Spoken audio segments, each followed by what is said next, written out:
Full house.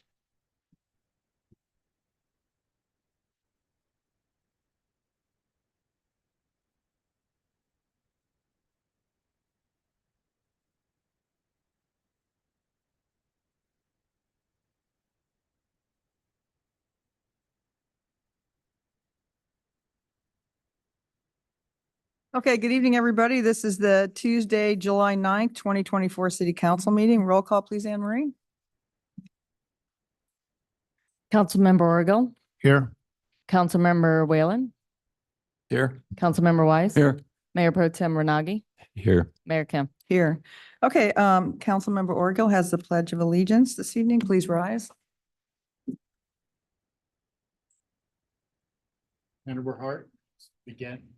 Pledge allegiance to the flag of the United States of America and to the republic for which it stands, one nation, under God, indivisible, with liberty and justice for all.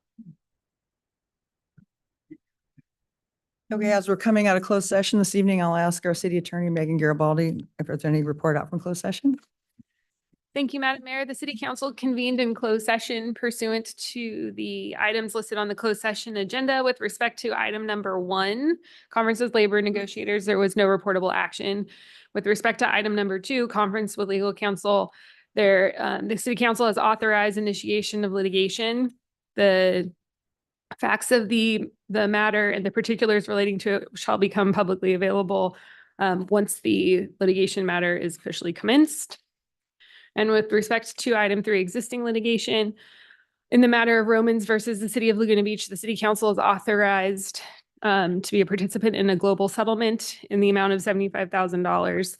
In the matter of Luthen versus the City of Laguna Beach, the City Council has authorized a waiver of fees for a design review and variance application in an effort to settle that matter.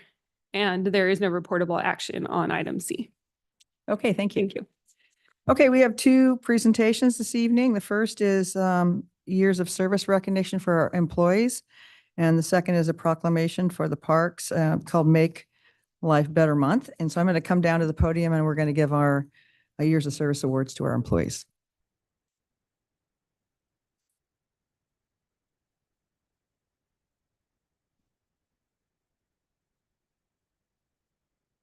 The City of Laguna Beach is proud to recognize and celebrate full-time employees who have reached a milestone year of service and employment with the city during the second quarter of 2024 calendar year.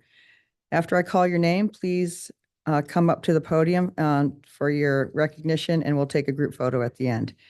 First, we have Ulysses Escalona. He's a senior project manager in Public Works, 1 year.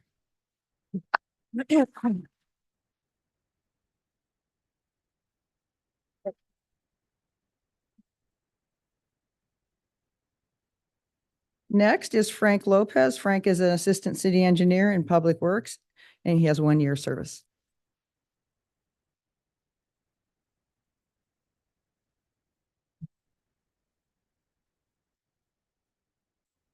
Robina Aurora, HR analyst, HR and risk management, 1 year.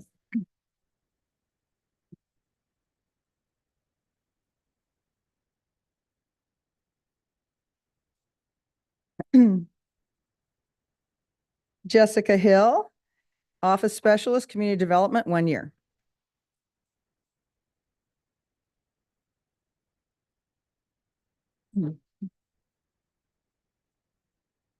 Ashley Rendon, office specialist, community development, 1 year.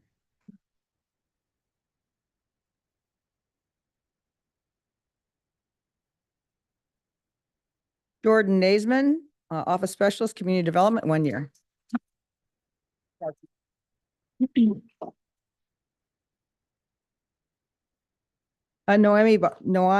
Noemi Bautista, senior permit technician, community development, 1 year.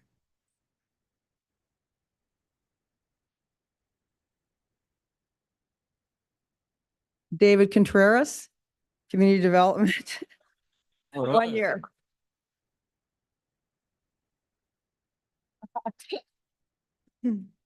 Billy Lee, payroll supervisor and finance, 1 year.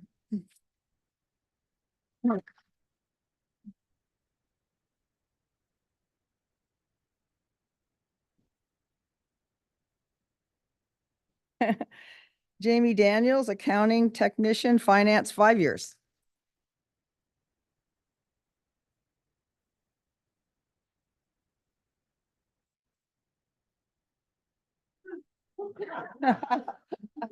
Everybody knows Jamie. Garrett Wank, associate planner, community development, 5 years.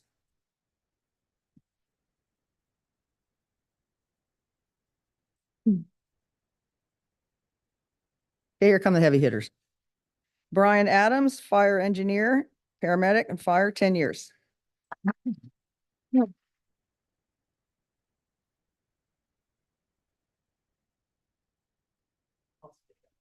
You're not Brian. James Lynn, fire engineer, paramedic, fire department, 10 years.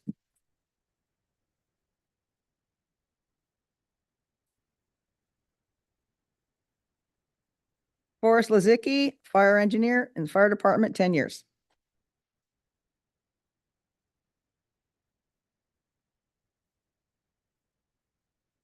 Timothy Whelan, water quality construction inspector, public works, 10 years.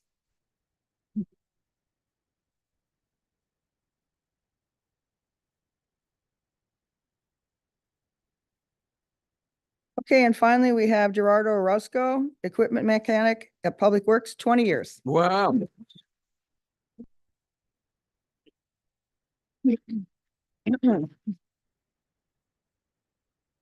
Sure.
Okay, next up, we have proclamation recognizing July 2024 as Parks Make Life Better Month. Can I have the rec committee come up and people from the rec department come on up?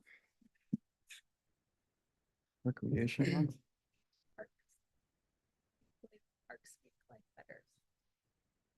Michael, you coming up? It's a day for everything, a month for everything. I'm recruiting people.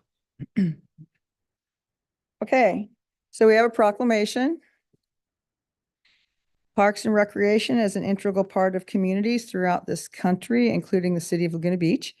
Parks and Recreation creates memorable experiences through youth sports and enrichment activities, community and recreation centers, enrichment programs, free community events, and beyond. Parks and Recreation fosters social cohesiveness in communities by celebrating diversity, providing spaces to come together peacefully, modeling compassion, promoting social equity, connecting social networks, and ensuring all people have access to its benefits. Parks and Recreation strengthens community identity by providing facilities and services that reflect and celebrate community character, heritage, culture, history, aesthetics, and landscape. The California Parks and Recreation Society has released a statewide public awareness campaign, Parks Make Life Better, to inform citizens of the many benefits of utilizing parks, facilities, programs, and services. Now I therefore, Sue Kempf, as mayor of the city of Laguna Beach, am proud to recognize the importance of access to local parks, trails, open space, and facilities for the health, wellness, development, inspiration, and safety of all Californians. And be it further resolved that we declare the month of July 2024 as Parks Make Life Better Month. Yeah. To the rec committee.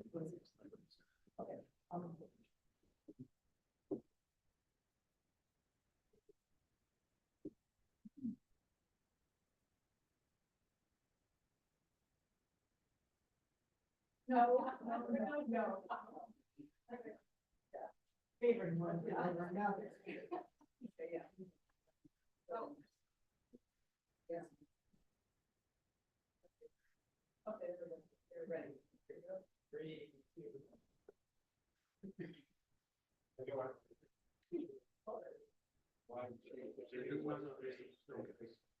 Thank you, guys. Alexis, all right, we'll put it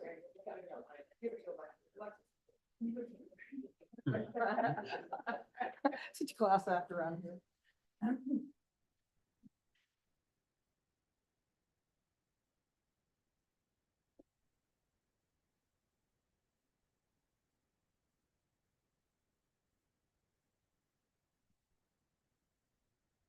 Okay, at this time, I'll ask our city manager, do we have any additions or deletions from the agenda this evening? We're just suggesting that you might want to move the two Yeah, continuations of the appeals up. yep. Okay. So let's take care of those items of business right now.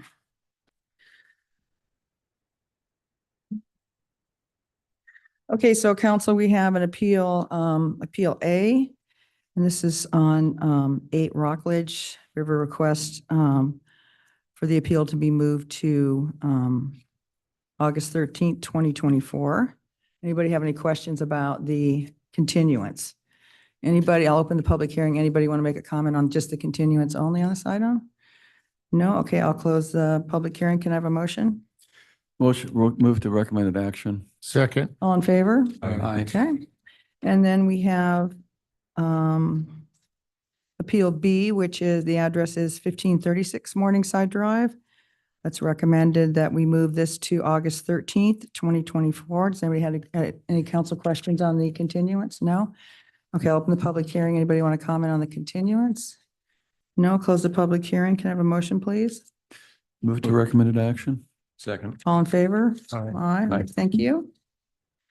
Okay, at this time, I'll open it up for public communications. This is anything that's not on our agenda this evening. You have 3 minutes.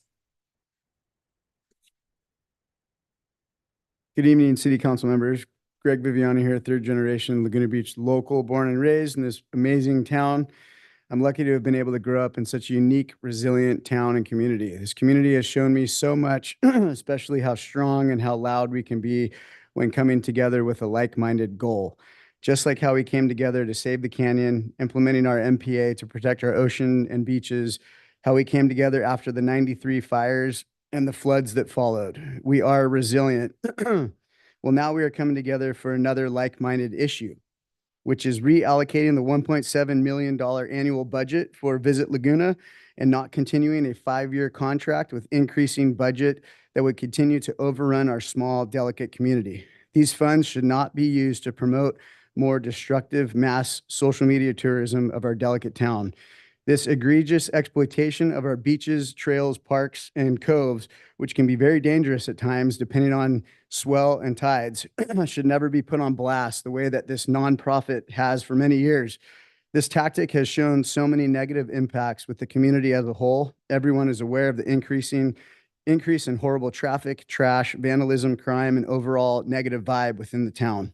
The 403% increase in lifeguard rescues in the first 9 days of summer says a lot. I've also been made aware, and I haven't heard the exact numbers yet, and Kai Bond will soon confirm, but I was told that over 2,000 lifeguard rescues were made during this 4th of July holiday weekend.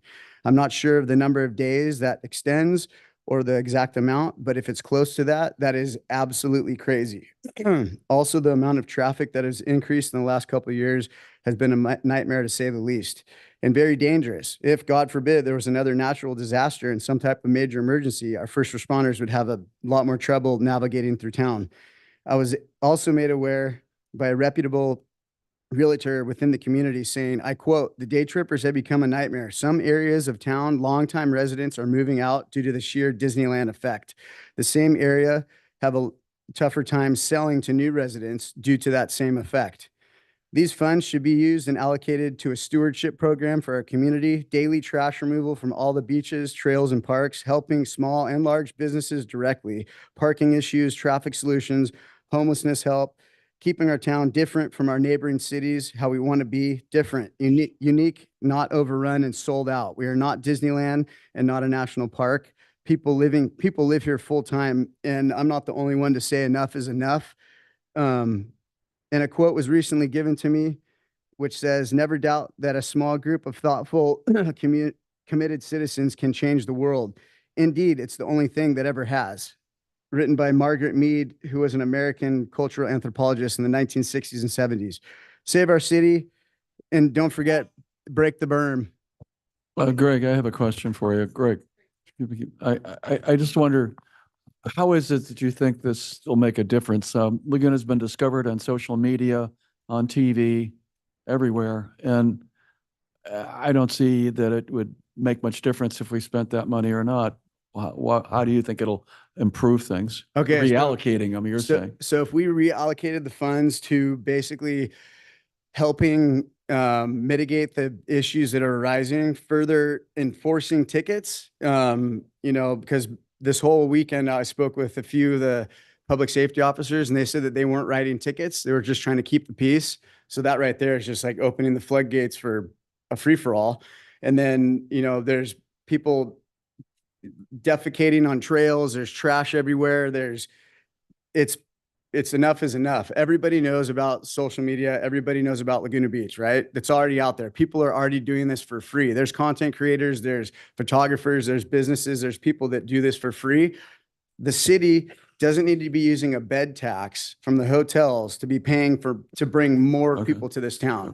It's overrun. If we were a national park, if we were Disneyland, they would be different because you can close your doors. You can close, we're at capacity. Sorry, you can't come in. We can't do that. We're a city. So it's overrunning the town. And not to mention, if there was a huge major fire, how are you going to navigate through the town? It's becoming a public safety issue. Okay, thank you, Greg. Thank you. Okay. Hi, folks. Rich Blavitich, 31-year Laguna Beach resident. Sorry, me again, talking about the Neighborhood Congregational Church and related California's massive St. Anne's housing proposal. I've done some analysis of the document entitled City of Laguna Beach Notice of Funding Availability and Affordable Housing Project submitted by Related California to the city on May 7th. Here's what I found. I reviewed 8 completed low-income housing properties that they highlighted in this portfolio. I entered each address into Google Earth, and here's what I found. Everyone is located either in a newly constructed high-density residential neighborhood such as the Great Park in Irvine and adjacent to a busy freeway, or located adjacent to existing apartment complexes or in industrial parks. Not a single one in an existing residential neighborhood, none with view impacts or issues with existing residents' parking, noise, or fire route safety concerns. In other words, they were built to minimize impacts on existing city residents. From the Related California document, site plan, and building sections, I prepared a few images of what they have in mind for Laguna. First image here. This is mass and scale from Ralph's and on Glenary, 43 feet above street level. This is from the Related California document in here on their site plan. I'm not making this up. This is a bird's eye view from Google Earth showing the 84% lot coverage and dwarfing nearby homes owned by many people here tonight. Many people who are living in houses that have had ocean views and mountain views for 70 to 100 years. These views are gone with this proposal as planned right now in this document. And finally, this is the floor plan from the related California document superimposed on the site plan. This is their image of what this looks like. It's massive. It's out of character and scale with this residential neighborhood. I would hope that you, as a city council, would use your power and influence to convince NCC and related that some housing is welcome. The neighborhood is up for this, just not on this massive scale. It must be neighborhood compatible and mass scale and design. If it were not for SB 4, this project would have to conform to Laguna Beach design review and zoning standards. Thus far, the proponents of this massive structure have stated that they have no intention in scaling back. We need your help. If the neighborhood congregational church, related California, and CEO Bill Whitty want to be good neighbors, they would want to respect those who live next door. They would want to work with us together for reasonable housing and to save the charm of Laguna Beach. Thank you.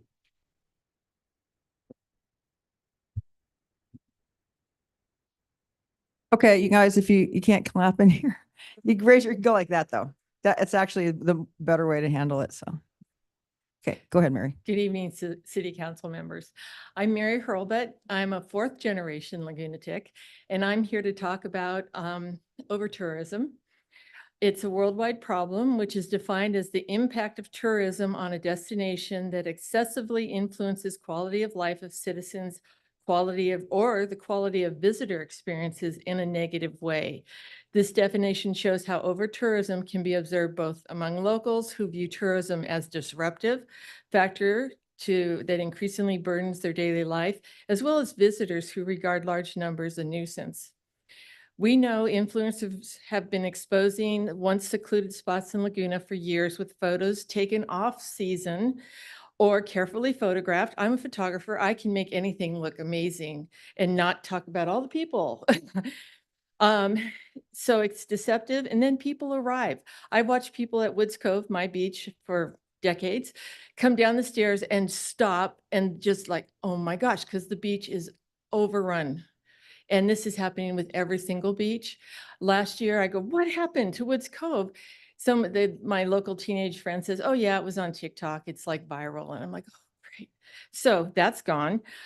We're also up against the California Coastal Commission. I mean, every time we try to come up with ideas, we get thrown. Well, I read about the Coastal Commission, and they have, besides allowing coastal access, in their charter, it stated that they are there to protect, conserve, restore, and enhance the environment. And by allowing so many people in, the environment's getting trashed. It's really, really bad. Woods Cove used to have one guard. We now have 2 guards this year, and they can't even enforce the laws because they're saving all the people in the water. It's just gotten kind of crazy. So what are the solutions? The immediate problem is our lifeguards. They're busy protecting people from harm. They can't enforce our rules or safety measures that are stated on every beach, but no one reads those. You know, they walk right by them. So I'm wondering, like the police have volunteers, could we start up citizen volunteer lifeguard people? They'd have to go through training that could come along the beach. We need one at every beach to educate, tell people, here are the rules. Oh, and by the way, here are the beach etiquette. That's my one solution. And then maybe come up with a new campaign of, I'm quickly moving on. Instead of saying, welcome to Laguna, how about welcome to our hometown? And like, when you come to someone's home, these are how you expect it to treat our home. Mother Nature's home. We could come, it's, many ideas. Thank you for listening. Thanks, Mary. I just have a comment here. I agree with a lot of what's said by Mary and Greg. 2 years ago, there was a motion, and we heard the presentation from Visit Laguna called a program that they were going to implement, Leave No Trace. Yep, they're still doing it. I don't know what happened to it, but Mark, you were there at the time, I believe. What happened to it? that doesn't deal with any of what we're talking about as far as impact. Well, trash does, yeah. The Well, there's trash. some trash, Education of the tourist. but a lot of it has Yeah. to do with the practices, the different hotels, whether, disposing of plastic bottles and things of that nature. It's more about people coming down the beach and leaving their trash, which I do the teacher thing, pick that up. But- Or they bury the trash. And so it's like, oh, they don't understand tides, surf. Well, we We need agreed to with spending educate 'em. that 40,000 or whatever Visit Luna had mentioned at the time this is going to cost, but the program has dropped without notifying us, and it was just let go. I was just wondering why. Mary's referring to more of what would be referred to as a stewardship plan. Well, I was talking about Visit Laguna's plan I for don't know No if Trace that's Left Behind. Yeah. That was going to educate the public to take their trash with them and that sort of thing, to respect the trails, to respect the beaches and the open space. Yeah, we all So need to. I don't do know that. why they dropped it. That's what I was asking, but Thank you. obviously you don't know. Perfect setup. It's not what I'm here to talk about, but then don't forget, and we're subsidizing the visitors 20 million bucks a year. So I'm actually here to talk about the presentation you just made, say something positive about the Parks Make Life Better. This is a letter from South Laguna Civic. It says the Board of Directors for South Laguna Civic Association, on behalf of our membership and the broader Laguna Beach community, would like to join in the celebration of our local Laguna Beach parks to support the city's proclamation that July is Parks Make Life Better Month. As an organization representing thousands of South Laguna residents, we cannot agree more that parks in Laguna Beach make life better, and that a month to highlight this important resource can raise awareness on how our park system improves our daily lives. While there are many great parks throughout town, we are partial to the experience provided by the parks in South Laguna that include the Village Green, Lang, and Liso Beach, and would encourage our fellow Laguna Beach residents to enjoy these parks' unique experiences. We also like to use this moment, we would also like to use this moment to highlight that among the list of fantastic locations above, Village Green is the only public park located south of Aliso Creek. With this in mind, South Laguna Civic Association would like to reiterate our call that the city further invest in this precious resource by expanding park space within South Laguna. As you may be aware, use of the current Village Green Park has only intensified through the last few years with the concurrent growth in popularity of South Laguna as a destination for families, the rise in dog ownership, and the high interest in South Laguna's beaches. Along with this, Laguna Beach Unified School District uses the Village Green area as a key pickup drop-off point for all of its daily routes, increasing day-long use and interest. The city's recent exploration of purchasing of the Catalina lots adjacent to Village Green is encouraging, and we hope the City Council will take into account the South Laguna community's strong interest in pursuing this and other opportunities to expand our park space. The South Laguna Civic Board is available to share thoughts and feedback on any questions you may have on this topic at any time. Thank you for recognizing July as Parks Make Life Better Month in Laguna Beach. And on a completely separate topic, just want to ask for the Thursday night town hall at Suzy Q, if I understand correctly, a chunk of the spaces at Suzy Q are allocated to the festival during festival season, and that may impact the turnout at Suzy Q for that event. Okay, thanks, John. Good evening, everyone. My name is Tex Haynes. I'm the owner of Victoria Skimboards. I'm here to talk to you about our trash problem. How do we deal with that? I carry one of these in my car all the time. I recommend one for everybody in this town. If you have one, you can pick up trash wherever you are. All you need is a bag. It's fun. It's actually like a game. You get points. People like you. Try it. So a bumper sticker for every resident's car in town. What would that do? Everywhere you walked, you'd see a bumper sticker saying, "Keep my town clean." You'd get the message. Think about that. Littering, $500. Call 1-800 Laguna Park Rangers, keep Laguna clean, pick it up, et cetera, et cetera. Sawdust Artists Contest to design these bumper stickers would be a great tool for that. They could also go on our trash cans anywhere in town. And everywhere you saw a trash can, you'd see, did you pick up your litter, or something clever that would poke their mind. Everybody walking or driving will be able to see that we are serious about litter. Drive past a row of cars and see the message many times over on each car. I think that's how you reach people these days. A sign at the 3 entrances to town, littering, $500. might wake them up on their way in. A coordinated website is very much needed so that people don't just go pick up the beach with the daily surf rider crew. They've done that already, and they're doing it to a point of stupidity. Have them adopt a beach and the street directly above it so that they clean up from that beach up the hill. And if people knew who was taking what areas, we would know which areas needed help. That would really, really help everybody get it together. As it is now, there's probably hundreds of us out there trying to do this individually. Purchase trash pickers for the city parks and maintenance staff. Those guys standing around their trucks just looking at the trash on the ground are hard to watch. If they had one of these, I'd feel a lot better about it and we'd have a much better relationship.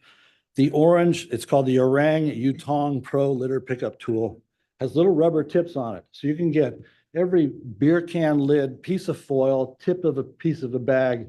And that's what really gets away from most of us and gets right out into the ocean. I pick up Brook Street and Aliso parking lot and the beaches 5 days a week. I like to go to the beach. We all have to help. We cannot hire enough people to do this for us. Every day they get trashed again. I urge everyone listening right now to order your own bumper sticker. Don't wait for us. Get one yourself. Every business in town should have a trash picker. Switzerland and Japan have totally clean countries. We can do the same here. We just have to educate people. So I'll donate one of these to anyone who wants it. Come by my shop, pick it up for $10 at my cost. I love you. Thank you. Thanks, Tex. Those are some good ideas. Well, okay, let me see your back. Turn your back. Nice. That's the going away message. That's great. Very good. Thanks. Hello, my name is Jan Hobbs, and if you know me, that's not good because I've tried to build a house here for 13 years. Dan, not done. you got to talk to us. Sorry, but I like to look at these people. Anyway, I'm not here about my house. It's almost done. It's all good. I want to really thank you. I'm surprised other people haven't spoken about it, but I loved our new drone fireworks show. Couple of comments. I would have liked it to be a little bit longer, more in line with what it is when we did the fireworks show, about 25 minutes, but that's, I know, a function of cost.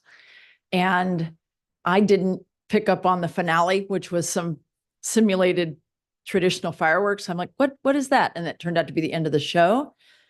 But I'll tell you what's really, I loved, I had guests over from several cities, surrounding cities in Orange County. And throughout the evening before the fireworks show, they said, it's so quiet here. It's fantastic.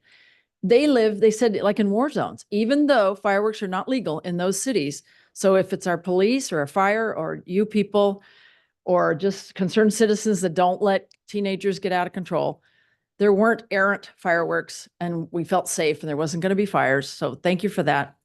The show itself, I actually really enjoyed.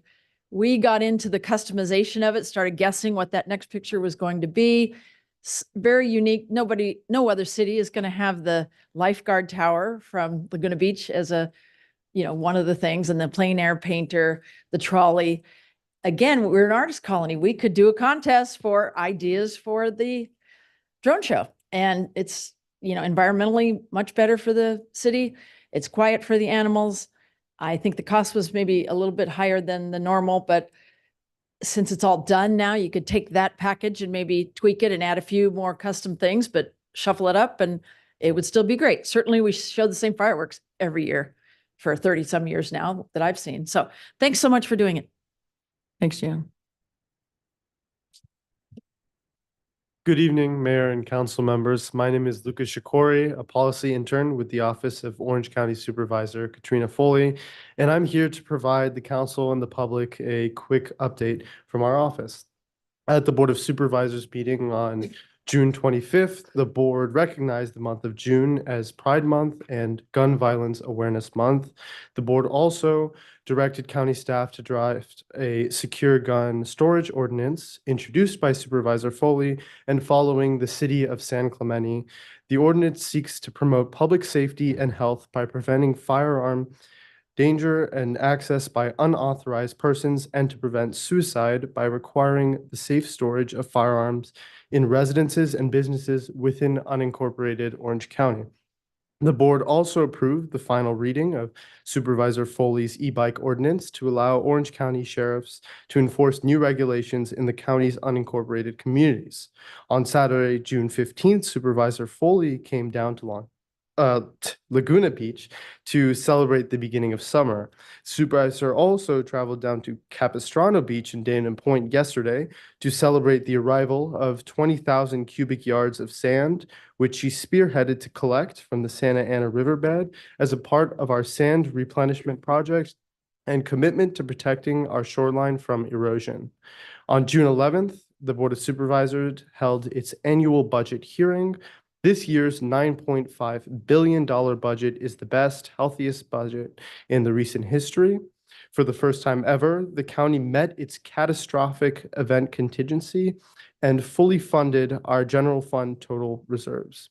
In the event of a revenue decline due to the state budget, we will still have the funds available to ensure no impact to county services. Some wins for the 5th District include 3 support staff positions for Sustainability Office, 1 position added for the South County Coastal Resiliency Collaborative to help the county identify more grant funding opportunities, and also more electric vehicles, seeing 4 out of 5 new OC Public Works vehicles being EVs. This Friday, June 12th, from 8 a.m. to 9 a.m., the supervisor will be here in Laguna Beach down at Jedediah Coffee to discuss Orange County's first ever climate action plan. Please contact our office to RSVP. If you have any questions or concerns, please contact me or our office. We are here to serve. Thank you for your time. Thank you.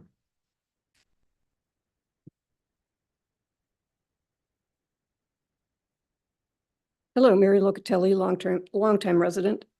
These comments are based on the July 2nd meeting of the Audit Committee, where the proposal to change auditors was discussed.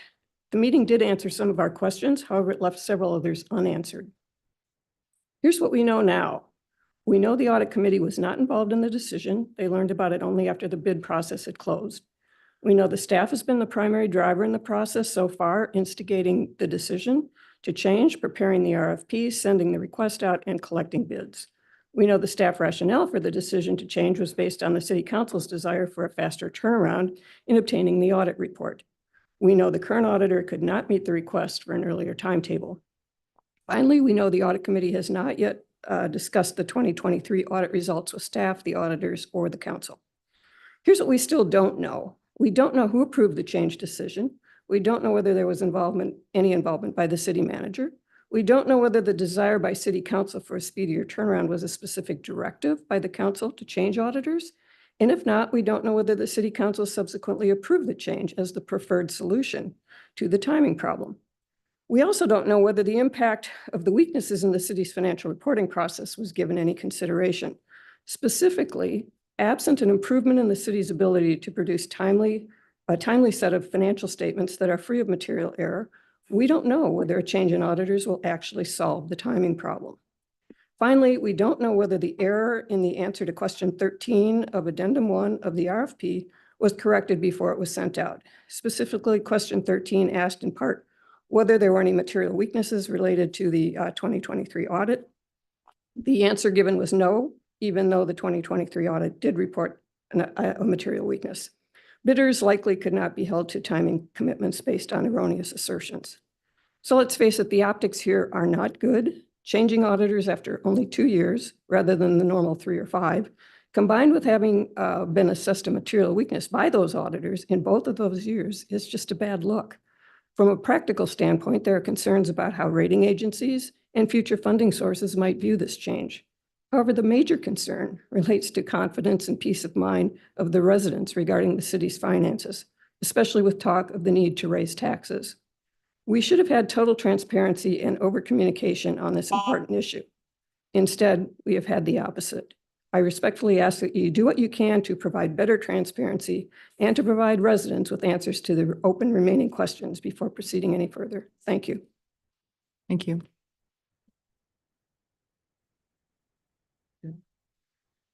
Good evening, Laguna Beach. When I'm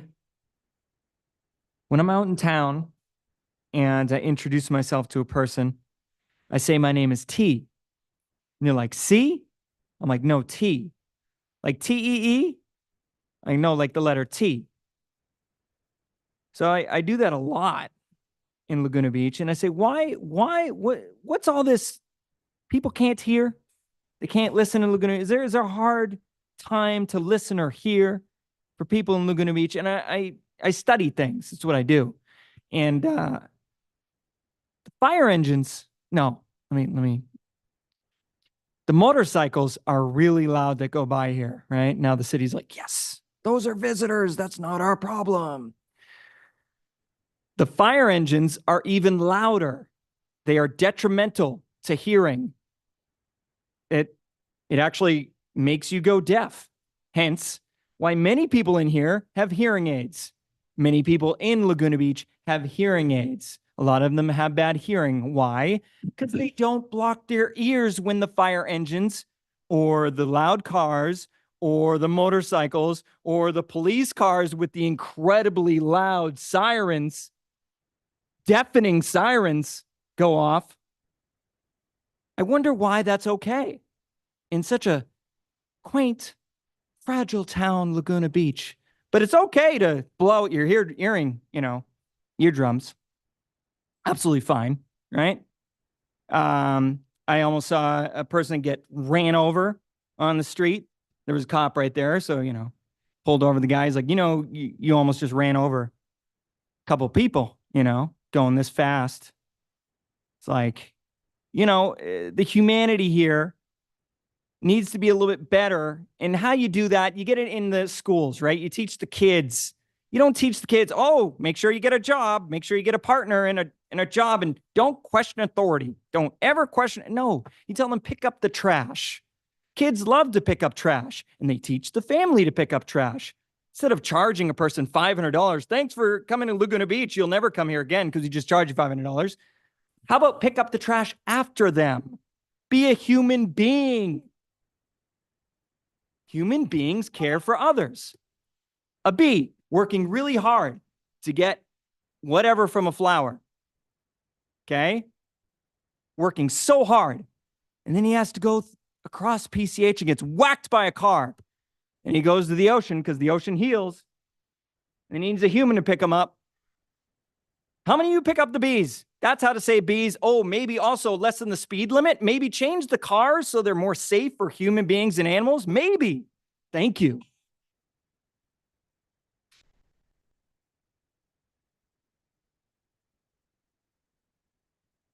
Hi. Good evening, Mayor and City Council members. I'm Diane Harrison, and I'm. Could you speak into the mic a little bit more or Sure. move it forward? Is this better? I'll start over. If you stay there. Diane, Okay. just pull it up a little hair there. There you go. All right. I'll chop off. Oh, good. I got reset. Hi, I'm Diane Harrison, and I am a member of the Housing and Human Services Committee. And at our last meeting in June, we had a number of community members attend to speak during the public comment section concerning the proposed housing project at Neighborhood Congregational Church. And the comments are similar to what you all have heard over the last few city council meetings. Questions and concerns such as density, traffic, pedestrian safety. And we, as a committee, urge expediency in any public meeting as soon as possible for public review and commentary. On that note, I'd like to reiterate comments from City Manager Kiff's May letter to the community, which is on the city website, sharing that no proposal has been received yet. The city can't begin to analyze the project. Once the proposal is received, it becomes a public document. Also in the email to the public was that the city would work to summarize as quickly as possible to increase transparency and public awareness. He also stated that the city does have some discretion for design review. So far, there is just the design concept that was necessary for the NOFA. This is not the final project, and we as a committee are just as eager as everyone else to see the final proposal so that it can be vetted and transparent to the community. Once again, that design concept is not the finished product. One gratifying note from our last housing committee was some public comments in general support of affordable housing at the church site. As a committee, our focus is on housing opportunities and social needs. And the committee's particular task of examining and considering housing stock and housing needs in the city is a broad one. Affordable housing is just a part of it, but it is a key part of our housing element. Some residents may not be aware that every city in California needs to identify sites for affordable housing. Briefly, the state requires that all local governments plan to meet the community needs of the community. The housing needs of the community. And local governments meet this requirement by adopting housing plans as part of the general plan. The State Department of Housing and Community Development determines the housing needs assessment for each region.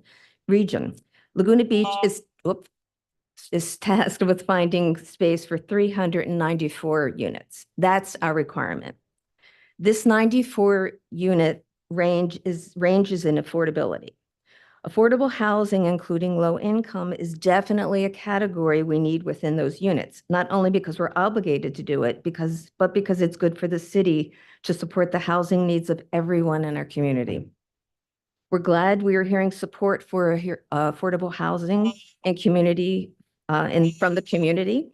We as a committee support it, and we appreciate the city sees the importance of it as well. Thank you.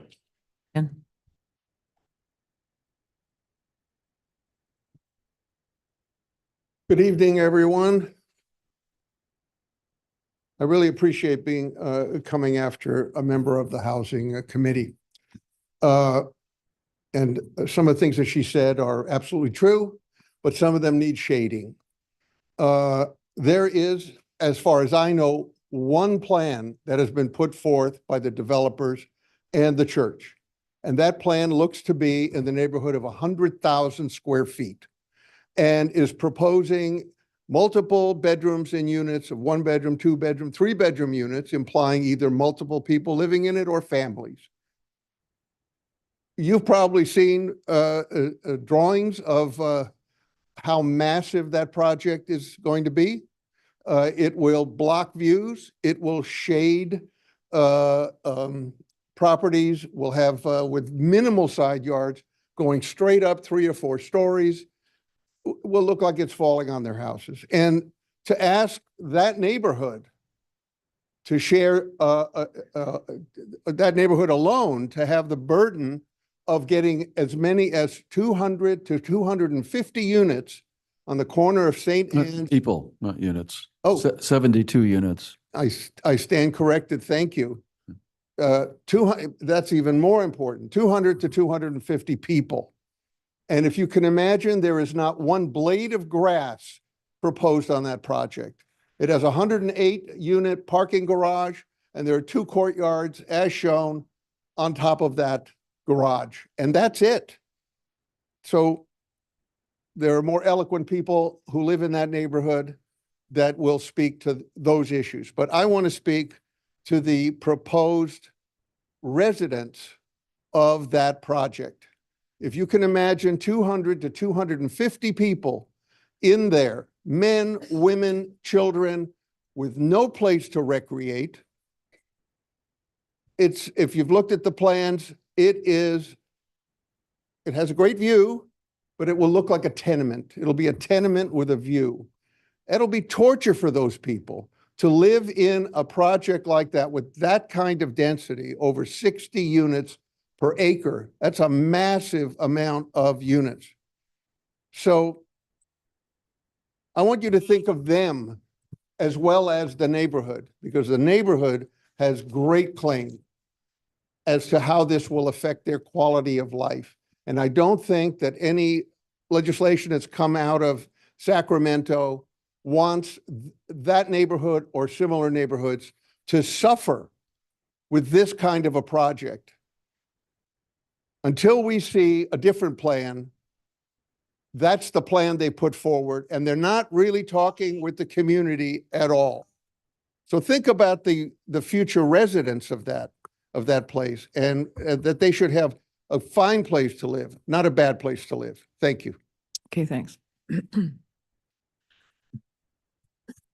Hello, City Council. My name is Cyrus Polk. I've lived here my entire life, and I'm actually echoing everything that Greg Viviani said. We need to help this project. This whole thing of, exploiting all these beaches is getting worse and worse and worse. My family's lived up this hill since 1944. I have never seen in the past 5 years the amount of trash, the amount of traffic, and the chaos that has come into my neighborhoods from the out of town. So instead of spending $1.7 million on them, how about we help clean the beaches and fix these problems? Thank you.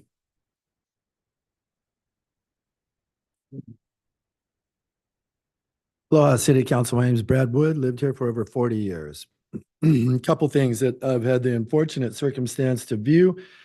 By show of hands, how many here voted for the property tax increase to buy our headlands? Anybody? Nobody? We included that to buy the open space that was above us, yeah? Yes, correct.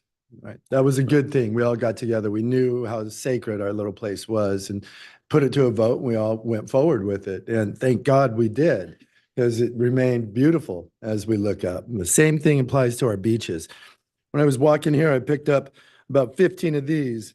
I try not to hold them because they're in other people's hair, but 15 of these hurt our sea life. The amount of people that have come here because of the blast and the 1.7 million spend that's been going on through a 501c3, I would have to take a look at and see if that's even proper. But that's detrimental not only to us, but to our reefs, to the blue belt that we so cherish in this area. We should take a look at that. There are solutions that we can do to mitigate that company. They've done such a good job in bringing people here. Maybe they could spread the wealth out to help some of the small businesses or some of our first responders and some of the things they do. God bless them.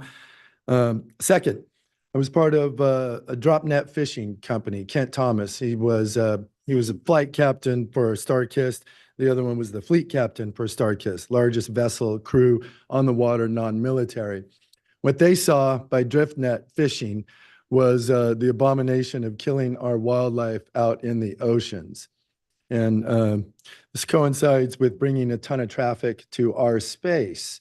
What they did was found a solution that they could drop a net and release untargeted predators, small diseased fish, and still keep the tuna that we also wanted to eat.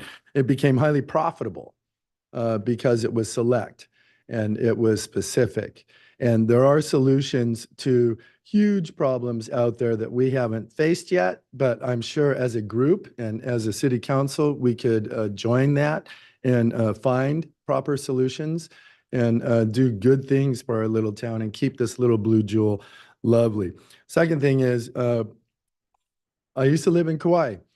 Kauai had a law that no building would be bigger than the tallest coconut tree, which is kind of silly, but if you've been to Maui, you'd know why they did that. So please take that into consideration. We don't need to keep up with the Joneses. We've seen what happened to Huntington. We've seen what happened to Dana Point. Let's keep Laguna beautiful because it's the place that I love to call home. Thank you. Okay, thank you. Good evening, City Council. My name's Cindy Newman Jacobs, and I've been a resident here for 29 years. And I would like to just, first of all, say his comments about huge, big sizes that don't belong in Laguna, I'm going to just address the neighborhood congregational church idea and all of those low-income housing units. I think that most people would agree we're very pro low-income housing. I think living in Laguna, one of the things I've loved over all these years is the fairness, the kindness, and the consideration that we've given to so many things over the years. And so when I hear about a project like this, I'm pretty sure that when the state implemented this law, they also were thinking about kindness and consideration for those that need or require low-income housing, fairness to the communities in which they were going to be built. And so I would like to just please just appeal to you to think about this project. I know I've heard various things about where it is in the planning, the developers, the housing, and I think that it's too large. I know that there are others. There's one on Glen Eyrie that has 25 units. That seems like a much better size. And before this goes ahead, I think we should really be kind, considerate, and fair to everyone that lives around there and the community around us that will have to accommodate all these new homes, families, and everything else. So just a word to hope that you are considerate in the way that we go about planning. Thank you. Cindy. Good evening. My name is Bruce Dwyer. I am a 36-year resident. I live on St. Anne's Drive, and so I'm affected by what is proposed for the neighborhood congregational church. I am joining a group. Yes. I'm joining a group called Reasonable Housing of Laguna, which is in opposition to the magnitude of the project at the neighborhood congregational church. The things that I would like to point out to you is that from what I'm hearing, I'm aware of SB 4 and I know the constraints that are put on it, which are very few. And I know how big time development works. I've been in construction for over 50 years. I've seen that juggernaut take off and develop a life of its own and just keep burying people one right after another. So what we're looking for is cooperation with the neighborhood congregational church, who to so far, from what I've been hearing, and all of it is rumor and innuendo, has been stonewalling public commentary. They have closed meetings with their supporters, but they do not involve the general public. So I am asking you, I'm beseeching you to take a hard look at this project. If we are not opposed to low-income housing. We want it. We want it as much as you guys do. But the size of this project, it's like putting a Nordstrom's at the corner of St. Anne's and Catalina. If we could have some cooperation in the design, that we would lose the top floor. Take it away. It's still viable. It still makes money for the people who are going to benefit from it the most. We want cooperation from the church. We want to be able to have them listen to us. And also I intended to start this by saying, I really want to commend City Council, Planning Commission, the housing element. I know you guys have got years of work into this. And it is a very big deal and it's being very closely watched. And I'm in hopes that you will do the right thing. And I believe if you have the opportunity, you should put it to the voters and find out what the real consent to this operation might be. Thank you. Thank you.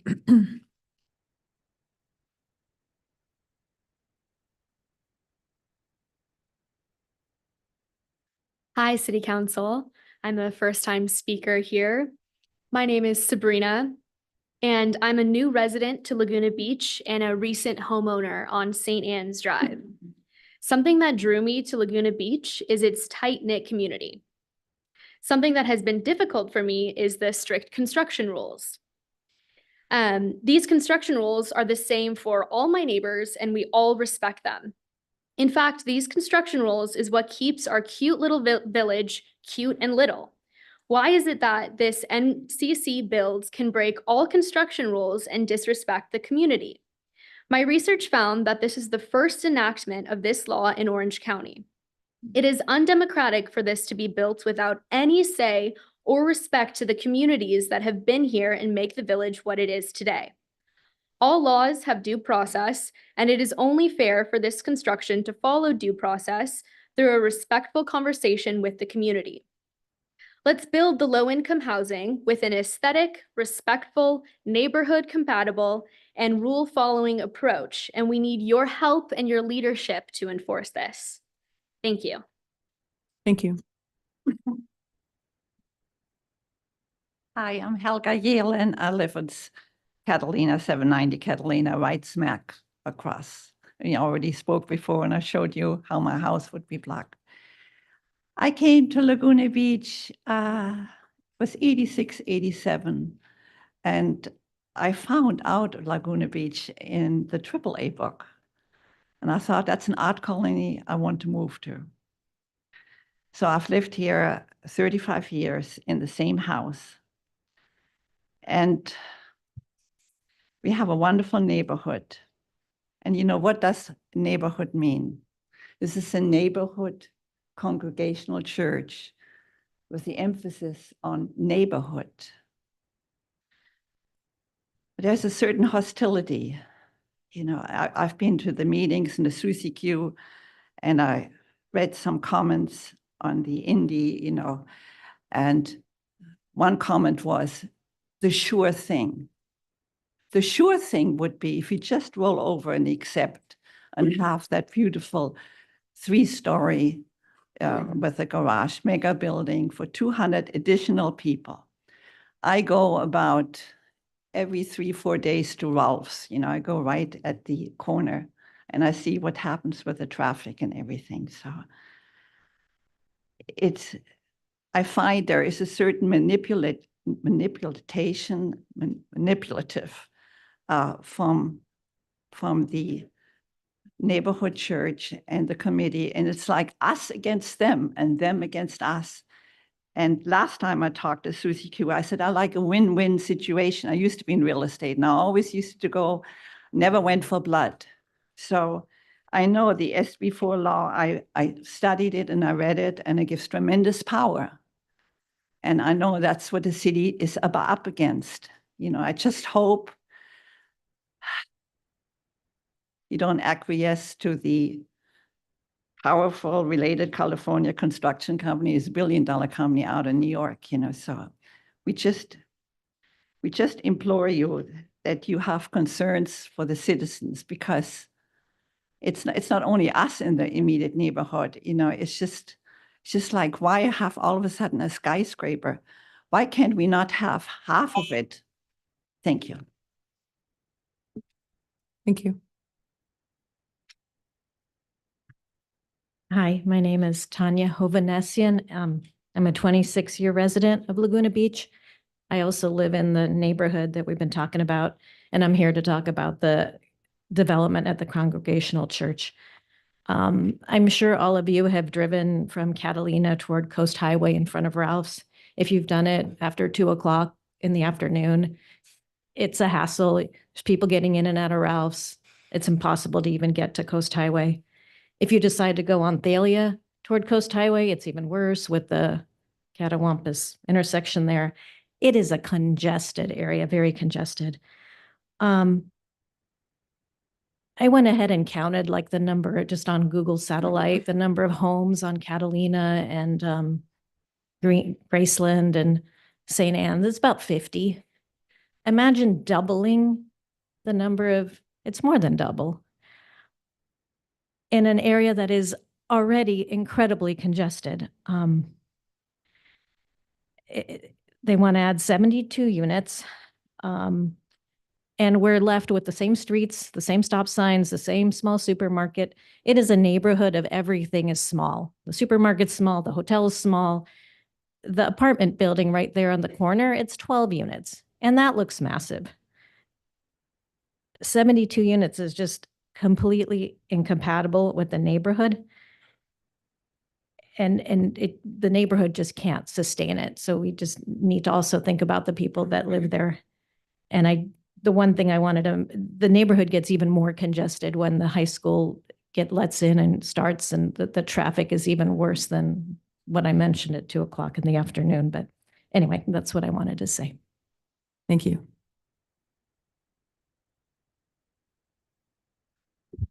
Good evening, everyone. Gary Kasich from Sensible Laguna. A bit of a shift of topic here.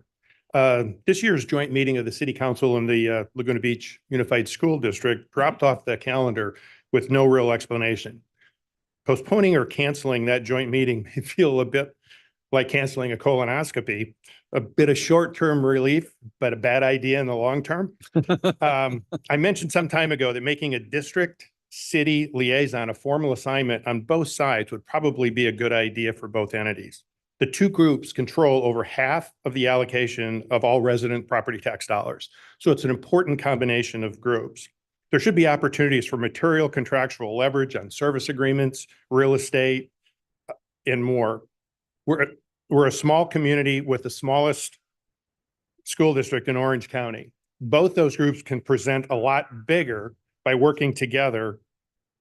It's been eye-opening working with the city and the school district, trying to find a solution for the total community's aquatic needs. The city is short on funds and at times may be overly cautious about resident impact. The district, on the other hand, is flush with excess cash and shows little concern for neighbors or resident opinion. It's a bit like being in an MC Escher painting, dizzying. In March, this council voted 5-0 to approve and prioritize the community pool. Options were limited given the unilateral actions taken by the school board. I was particularly heartened to hear the mayor, when defending the council against a resident objection, who said nothing will get done, she said, this is a can-do council. We're now 4 months in, and I'm hopefully that can-do spirit is going to translate into some concrete actions. I know you'll tell me it's a long process. We've got to find the money. The city moves slow. I need to be patient. But does it really need to move so slowly if, as stated, it's a priority for the community and all residents? From all appearances, the district is moving rapidly forward with their massive competitive pool, even in the face of considerable community opposition.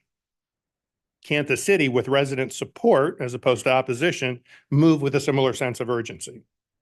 At the current course and speed, everyone in town will be without a pool for at least a year, and moms and youngsters will be without a wading pool for many years to come. There's a limited number of solutions available. There's just not that many spots. Let's put one forward and be moved to action that supports the council's decision and demonstrates and supports that can-do reputation. As always, thanks for your time and your service to the community. Okay, thanks, Gary. How many more speakers do we have? Anybody else want to speak in public comment? Okay, can you come on up here and then let me just come on up and then we'll get ourselves organized here. Go ahead, Ketta. Good evening. Thanks for having me. I have many opinions, obviously.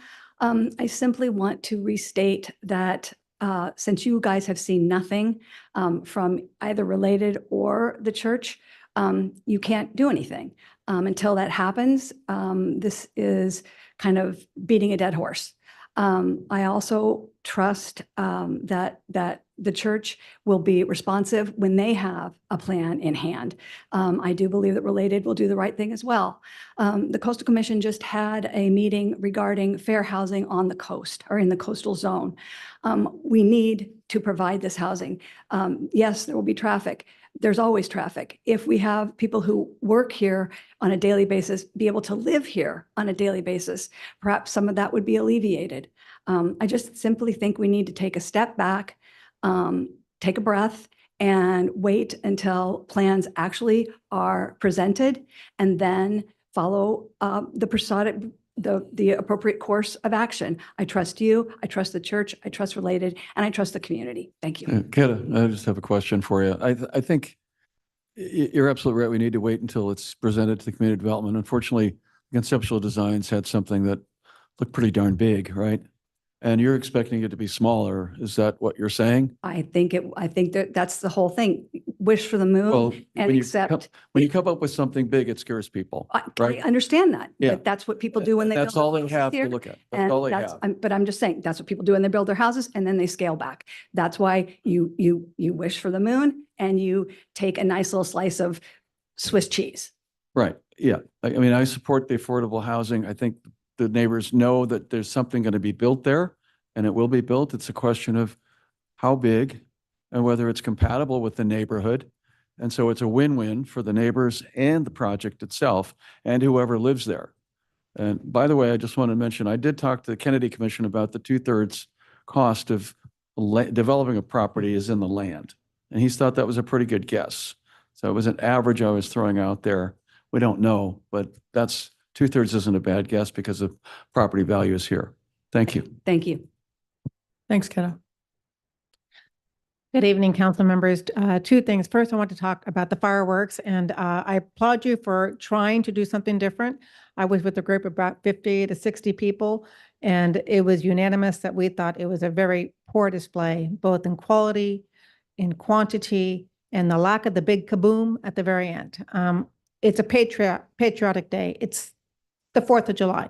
I don't want to see pictures of the lifeguard tower or a dolphin or a painter's palette. I want fireworks. I want celebration of America. So please do not take away that tradition of Americans. And please do not do that again in Laguna unless you get a better drone show, because that was poor. I applaud the fact that the dogs weren't bothered. I appreciate that. But other than that, it was a poor representation. But thank you for trying. So I applaud all the speakers here today who are speaking out against a project. And I think it is never too soon to speak out against a project like this at the size and scale that's involved. I've been around the city council long enough to understand that you guys were upset when the state would come and mandate and dictate matters that are of a local concern, our zoning, our housing, et cetera. Okay. I've seen many of you be upset about the fact that the damn state is dictating what we can do in our own town outside what should be the small parameters. So from a different perspective, look at it this way. We elected you to represent us, the citizens, the residents of not United States, thank God, I'm confused with my voting issues here, with the residents of Laguna Beach. The city of Huntington Beach, as well as several other cities, have taken another approach. They've pushed back against the state and say, no, you've gone too far. We want our local control back. We want to show and tell and provide for our residents with respect to what they can and cannot do in our own city. We know the traffic patterns. We know the impact on our environment. We know the impact on our name. We know the impact on our air and our space, et cetera. So leave us alone. So I suggest that, like the city of Huntington Beach, that what you do is you join some of these other cities. They recently just passed an initiative to change the city's zoning for a general plan that could negatively impact the environment. Basically, it goes to this. Just a minute, I'm going to get to that part of their amendment. It suggests that no zoning changes led by the city can take place if an environmental review finds that the change would cause, quote, significant and unavoidable negative impacts in the environment without first receiving an approval of the vote of the people in that city. So I'm asking you to please push back against this overreach of the state. Push back. Do we need another 400 housing developments in the city because someone's been mandated that we need to have so many people live in this city and so much affordable housing? Do we really need that? Is that what the residents want? Push back. Please represent us. Thank you. Okay, thanks, Jennifer.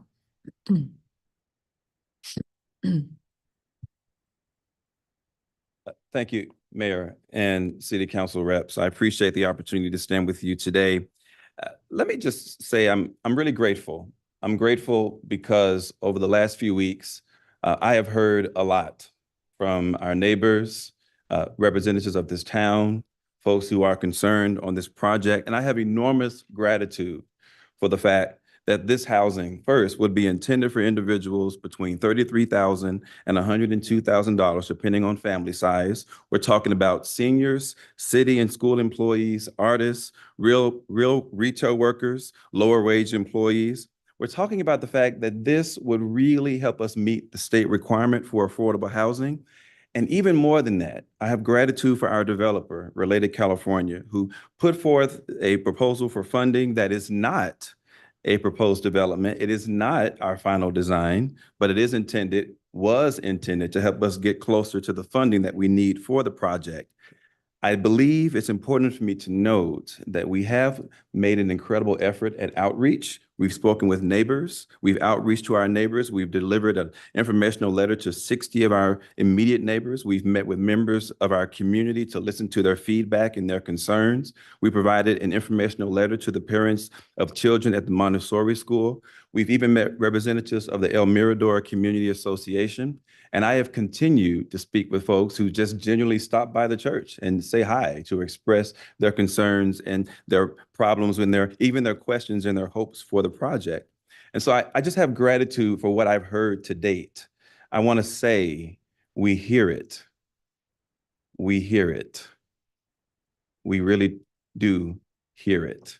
And even though I don't have a finished project to present today, I want you to know that that feedback has not fallen on deaf ears. And we really do appreciate the passion and the interest and the curiosity that we've received on the project. We just released a website, nccproject.org. That is nccproject.org. And I invite people to go to the site to stay up to date on our progress and also to sign up for the latest updates via email. We've also placed ads in the local media to share our vision, and we've also directed residents to our website to learn more.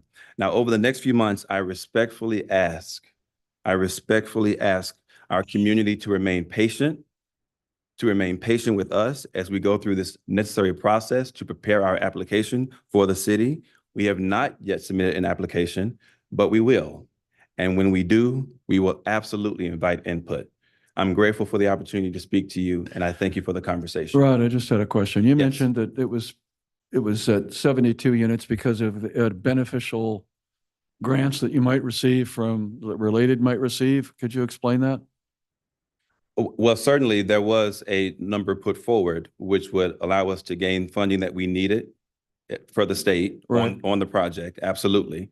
But that was absolutely a concept. That was a design concept. It's not even close to being our finished product. We have work to do to really look at a number of factors that we've received: density, a number of units, funding considerations, safety, all the things we've heard. All those factors are being considered as we go through this very important design process. So you're expecting it to go down, perhaps, is what you're saying?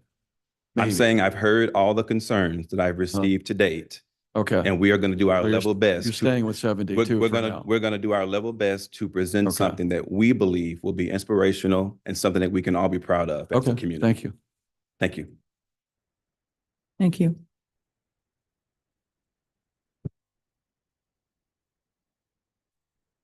Hello, City Council. My name is Sue Cross. I was a resident of Laguna Beach for over 30 years. I raised 3 children here. I worked here in addition to working at UC Irvine. I worked at the Sawdust Festival and the Festival of Arts.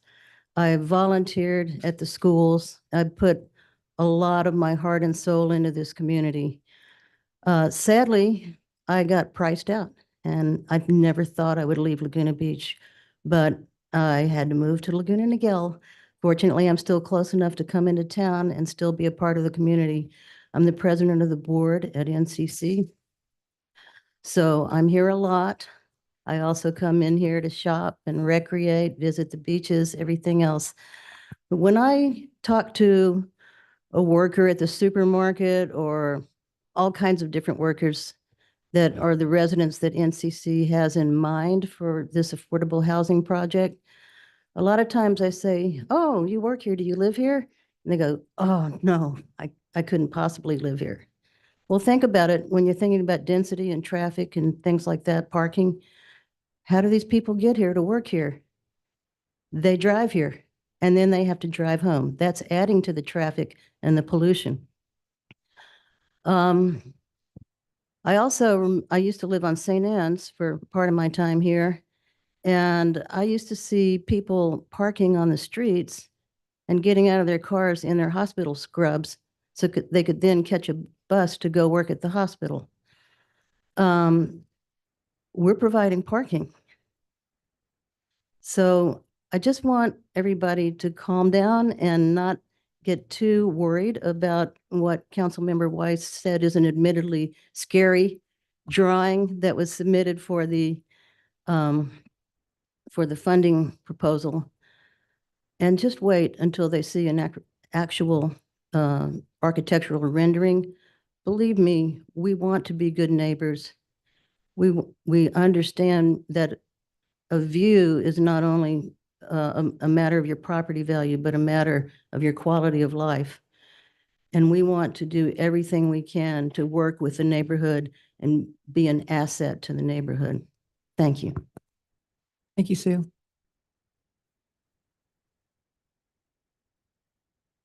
Good evening. My name is Cesar Covarrubias. I'm the Executive Director of the Kennedy Commission, an organization that works to increase affordable housing opportunities throughout Orange County and in California.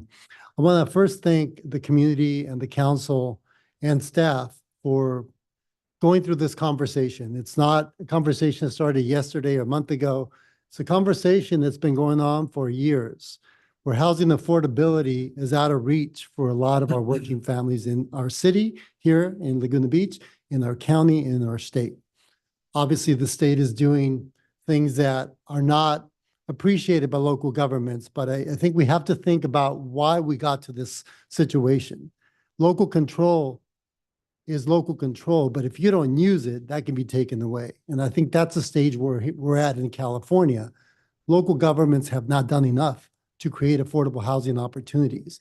And this is what the state is telling us with these legislations, which, I think they have been tested in many ways. We heard some comments about Huntington Beach. I have to tell you that, unfortunately, over the last 10 years, they've spent over $4 million in litigation where they could have spent $4 million to create affordable housing in their community instead of doing that. I would implore you to continue to work with the community, continue to work with advocates, and create solutions that fit this community. Create solutions that will also create new affordable housing opportunities for those who work in your community already. This is a community that thrives on tourism. I got to tell you, most of those jobs probably don't pay more than $20 an hour. And that's unfortunate because in Orange County, we have to make over $48 an hour to be able to afford a typical two-bedroom apartment. I quickly did a Zillow search here for rents, and about $5,000, $6,000 is the bare minimum, but most of them are at $8,000 to $12,000 for a one-bedroom or two-bedroom. So we have a critical issue of housing in our community, and I really want to appreciate the dialogue and all the work that's been done to get us to this point. We're not talking about a single project here. We're talking about a housing element that was approved by the state, a housing plan where the city staff and the council had input and dialogue in terms of how do we address this critical issue, not only creating housing that is at market, but also housing that can house our working families. Thank you for your time. Okay, thank you. Okay, we have two more speakers left, and then we're going to close public communications. Good evening, Mayor and City Council. Julie Beretta with CRNR. I'm here this evening just to provide a quick update on our services that began July 1st. I want to report that we've received 459 calls in the first week with an average of 1 minute hold time. We've received very minimal complaint calls, and those calls that we did receive were recovered immediately, but the majority of those 459 requests were questions about service options, container sizes, the container exchange schedule, ordering temporary services, or bulky item pickups. I also wanted to report that the last 2 weeks of June, our safety director conducted training with the fire department on our fire suppression system on our trucks. And just a brief overview, if you haven't heard about it, all of our trucks have a fire suppression system whereby if we have a load fire, the fire department can hook their hose up to our truck, and there's 3 holes on the top of the truck, and the load is flooded with water to prevent having to dump a hot load on a city street. That's something that's very unique and was designed by our owners at CRNR. And so we did all that training, 3 sessions with the fire department. In addition, our safety director, along with 3 managers, were on the streets of Laguna all last week, just to be there as an additional resource for the drivers, and also spoke to many customers as they were out on the routes. We have also placed a helper on every truck. That's something that's uncommon. Most of our trucks are one-man vehicles, but we did add helpers to every truck to assist the drivers with backing and giving them some guidance just as an extra safety precaution till the drivers get used to the streets and the pedestrians and the traffic. And they also assist them with pulling bins from the businesses. If they're not accessible, they help them pull them out. We also wanted to let you know about something that came to light just yesterday. Our first invoices that went out, we had an error with our third-party vendor, whereby they included a logo for Holloway. Holloway is a subdivision of CRNR, and we provide storage containers and that are available to all of our cities. But to correct that error, all new invoices were sent out today. But I would like to state that all the service levels, the address of the business, and the rates were all correct It was just the logo that was incorrect. So new invoices went out today. And then we also did an out dial this morning to every commercial business, letting them know what happened and to expect a new invoice. Lastly, I just want to touch on the cart and bin exchange. It's been going extremely well. We have received some calls letting us know that the containers they received, more on the residential side, were not matching the size that they had. And as I mentioned in previous conversations, that we delivered based on the data that we received from Waste Management. But those customers that have space constraints or special built enclosures that they did not fit in, they can call us and we'll do the exchange on their next service day. With that, I just want to say we're very excited to be here. We think this week will be more of a normal week for us, not having a holiday to pick up on the very first week, but we're excited to be here and to be part of your beautiful city. Thank you, Julie. Thank you. Judy, I have a question for you. There was John Campbell, who's a noted resident in town, owns a business, mentioned that his bill went up from 132 to 193 for the same 3 barrels. Is that an accurate representation? Have you had complaints about commercial? We are in the billing? process of researching that. And I know that Liz did respond to Mr. Campbell's staff this afternoon. Okay. So we're going to do a follow-up with him and do an on-site All right. visit. Well, thank you. We will. Thank you. Thanks, Julie. Hey there, my name is Zach. Really appreciate the time today. I'll keep this short and sweet. First, shout out to everyone talking about the really bad trash issue we have in town. I saw people dumping trash into the ocean over the weekend. Furthermore, I spent the weekend at Thalia Beach and I could hardly see the ocean. There were so many tents. There was tents, people just massive tents scattered all over the ocean or all over the beach. The main reason I'm here today, though, is I've lived in Laguna Beach for 20 years. And first, I want to say I understand that affordable housing is important. Totally agree with that. But I do feel that there should be open discussions with the church and community about the impact this proposal will have on the community prior to additional plans being submitted. The community church has not been open to dialogue and appears to be totally fine with blocking neighborhood views that have been around for many decades and changing the surrounding residential neighborhoods to high density commercial rentals doesn't have to, is not necessary. There should be, again, friendly, open conversations between both parties. Affordable housing can be easily achieved without building a massive 72 unit commercial structure that will negatively impact the village community forever. I really hope this city council will help save the neighborhood. Thank you. Thank you.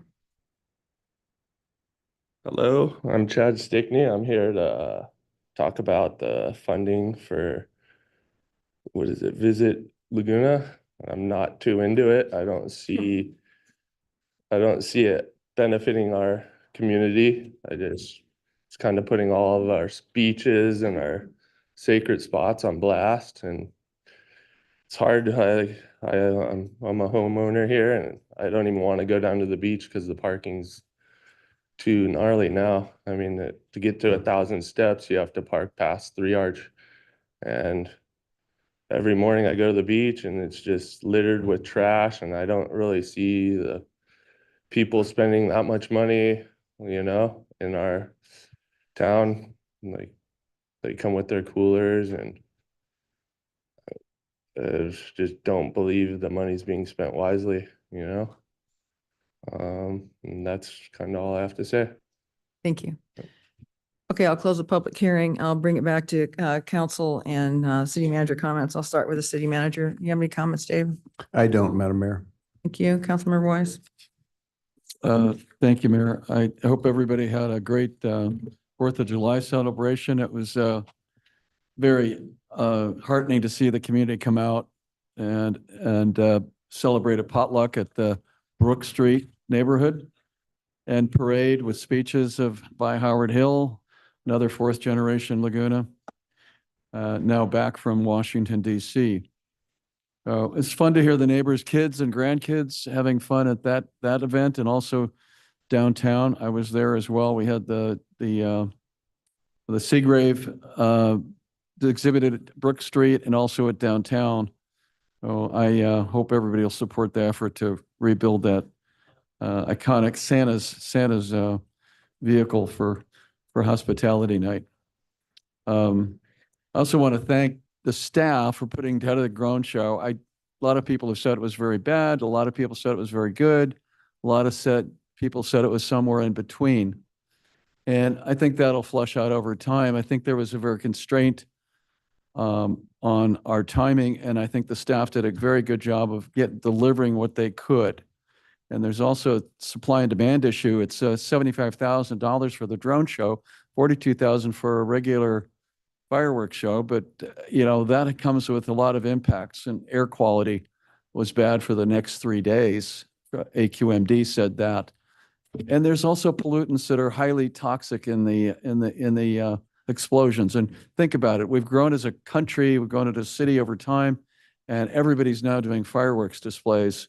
So it wasn't like the 1950s, 60s, or 70s, or 80s, or 90s. It's just everybody's doing them. Our neighbor at Emerald Bay. So I think the staff did a good job, and we'll sort it out as a council. If we do bring back the drone shows, it will definitely improve over time.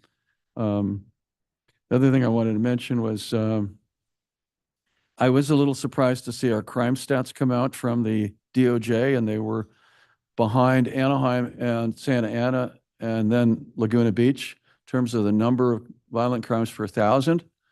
And we were ahead of Stanton and other cities. So I know we've reduced crime a bit from previous years, but the violent crimes are still a problem. I would like to know, where those are where they were committed, how they were committed, and who they were committed by, residents or visitors. Same thing for victims. Perhaps the chief could provide that information at some point in a council meeting.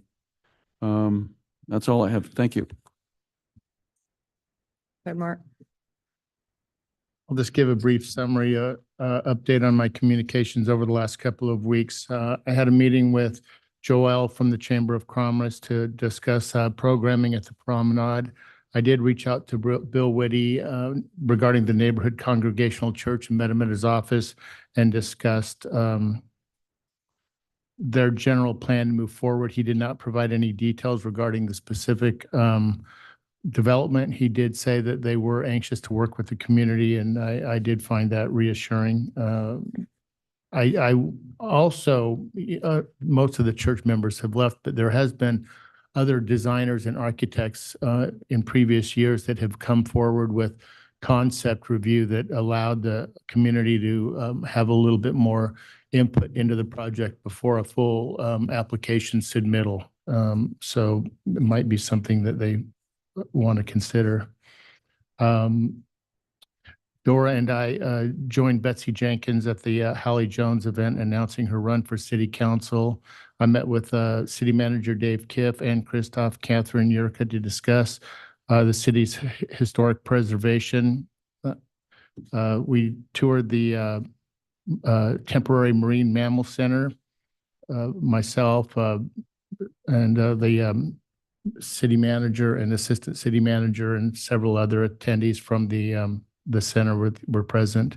Councilmember Bob Whalen and I met with several members of Visit Laguna to discuss the impacts of a possible increase in TOT, transient occupancy tax, discussed how a community land trust could accommodate artist housing and workspace with Jennifer Savage, George Dubin, Tom Lim, and Jeff Randolph.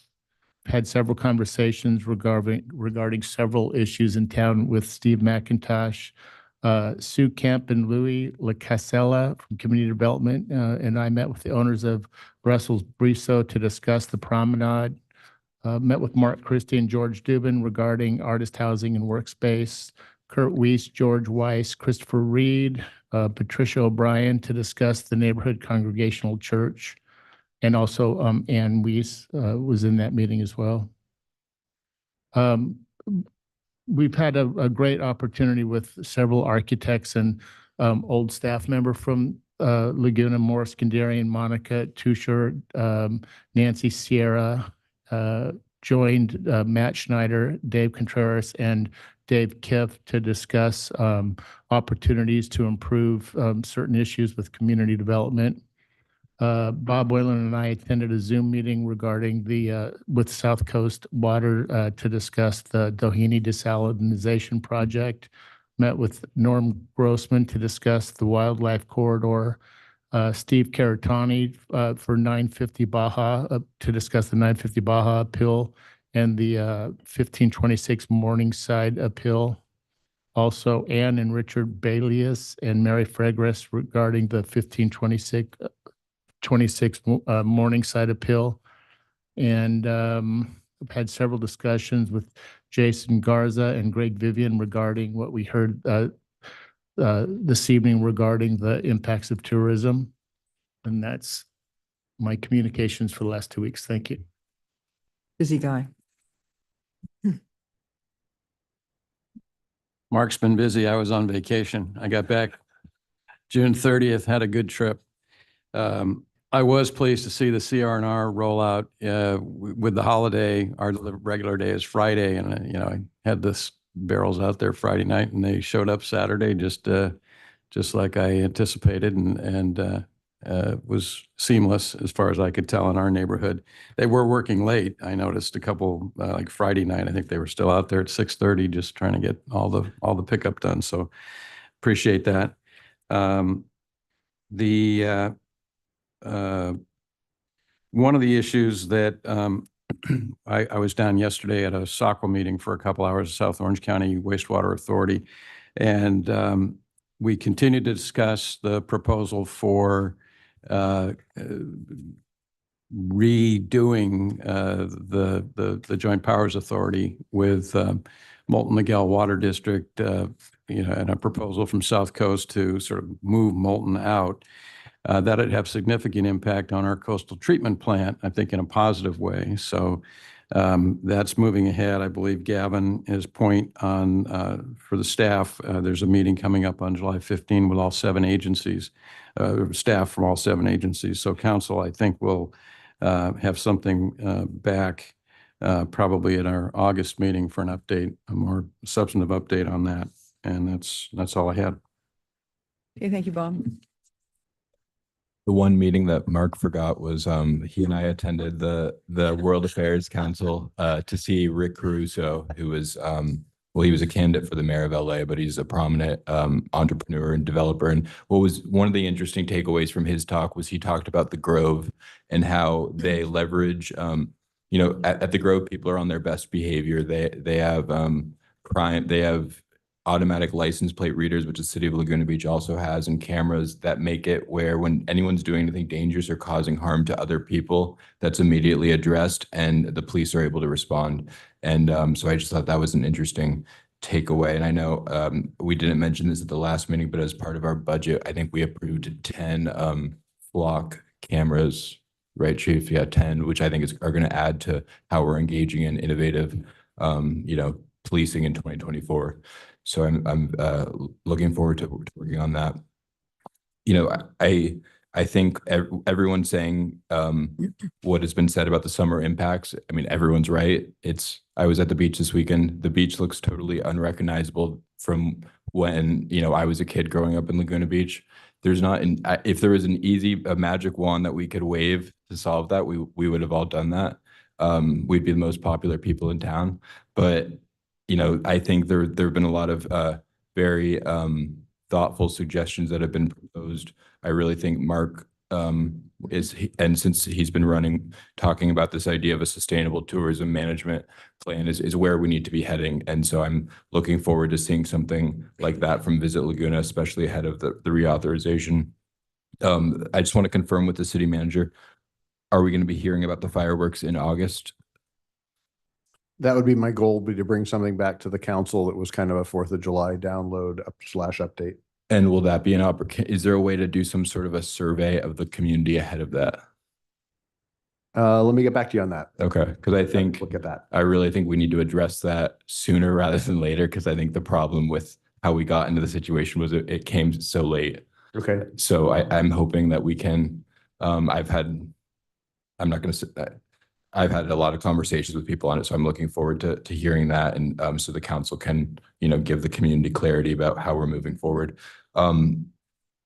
CR&R, Julie, and your team, you've done a great job. And so I appreciate that. It's been, I was nervous, but I think you guys have done a really good job with this transition. And then I just want to remind everyone, there's an LA Times map with all of the wildfires in California. And what's crazy is that it changes so frequently because there's new wildfires that are happening every day. There's currently 20 wildfires happening in the state of California. So it's something that we all, public safety always has to be at the top of our agenda. And I think with this council it is. But I really appreciate all the firefighters who are willing to put their lives on the line and, keep our state safe. So thank you, Mayor. Thank you. Just a couple of comments from me on CR&R. They picked up my trash today. I have to say the trucks are more quiet than the waste management trucks, a lot more quiet. In fact, I forgot to put my cans out and I just made it because I usually hear the trucks and I run out there if I haven't put them out there, but they were really quiet and I appreciate that. The arts festivals are open now. If you have time to go, you should go. We want to support our local artists. They had a pretty good weekend last weekend, but not as good as they hoped, based on the number of people we had in town. So if you can get out to see the art, I mean, I've looked at all the work in the festival, on the festival grounds and also Sawdust, and there's some really beautiful works. If you can get out there, that'd be great. I have a little bit of different opinion than Alex on the fireworks, Dave. I would like to survey the community to see what they think, but I don't think we should do it because a lot of people are gone in August and they don't really get back on board until after Labor Day. So if we can do it a little bit later. September then? What I don't I want get it. is to, No, I get it. I want a set date because I think it's unfair to kind of have the community waiting and then suddenly it appears on an agenda. So as long as it's a set time, that's relatively soon. Okay. And then I did talk to Visit Laguna this week about their geotags on the beaches, and I asked them to remove those, and they did. And Mark and I have been talking about Visit Laguna, and I think we're going to talk a little bit more about that, but agree there's an issue there. I am concerned about, we are getting a lot of people in town, and, I don't necessarily think you can attribute that to Visit Laguna. I think you can attribute it to the weather. And I'm really worried as we progress each year and the climate gets warmer and warmer that we're just going to have more and more people here. It's a hard problem to manage. I think we pick up trash 3 times a day, don't we, Dave, on Friday, Saturday, and Sunday? That's right, Mark, isn't it?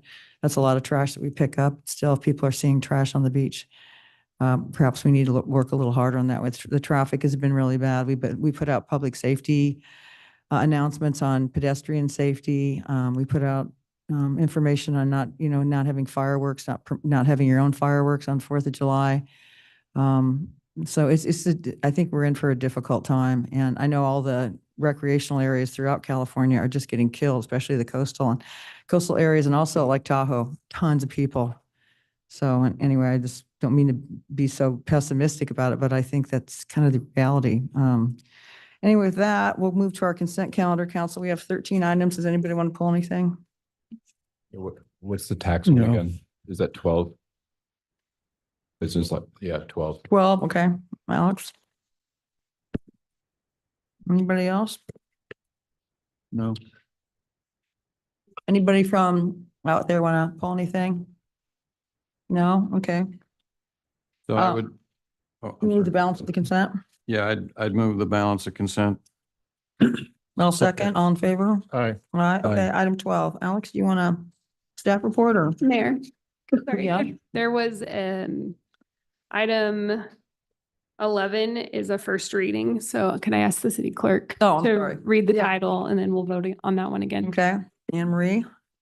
An ordinance of the City Council of the City of Laguna Beach, California, repealing in its entirety ordinance number 1675 pertaining to mass, scaling, height, and parking within the commercial districts in lieu of holding a referendum election pursuant to California Elections Code Section 9241.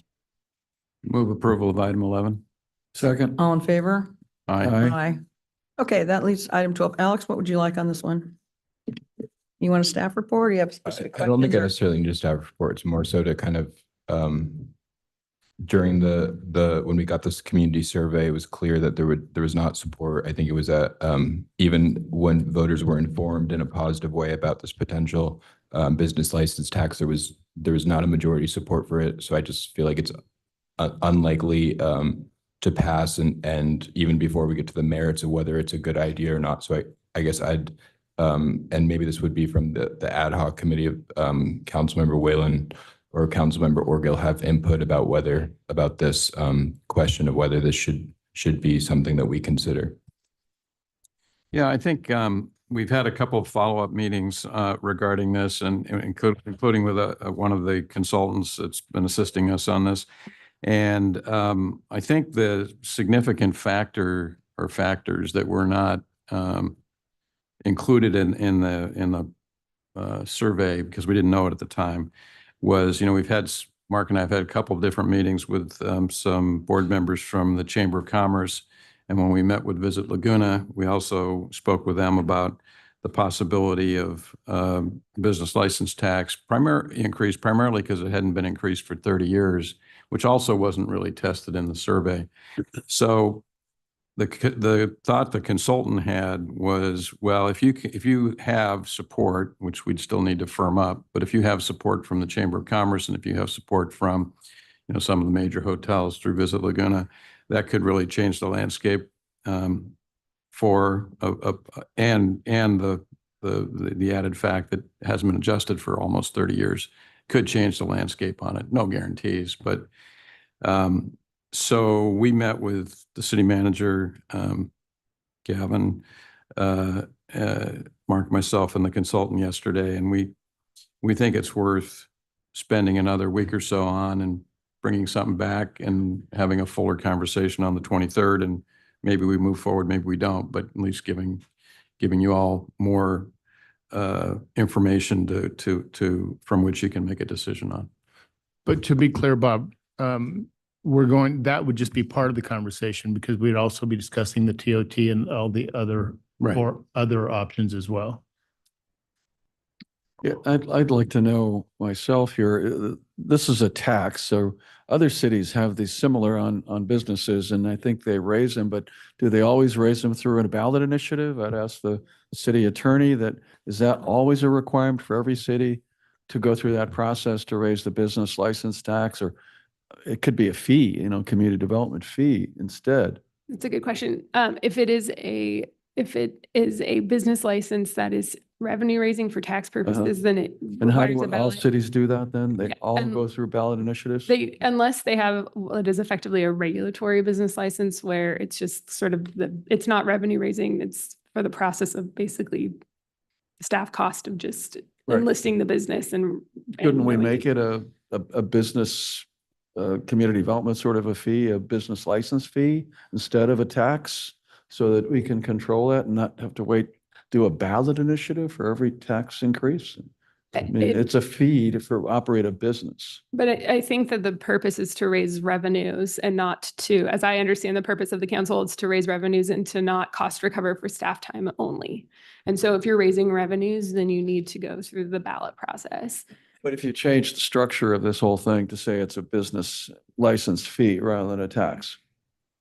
If that is the goal of the council, is to create a fee that's just for the staff time that's involved in regulating the businesses. We have and dog issuing- licenses, right? Yeah, We have so- cat licenses, but- animal fees are, and we don't have any much impact on staff for do that. I mean, there is some to control. That's an animal shelter function. It's not necessarily directly related. What we're collecting is impact fees from the businesses who run their businesses in the town. That's what I see. If I understand the goal with this item, it is to create a revenue raising mechanism. So under Prop 26, items that basically everything is a tax unless it fits into one of the 7 exceptions. And those exceptions can then consider fees where you could, for example, establish a fee for cost of recovery for staff time, for the actual costs of the city. But if the goal is to generate revenue for the city's general fund or for a specific other fund that can be used generally by the city, then that is a tax that needs to go to the ballot. So you're saying that limiting it to a fee by definition would constrain you from actually charging anything but what the staff time is to create the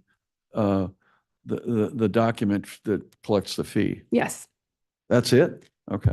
All right. I just want to understand this. One thing to add to what Megan was saying too, and Megan can correct me, you can create a voter-approved business license tax that increases with CPI. Okay. But ours does not do that. Okay. Thank you. Yeah, Megan, do we, I think this consent calendar item got by us. It's a issue that I believe I need to recuse myself from. Yes, So I request that we retake the vote on that particular item. So once we're done with Okay. item 12, I'm going to ask someone that voted on item 11 for a motion for reconsideration so that we can allow, Councilmember Orgel actually didn't state anything when we voted, but we need to state his recusal for the record and retake the vote. What item? So that's item 11. So if we could go ahead and wrap up 12 and then Okay. we'll go back and we'll clean that up for the record. Ask for reconsideration. Okay. Okay. I'll open the public hearing on this item. Anybody want to talk on this item?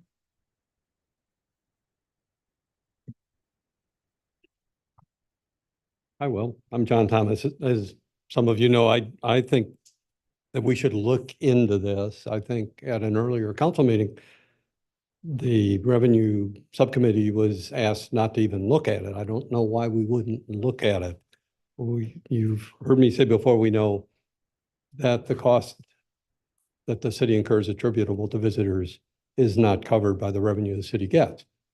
And I think there are variations on the theme of the business license fee that could target the day trippers specifically. And I think you could generate some revenue to cover some of those costs. So I don't see why you wouldn't at least look into it. I think that's kind of a low bar. And on the cost recovery, it's really just a question, the definition of cost recovery. We think there are costs that the city is incurring that this could cover, not staff time, but police costs, marine safety costs. If a business license fee was generating revenue to cover those added costs, and you could link who is paying the fee to the cost, would it be a fee instead of a tax? In which case, would the council have the ability to do this without a ballot measure? So anyway, I just encourage you to look into it. And if you're going to not pursue it, I would hope you get some data on which to base that decision. I think the last conversation was more anecdotal. You know, I hear the restaurants are hurting. But the real data, looking at I looked at the data of the revenue the city collects from the bars and restaurants since before COVID, and it's up much higher. It has increased much more than inflation. So the bars and restaurants seem to be reasonably healthy, and I don't think that's a valid reason to say we shouldn't look into it. So that's it. Okay, thanks, John. So two things. One, on the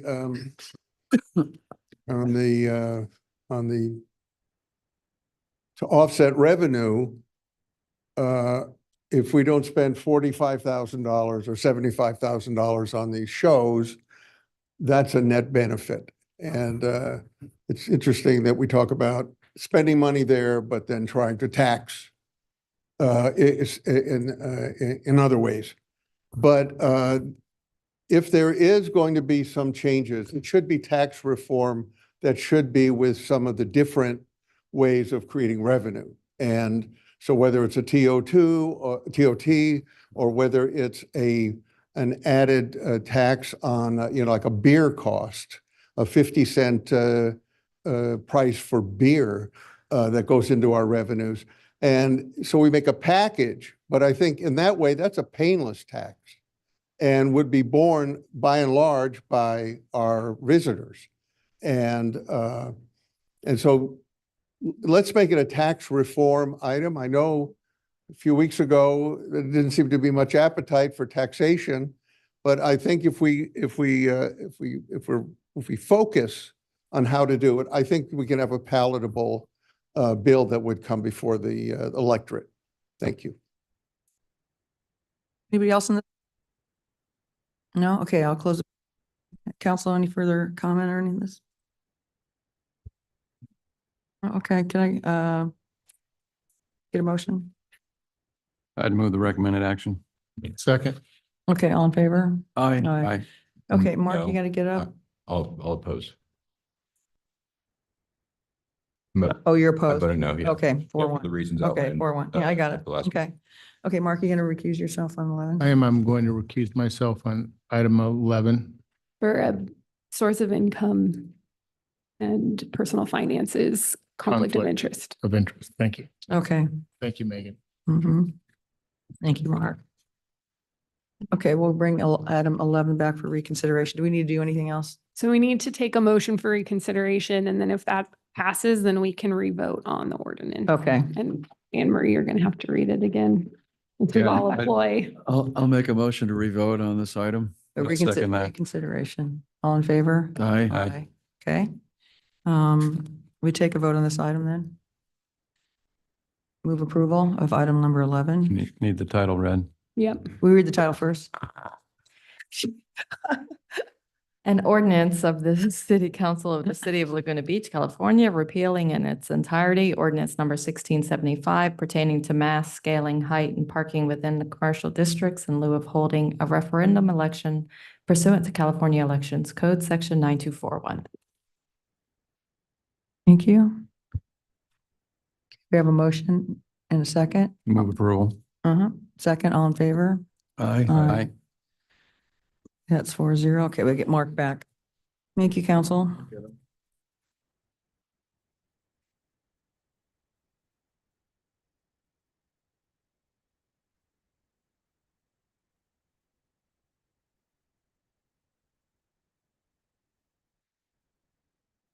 Okay, that takes us to our regular business, item number 14, which is introduction of first reading of an ordinance amending certain portions of chapter 25.16 of Laguna Beach Municipal Code regarding streamlining artist occupancy permit applications and determining the ordinance to be exempt from SEQA.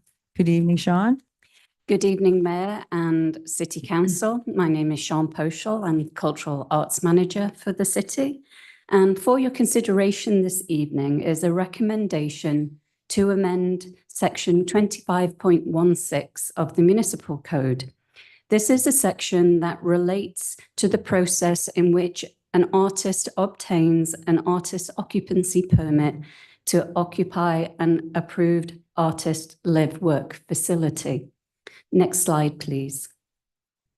The current process is that there is an artist review panel that consists of 3 members of the Arts Commission. The meetings are publicly noticed meetings that are requiring public noticing as well as being public in this room, and are very short in, I think a meeting can last maybe 3 minutes or 4 minutes to review an application, but requires members of the Arts Commission to schedule to be here. And sometimes that has proven to be slightly difficult to coordinate everybody's schedules. The criteria allows for there to be up to 30 days to approve an application, but we would like to work diligently in revising that. The review criteria is submitting 3 of the 4 items, which is an evidence of the body of work, evidence of formal training, evidence that the artist has presented their work, and or letters of recommendation. So again, it's providing 3 of these 4 criteria. There is no aesthetic judgment considered, and it's not juried or curated. It's purely submitting this information. Next slide, please. To expedite the process, it's recommended to eliminate the artist review panel and make the review an administrative review. I would like to add that, as noted in the current application, if an application is incomplete, staff invites applicants to provide additional information and provides them additional time to submit that information before there is a denial, which could be appealed to the City Council. The Arts Commission and Planning Commission have unanimously supported the amendment. Next slide, please. Expediting the process will assist artists in completing applications for leasing artist live workspace. Before you is the recommended action, and I'm happy to assist in answering any questions. Okay, thanks, Sean. Good report. Any questions for Sean, Bob? Sean, how often do we get these applications? Are these very frequent? We get one application at a time, and usually it's twice a month. So like 20 or 25 over the course of a year kind of thing? Yes. Yeah, okay, thank you. How frequently, Sean, do you interact with people who maybe they don't get to the formal submission, but they're talking about trying to live in an artist unit and they're not able to comply with these? How frequently is that? Very infrequently. Very infrequent. I don't think there has been a denial. But have there been opportunities for where they just didn't resubmit because they didn't meet three of these qualifications? They have withdrawn their application, yes. So how frequently has that happened? Maybe three applicants have withdrawn their application, and maybe it's not just because they can't comply, but they are no longer interested in renting an artist live work. Okay, and then is three letters of recommendation? That's like more than getting into Harvard, I think. I think you need just 2 for Harvard. Is that a lot? Does that create a barrier? Have you seen that? Or what do people typically rely on of these 3? I think that's one of the easiest ones. Okay. Because they, they have their friends or people that they've worked with. That seems to be quite an easy one to get a letter of recommendation. Okay. Thank you. Well, the major stumbling block here, what you're trying to streamline is this 3 people have a hard time getting together for 2 applications a month. Mm-hmm. Okay, but then you're going to be the major decision maker, the sole decision maker. So there's no check on you to say it's all your friends, or I don't know. I'm not saying it will be. I'm just saying you become the housing czar. Well, I can say I'm the liaison to the Arts Commission. And I Okay. know it kind of slows things down. What's happening is it slows things down for the artists where they've submitted their applications and they're ready to go and it's just a process that's a little clunky. And I think this will be a better process. It doesn't change the criteria or anything. The criteria is the criteria. It doesn't matter if 3 people are reviewing it or 1. It's what they submit is the same. Do you plan on reporting out to the Arts Commission during a public meeting what artists have been approved and what have not been approved? I can certainly do that.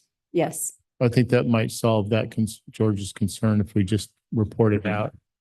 I don't have any problem with the change. It's just that putting it in one person's hand seems like there's no checks and balances. And I put you in a position of power. Maybe that's fair. I trust your judgment, but still, I would question it even if it was my mother in the position and say, well, you've got too much power. Maybe there'd be a check and balance. That's all.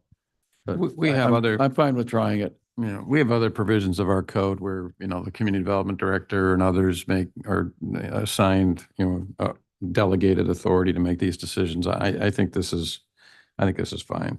Okay. Open the public hearing. Anybody want to comment on this item? Okay, close the public hearing, Council.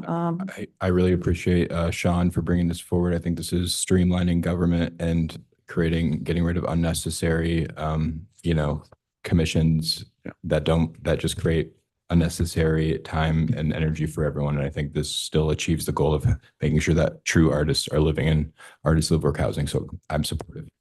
You're going to make a motion or? I'll move the recommendation. I'll second that. Do you need a, Yes. Yes. reading? I'd move to introduce and waive first reading for an ordinance entitled an ordinance of the City of Laguna Beach, California, amending portions of Chapter 25. That's Anne Marie's job. Oh, I don't have to He do can that. read it. 25 You're doing well. 1.16 of the Laguna Beach Municipal Code and the city's local coastal program to streamline review of artist occupancy permit applications and determining the ordinance to be exempt from CEQA. And number 2, find that the action is not a project subject to CEQA under state CEQA guidelines section 15378B3.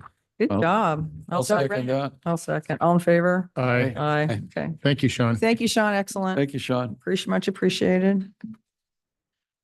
Okay, and item number 15 is, the subject is the transition plan for outsourcing management of the city surplus investments to meter, including modifications to the roles, responsibilities, and compensation to the city treasurer and finance director. And I'll turn this over to Gavin Curran. And I see Rick from Meters here. Welcome.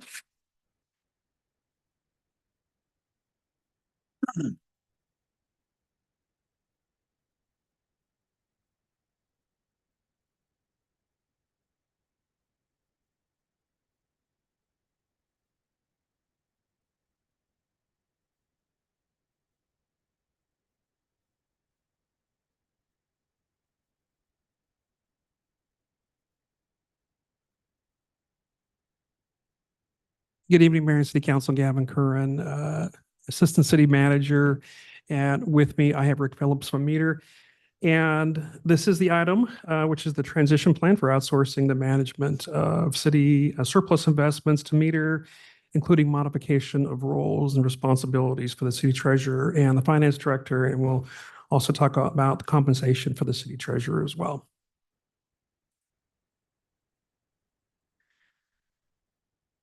So just to provide some background of the timeline. So on July 11th, the City Council approved an RFP for outsourcing the investments of surplus funds. We returned to the council on April 19th. This is the Audit Review and Investment Advisory Committee returned to the council on April 9th and recommended approval, and the council also approved outsourcing investment of surplus funds to Meter. And tonight is the presentation of the transition plan and the consideration of adjusting the city treasurer's hours for compensation. And then on the right is the investment portfolio. The portfolio at the last investment report was about 170 million. Surplus investments in this year, just estimates, of course, they change throughout the year, but surplus investments about 150 million, 160 million. And liquid investments, and this is your cash you need to kind of maintain your operational needs, is about 10 to 20 million. And this is just an estimate. They could change throughout the year.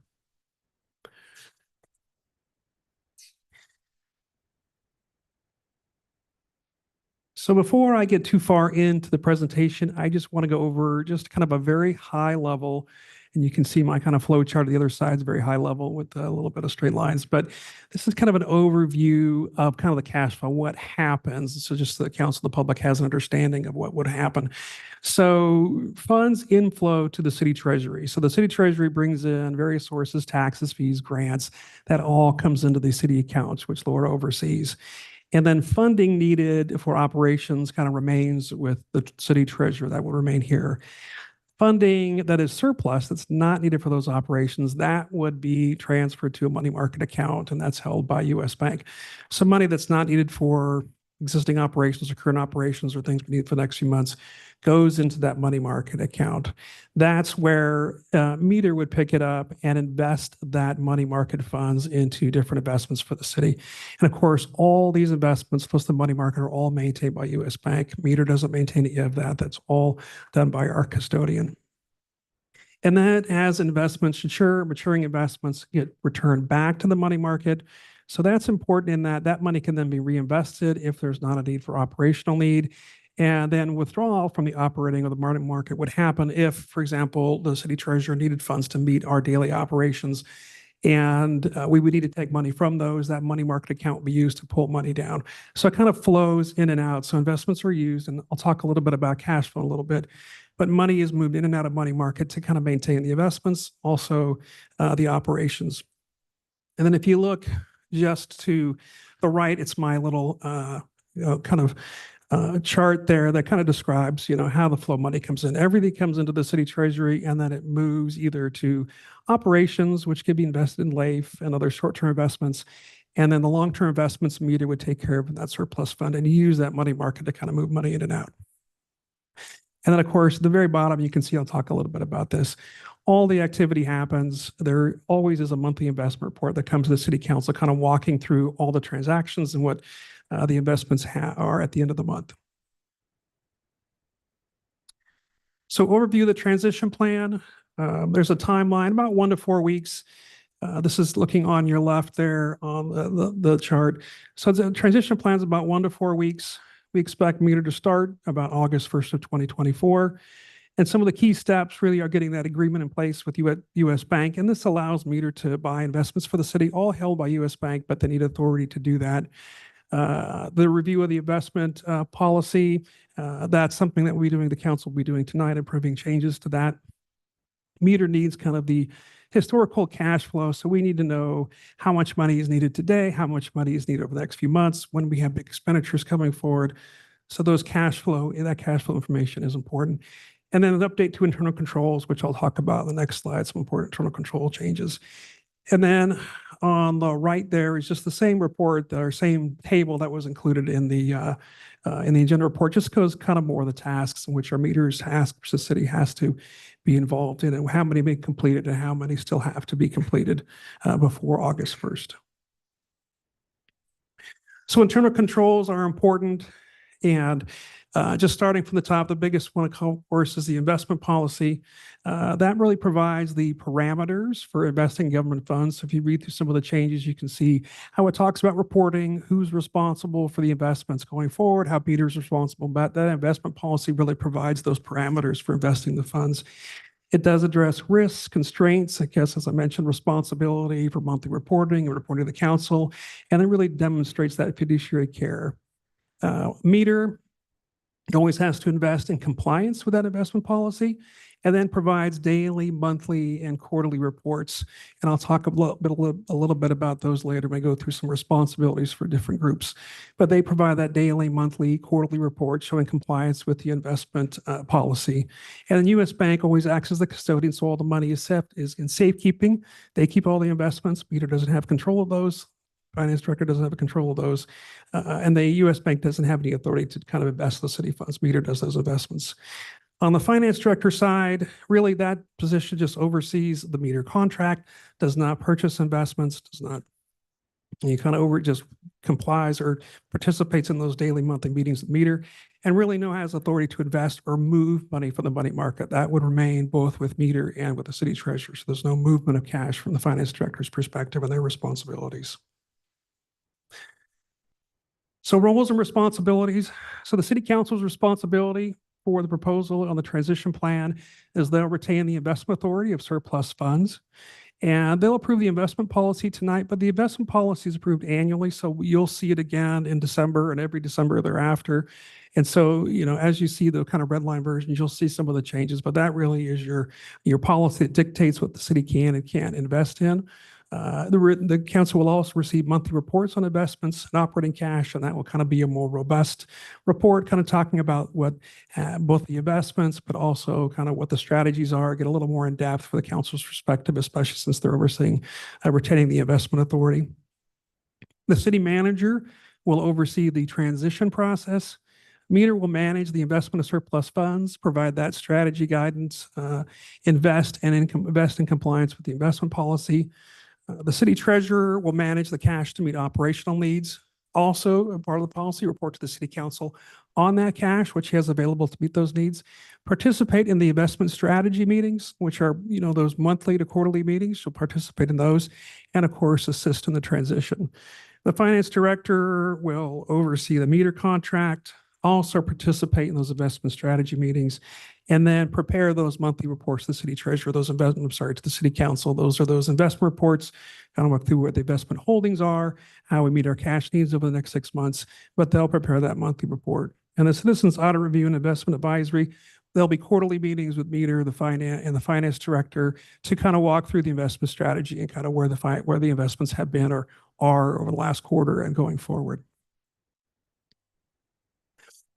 So the other item in the tonight's is the adjustment to the city treasurer's hours and compensation.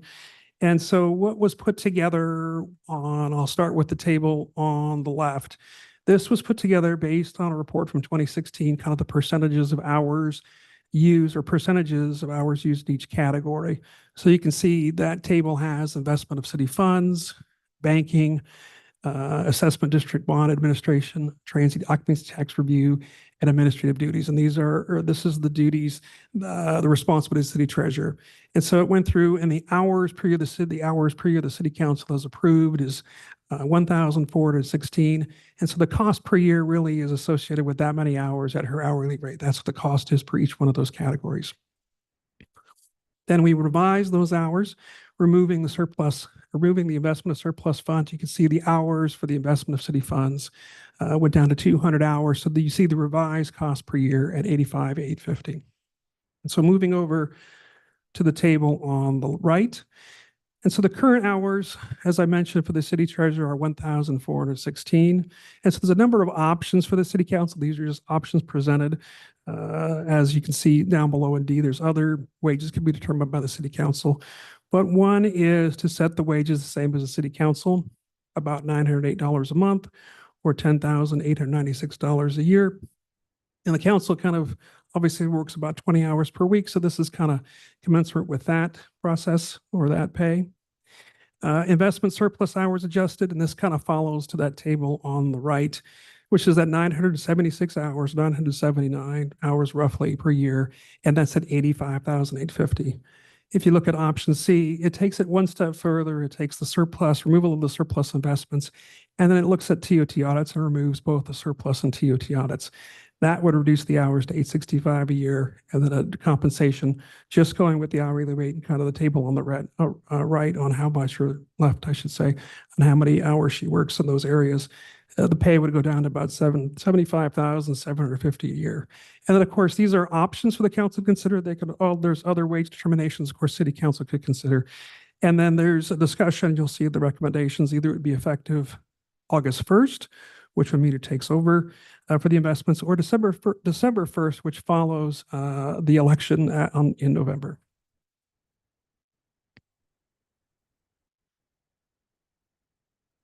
So the summary of recommendations, and this is just a summary, it's not a word for word, obviously. So the recommendation number 1 is transition to meter. This is just to approve the transition plan, the contract, or award a contract to meter do the investments has already been done. This is just the transition plan, and the important part to that is in recommendation number 2 is adopt the investment policy. It's rescinding the previous resolution.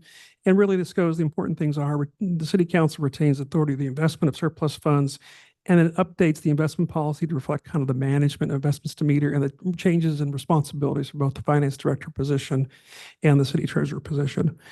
And then recommendation number 3, consider adjusting city treasurer hours. This will be effective August 1st, and this kind of walks through that previous slide.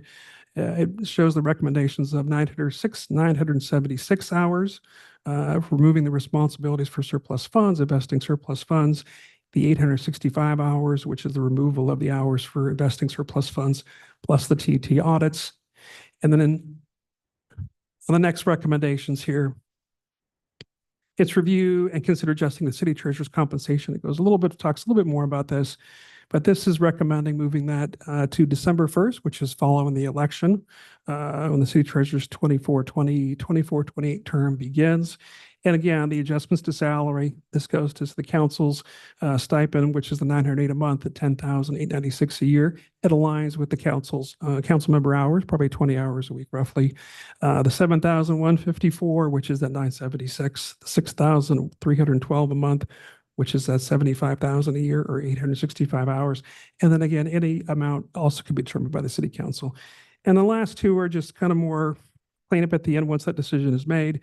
It's modifying, directing the city manager to modify the city council or salary schedules to incorporate the changes that were approved by the council tonight, and then provide direction. And this is something that was pushed from the budget hearing or budget meeting, was provide guidance on the 23-24 performance pay for the city treasurer position.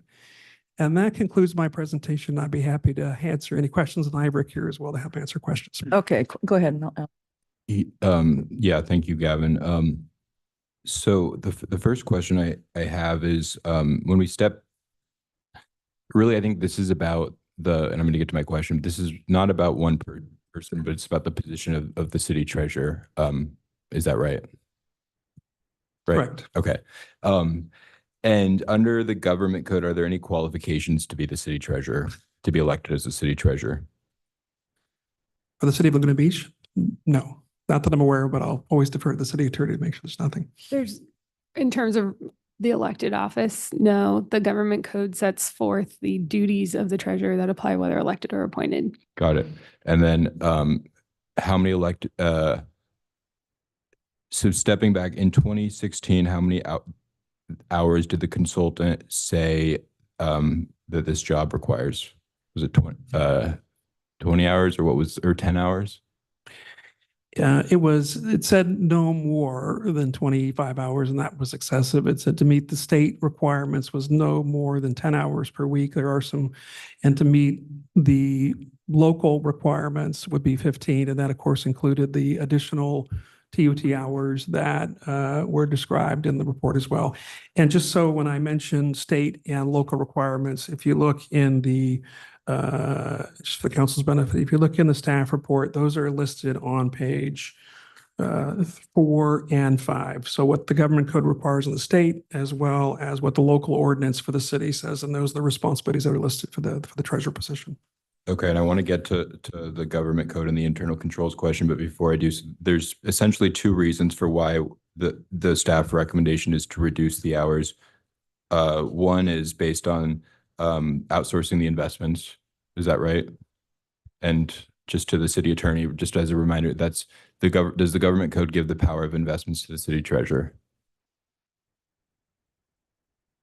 No, the government code section 53607, actually, it specifies that, well, 53604 and 05 say that it's the city council, and then 53607 says that if the city council so chooses, it can delegate that authority to the city treasurer for a 1-year period. Got it. And then so at the last, or a month or two ago is when on a 5-0 vote, we decided to outsource it. And so that's why there's this reduction in hours. And the second reason is because of the TOT audit. So my understanding is, I guess in 2015 or 2016 that the city council made the decision to increase the city treasurer's hours to do the TOT audits.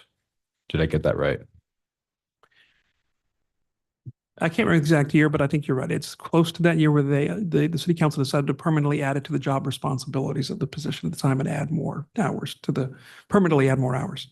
And then over the past 5 years, has that been done? Have the TOT audits been done? And over which years have the audits been done, I guess is my question. So noted in the report, we haven't had a TOT audit done in 21, 22, and I believe there was one completed in 23. Well, audits were done, final report wasn't issued, and I think a report hasn't been done for 2024. So the reduction in the TOT hours is because that hasn't been happening, and so that was the basis. Correct. Got it. And then, okay, I just want to go to the city manager for a second. Are you supporter of internal controls in city government? I feel that's the leading question. Of course. Yes. I mean, it's fundamental, It's right? fundamental. Because I'll do a finance department. And I think, Laura in this, and Laura and I spent a lot of time talking yesterday, but in the materials that she gave us, or that we received, there's kind of three nightmare scenarios laid out, and there's almost a suggestion that this action before us could lead to one of those. So the first one is Placentia, and in that situation, you had a finance services manager who was able to make 36 illegal wire transfers worth $5.6 million. Does what's before us, reducing the hours, does that take away any of the internal controls? Because really not one person should be able to withdraw money from the bank. There should be a check, right? So does this still require that the city staff would initiate a withdrawal, but the city treasurer would ultimately have to approve any withdrawals? Does this change that? It does not. Okay. And then in Dixon, there was a situation where someone named Rita, she opened up a secret bank account and she embezzled $53 million. She was able to withdraw money from another account and put it into this account. Could a situation like that happen here? Are there internal controls where one person like a Rita could go and do something like that here?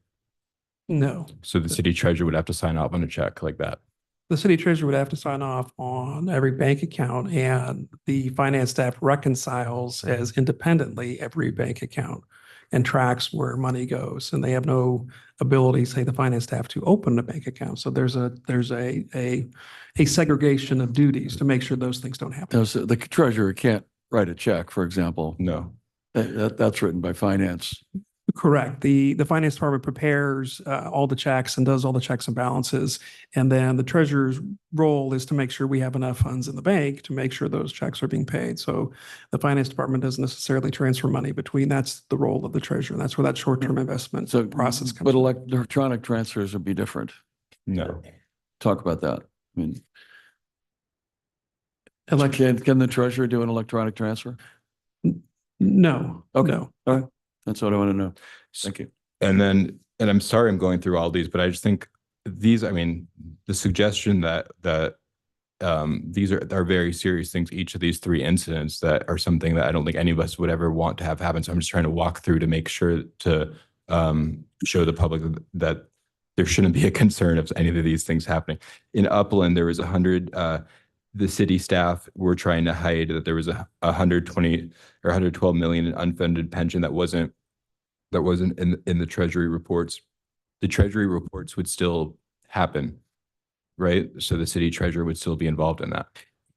Absolutely. And that unfunded liability is both not only available on our annual financial statements, you can also get that information off of a very publicly CalPERS website. So trying to hide any unfunded liability couldn't, not in today's world, happen. Okay. And then my final question is for the city manager. So we had I think this was 2 months ago, we went over the audit, and there were a lot of repeated mistakes in that audit. I don't think there was anything that was that major, but when you have a lot of small mistakes that are happening repeatedly, that's not a good thing. And so that's something that I know you're committed to, we're going to bring in a new director of finance, and I also see former Senator John Morlock here, who we were caused the delay in his publication of the Orange County cities and their financial situation. We still got first place, but we delayed it. So I apologize on that, John. But going forward, that's a priority for you, right? Yes, and council's already been walking along that path with us in terms of authorizing additional positions and authorizing the new ERP. Yeah. So with Gavin and with the interim finance director, we're already addressing that. So does reducing the salary and the responsibilities of the city treasurer, as this does that, in your view, help her or not make a difference in your efforts to improve the finance department and how we're doing in our audits going forward? It doesn't make a material difference. Okay, thank you. Anybody else have questions? Yeah, I would just like to ask a couple of questions. That Laura had sent us some information about the transition plan and her reservation. So what she says is this: it's problematic, the plan itself, and would prohibit the city treasurer from statutory duty to comply with all laws governing deposit and security of public funds. Could someone address that? I think I can talk to that. If in the presentation, I went through all the money comes into the treasury, which Laura oversees. Everything comes in through that. I'll say the treasury, but through the bank. Then she decides what she needs for the operational needs of the city, both short-term and long-term. And I know that's one of those things, a cash flow analysis, which Meter needs to see as well, so they can invest appropriately and make sure investments mature when money comes due if you have large payouts. But all the money comes in that way. And then she will decide how much she needs for the operations. For example, how much stays in our bank, Payroll. how much goes to LAIF, what she need to meet those payroll and check processing. And then the other goes to that, like I said, that money market surplus. And then with that, meter can then make the investments accordingly. And then, as I mentioned, as those big payments come due, meter will know that, and those investments will start to mature. They get pushed in the money market. She will draw down upon those when needed and put those into the treasury again to make sure those bills get paid. So all the money does come in, and all she controls how much she needs. It's the investments of that surplus where meter takes over and make sure they invest, of course, according to the investment policy, would invest that surplus funds. The money needed for maintaining operations and making sure we can meet our payrolls is all managed through Laura. So Gavin, you're saying that she will be able to access funds in the investment fund to move into the short term when they mature? It's does in a that- money market. So for anybody, if you invest in long term, there's a money market, which is liquid cash, but you don't want to hold too much. Right. But that money would be available. And when I talk about cash flows, like for example, we have a large payment going out in July, that money would be available for her to make that large payment. But where she has to draw down on the investment fund to do that? Just the money market. Just the money market portion, but that has to be replenished. The money market portion is if you were drawing it down, where's the rest of it come from when you're putting it in? So that's where I think when the cash flows, and I can always refer to Rick if I can't get this correct, but that's where META will know if I have a payment coming due of say $10 million, I need to have my maturities. I need to have my investments mature enough or enough maturities to invest to make sure I meet that. And that's where the money will go in, and then she can draw down upon that to meet it. Okay, And so you'll place it into the short term. Meter will. Meter will. Meter will. Okay, you guys will. Right. Okay. And just for the rest of the council's understanding, it's not as simple as just the investment, because we have lots of cash flows coming in from TOT returns and other taxes coming in. So it's always important to do that cash flow analysis because you have money coming in. But of course, your biggest are your property tax payments after you get 16, 17 million in a month. And those are typically drawn down upon, but you can invest a lot of that through meter and through the long term of the surplus investments. Okay. What about the staff? Laura says that the staff, you can't transfer the duty to the finance director and override state law. Yeah. Yeah. I think in reference to the investment of surplus, the state law is that the city council, per council or Mayor Pro Tem Renagi's question previously, the state law actually says that the city council can do that. Is the investment authority to begin with. So by default, the city council is the investment authority, and it can choose to, on an annual basis, delegate that authority every year or rescind it. We'd have to do a resolution every year. So, and in the past, the city has done that through its investment policy. The proposal that's before you tonight is to have the city council retain its authority to begin with, which is what the state law prescribes.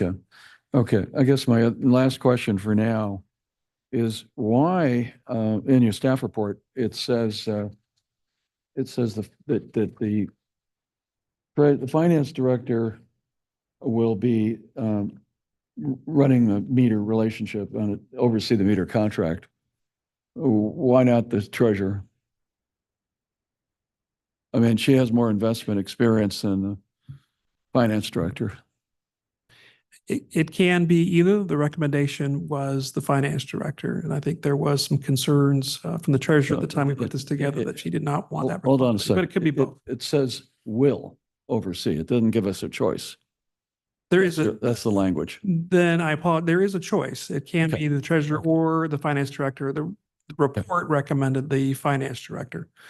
Well, I understand that. They make recommendations as a council and we decide what to do. So I take issue with it saying will oversee as if it's a done deal.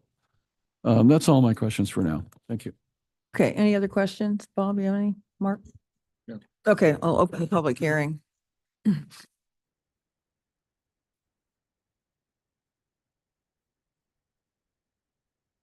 Hi, Council. Hi, Council. Laura Parisi, City Treasurer. I'd like to go over a couple of the questions that you had. Respectfully, Gavin has not managed the investment program and does not have a number of those things exactly correct. I gave you a very long list of the issues that I had with this transition plan.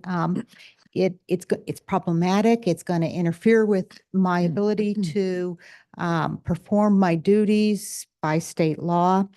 I understand you, of course, you have all of the investment authority. However, the treasurer has the responsibility for custody of the funds. So I will be opening the custodial accounts and managing those custodial accounts, which Meter will be investing through. Nowhere in any of the plans did you state that the treasurer would lose the ability to oversee Meter. I'm not quite sure why I've lost that authority. I've been your treasurer for 25 years, performed the investment function for the city. I've exceeded expectations. The position has never received a single hour or a piece of software to do the work. This year, the investment income is going to exceed budget. It's going to come in around, the realized is about 3 million. The budget was 1.6 million. The unrealized investment income is going to be about $5 million. And that's just a market thing, but it's still, I'm exceeding your expectations. I don't know why you would take that responsibility away from me. I'd like to go in and talk a little bit about that 2016 consultant report and the hours that are in the staff report. A lot has changed since 2016. I believe investments were less than half of the size of investments today. Of course, there's increases. The finance department alone increased 48%. 48% more people. There's not a single hour of increase in there for the treasurer's role. I did prepare a list of hours for Alex. You know, from what I can see and my best estimate, even if I don't do the actual investing, when I manage the monies, I came up with over 40 hours. I'm not asking for an increase in hours. I'm asking to oversee the investment program to stave off potential problems and interactions that might interfere with the city operations. One of the things that I highlighted in my comments was that there are not enough funds in the LAIF accounts to fund operations through this period, which is the dry period. I'm doing something called targeted investing. So for example, today I had a $5 million T-bill mature, and it went straight into the bank account because I'm going to be paying the unfunded pension liability on Thursday. So I have investments that need to go straight to the bank account. I know that. Meter would not know that. That's what target funds investing is. And that's why there's not enough money in LAIF.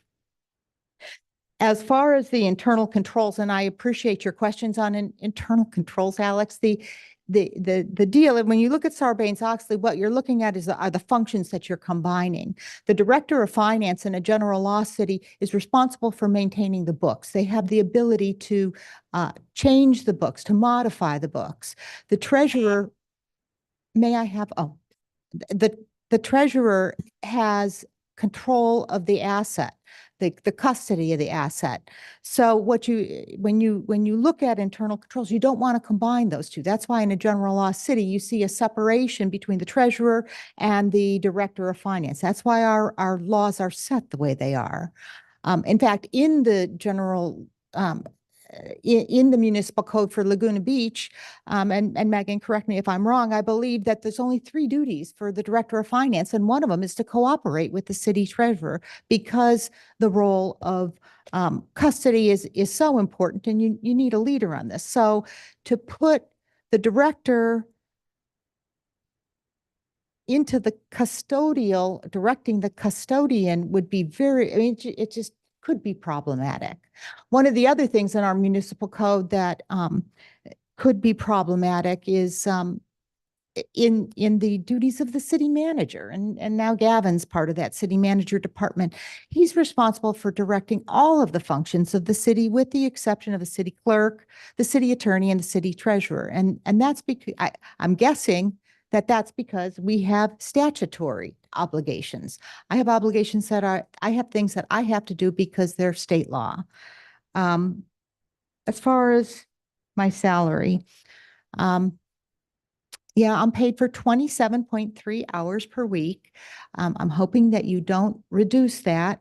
I've done an itemized list of the work outsourcing to Meter. I'm looking at it as an opportunity to maybe use it as a springboard.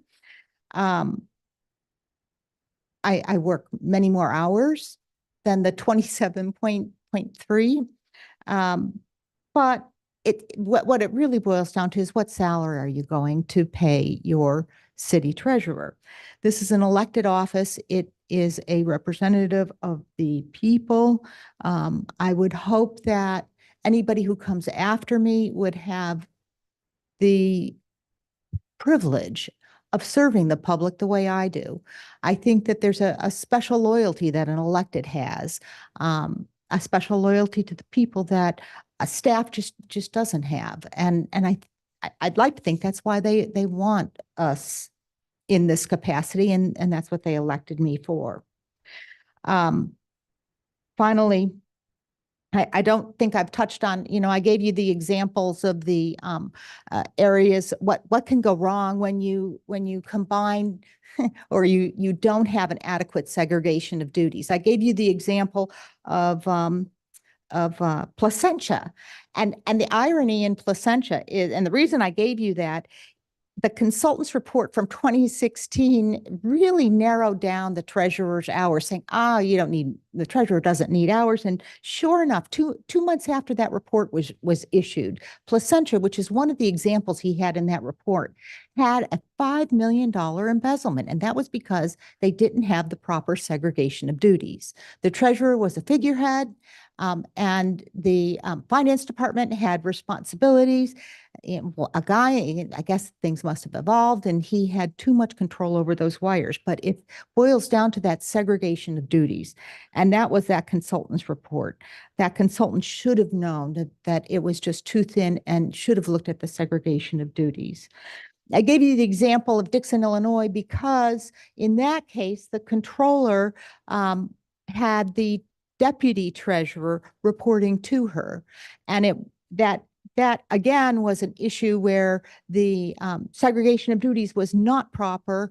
The controller had the ability to open the accounts. She had the ability to control the funds as well as adjust the books. And when you have that combination, you have the ability to move monies where they shouldn't be and then cover it up. And that's just not a place that you want to go. Finally, I also highlighted the city of Upland, and that is directly in this report. At the city of Upland, that was a grand jury report that talked about the treasurer lost the ability, and one of the statutory obligations is to report to the council and the public all of the inflows and outflows of the city, not just the lay funds.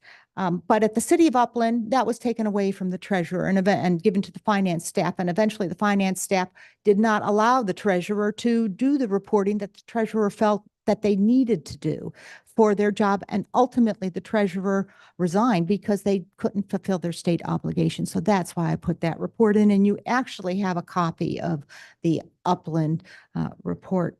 I have to thank you for letting me take so much time here. Laura, I have a question for you. Yes. I have a question for you. Hey, when we audit for TOT, what fees do we audit? What hotel fees are auditable? What fees do you actually audit? I am auditing the transient occupancy tax as well as the business improvement district tax. And I'm glad you brought that up because, But here's my question. Let me just go through my question. So I'm looking at Anaheim's, what they have. So they have a whole bunch of fees, but I'm just trying to figure out when we do them, like what do we, what's within our realm of auditing? So they have if they have transaction fees, service fees, booking fees, processing fees, cancellation fees, no-shows, attrition fee, all these fees. When we do our hotel TOT, what fees are in that? I look at the definition in the municipal code and it defines, I look at what is consideration.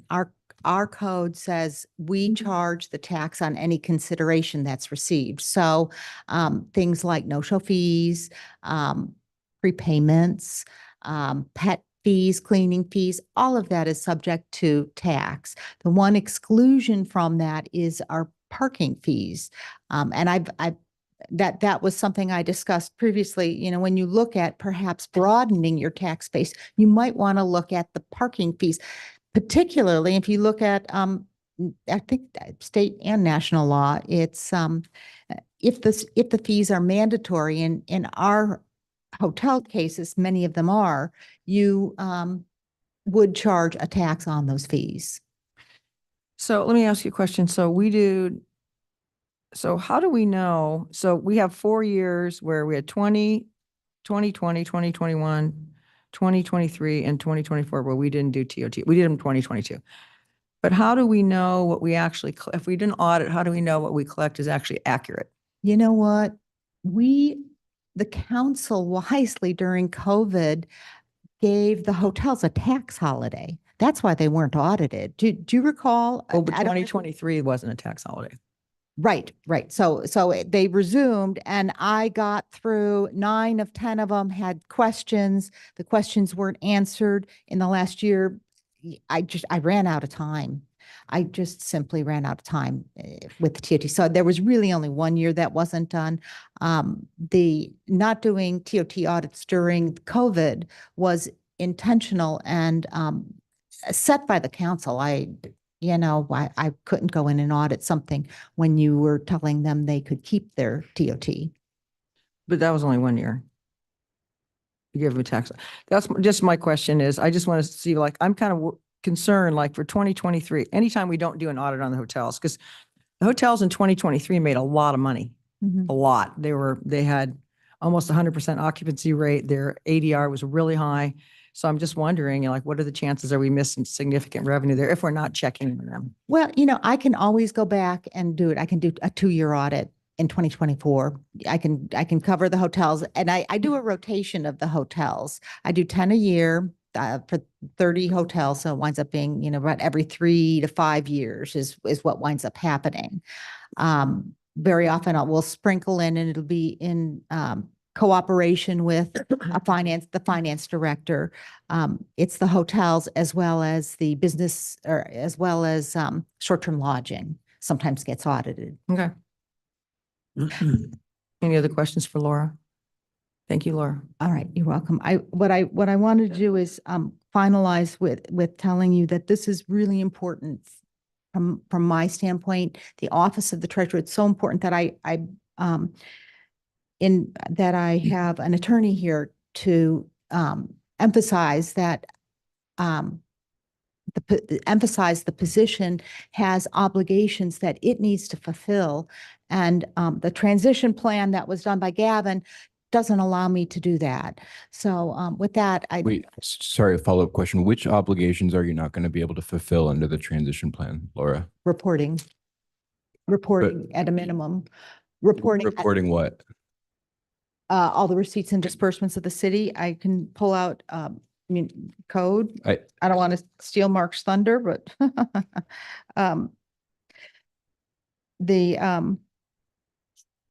Well, under Government Code 41004, you have to report at least once each month to the city clerk, a written report and accounting of all receipts, disbursements, and fund balances, and file a copy with the legislative body. Yes. So what in this plan is going to prevent you from reporting all receipts, disbursements, and fund balances? The fact that I'd only get to see LAIF, I would only be reporting LAIF. My investment report fulfills this obligation. And so I would like to continue to prepare the investment report. And if I oversaw meter, I could continue to do that obligation and fulfill that requirement.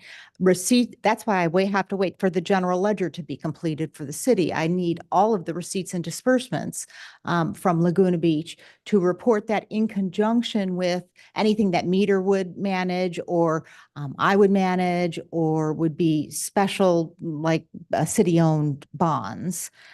All of that needs to get included in one of those reports. Okay, so anything other than the 41004 monthly report that? Yes, I was very concerned that I would not be able to properly fund the accounts with the way it was written.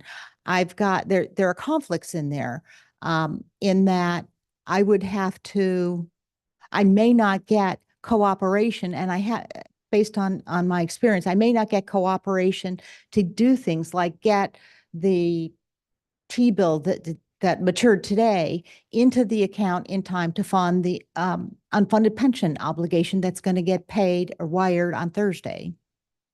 It can't go into a money market account. It needs to go into our bank account so that we can create a wire. Okay. Thank you. Thank you. Thank you. Thank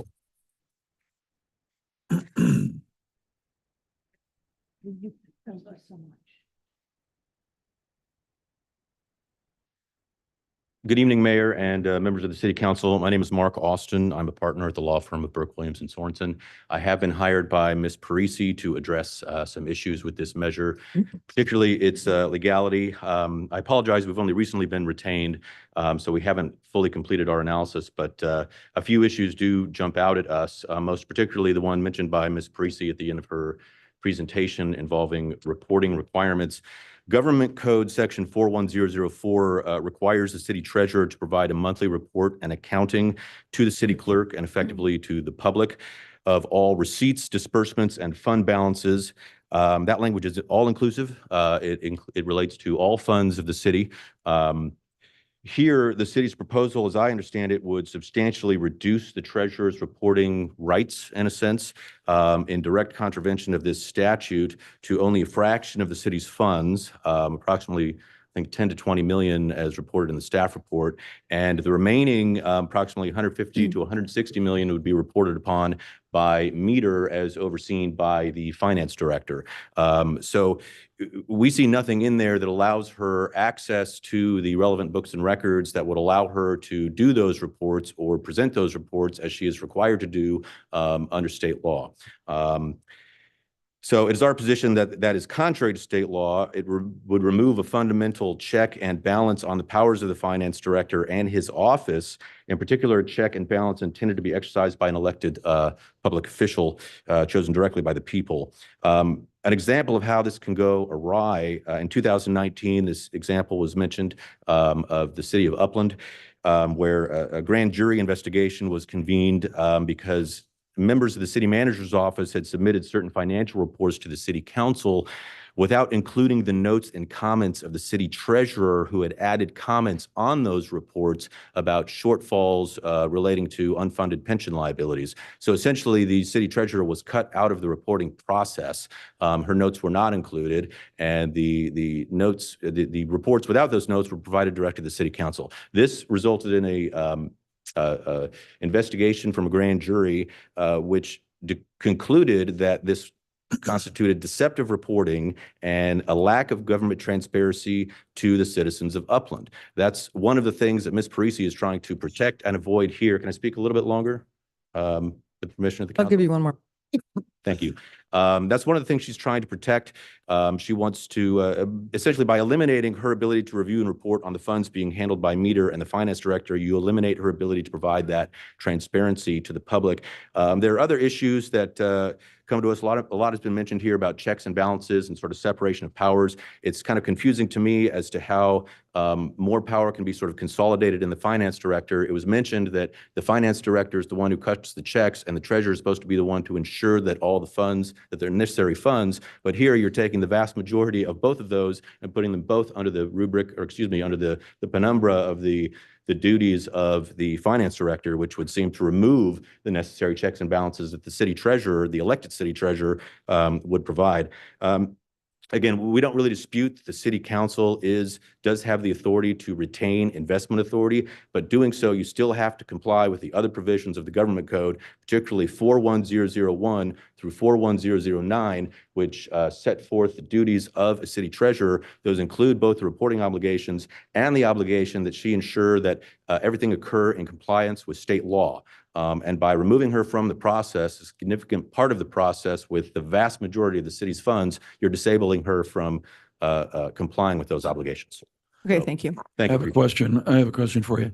So would, if we just said, if the city council said tonight, well, we're going to move forward with this, that the city treasurer will be in charge of the investment, would that solve it? I think that would solve a lot of the issues. You would still need to ensure that she has the ability to report she would need full insight into the investment decisions being made. She would need the ability to report directly to the city council and to the public as to the results. She cannot be cut out of the process. Well, she does now. She reports to us. But I'm saying if majority, you're saying there's still problems even if she was selected to manage Meter's relationship. I don't like answering, all or nothing questions. We just began our analysis, but I think that would take care of the vast majority. To the extent you include her as part of the process, give her oversight over the investment authority, and allow her access to the books and records, enabling her to report on all funds, not just the limited funds that she's being left with, that would help solve the problems. Okay, thank you. Thank you. Good evening again, council members. So I'm listening to all this and I just learned about this, but this really seems like a solution in search of a problem. Where's the problem? Laura's been an employee, treasurer of the city for 24, 25 years, impeccable integrity, trustworthy, high performance, professional. Where's the problem? Why are we switching horse at the middle of midstream? It seems a bit like a coup, if you will. It certainly can't be about finances because I've seen the city council spend money like a drunken sailor and, saving a couple, $10,000, $20,000 here. That's nothing. So don't tell me it's about, finances. I think, Alex, you brought up the issue of internal controls. Again, I don't know why we're putting another layer on top of what's already in place here that has worked so well for the city for so many years. When I came here, it was an $80 million budget. Now it's a $145 million budget, still being performed quite well with respect to the investments and the finances, et cetera. You guys have fiduciary responsibilities. I don't know why you would be abdicating that in a sense to yet another outside consulting firm to manage this for you when we can do it in-house. There's been a lot of outsourcing these days by the city. Why don't we do our own job with the people that we've hired to do that job for us? Laura is an elected position. The people of this town have invested their trust in her by re-electing her year after year after year. This seems like a real kick in the you-know-what for all the hard work that she's done on behalf of this city. Gavin, I think, cites a 2016 consultants report. That's almost 10 years old. You got to look at the numbers on current date. You can't pull up 2016 data and expect it to work in 2024. What else can I say? I just don't understand why we're trying to delete basically the treasurer's job, which we should have in this city as an elected position when we're continuing to grow. Why would we be eliminating a critical gatekeeper fiduciary responsibility at a time like this?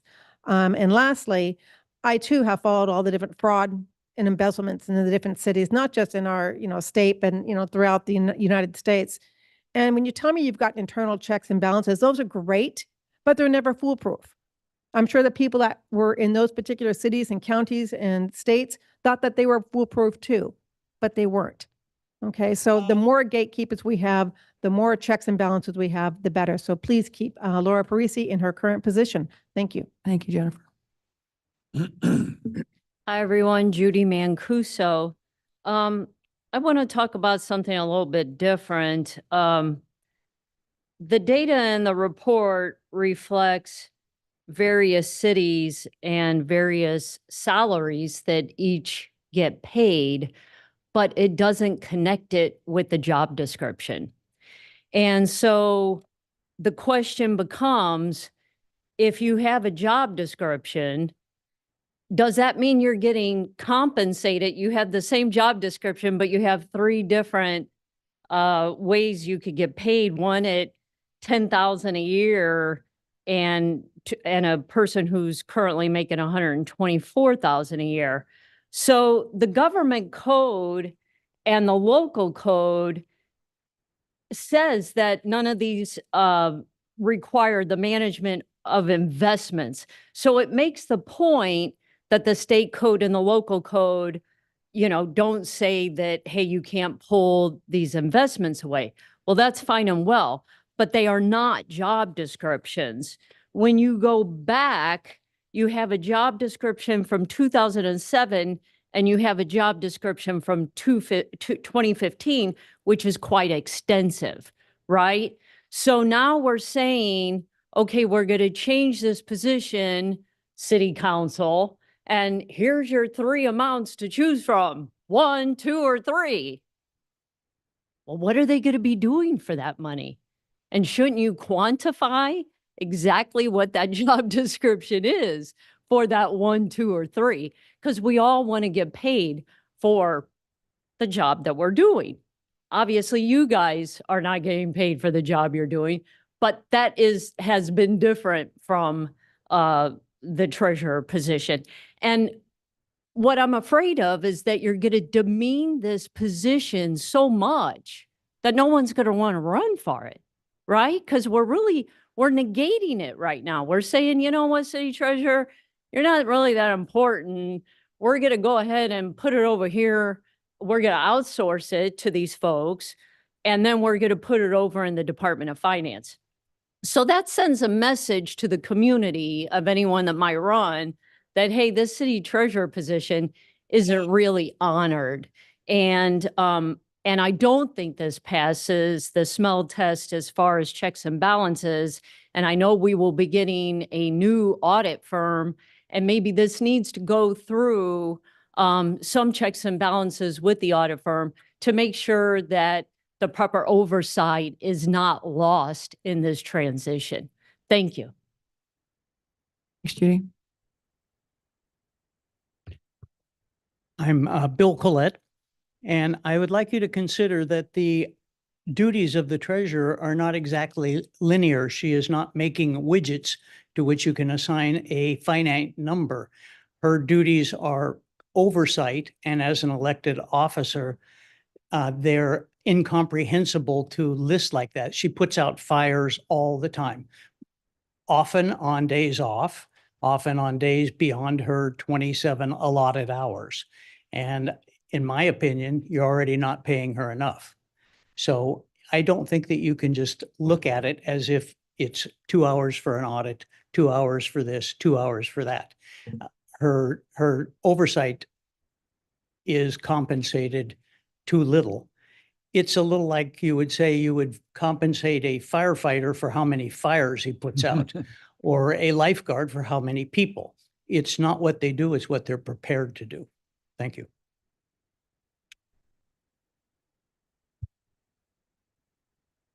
Hello, City Council, and I want to thank the mayor, as she goes on, for allowing a full hour of 25 public comments, because that was unusual, but we enjoyed it. Okay, so in 2020, in the heart of that wonderful pandemic, we elected a city treasurer. We, the people of Laguna Beach, the voters, voted in a city treasurer. And when we looked at that position, it had listed certain responsibilities and current tasks and hours and all those good things. And now it seems like we don't get to vote anymore. It's being changed and taken away. And maybe that's a naive question. I know City Council has a lot of rights and oversight, but I like to think that we, the people, have certain rights too. In psychology, we have something called impression management. That's how you appear to others. So when you take what looks like away from the public, that's not a good impression management. To give you what good impression management looks like, Exhibit A is our new city manager, who has built a reputation already for responding to residents' letters and calls. We all celebrate that. Anyway, that's probably a naive question, but it sticks in the craw of a voter. Okay, thank you. Good evening, Council. Regina Hartley, 24-year resident and taxpayer in Laguna Beach. And I consider us very lucky to have Laura Parisi as our city treasurer. She has incredible experience, impeccable work ethic, and impressive credentials and training. She has always held her fiduciary duty to the city of Laguna Beach as her highest priority when others may not have wanted such adherence to it. I have a very little experience with accounting, having run an architectural building business with my husband in Marin for many years. And even I know that combining record maintenance with investment custody is not a good thing, as it can easily lead to embezzlement. Not that anyone in the city would want to do that, but it does leave room for suspicion. I urge that the council follow the municipal code as outlined in Ms. Parisi's report regarding cooperation of city finance director with the city treasurer, as well as to follow the California state law regarding the treasurer's duty to file monthly treasurer reports to the council, which includes investment oversight. As for the reduction in Ms. Parisi's hours, or in the treasurer hours, this has to be a mistake. The city has increased the number of staff quite a bit over the last few years, but it has not increased the hours of one of the most important members of the staff, the city treasurer. As stated in her report, she has worked on her own time on behalf of the city. This is a bit of an embarrassment on the part of the city that her duties exceed her paid work hours for such a person of such high standing and an elected official. I would hope that the city would hold her in higher esteem for all she has done for our city over 25 years. I urge you to carefully read and follow Ms. Parisi's suggestions as laid out in her report. As a citizen, I would like my tax dollars to be protected by the city treasurer properly with enough time to uphold her fiduciary duty to all of us citizens. Thank you. Thanks, Regina. Good evening. My name is Robin Hall, and I'm a 40-plus year resident of Laguna Beach, and I've been a CPA for 44 years. What I would like to talk about tonight is the transition of oversight from the Treasury position to the Finance Department. What is the cause for this action item? Please identify for the residents' benefit the issue causing City Council to consider transfer of oversight responsibilities. Please explain for the residents' benefit how the proposed transfer of responsibilities will resolve the identified issue. Please explain for residents' benefit what expertise and experience the City Council has determined is required for the oversight function. Has consideration been given to the loss of segregation of duties if long-term portfolio investment oversight is transferred to the Finance Department? Has the impact of the proposed transfer of oversight function been discussed with the outside audit firm? What was their opinion? Does the Finance Department have the requisite experience and expertise to effectively oversee the investment portfolio? Which staff position has the requisite experience and expertise? Can the Finance Department absorb additional duties? For the past 6 years, no audit has been completed before January 28th of the following year. For the past 7 years, the audited financial statements have not been presented to City Council before the end of the subsequent year, i.e., at least 12 months have passed between the city's year end and City Council being presented with the audit.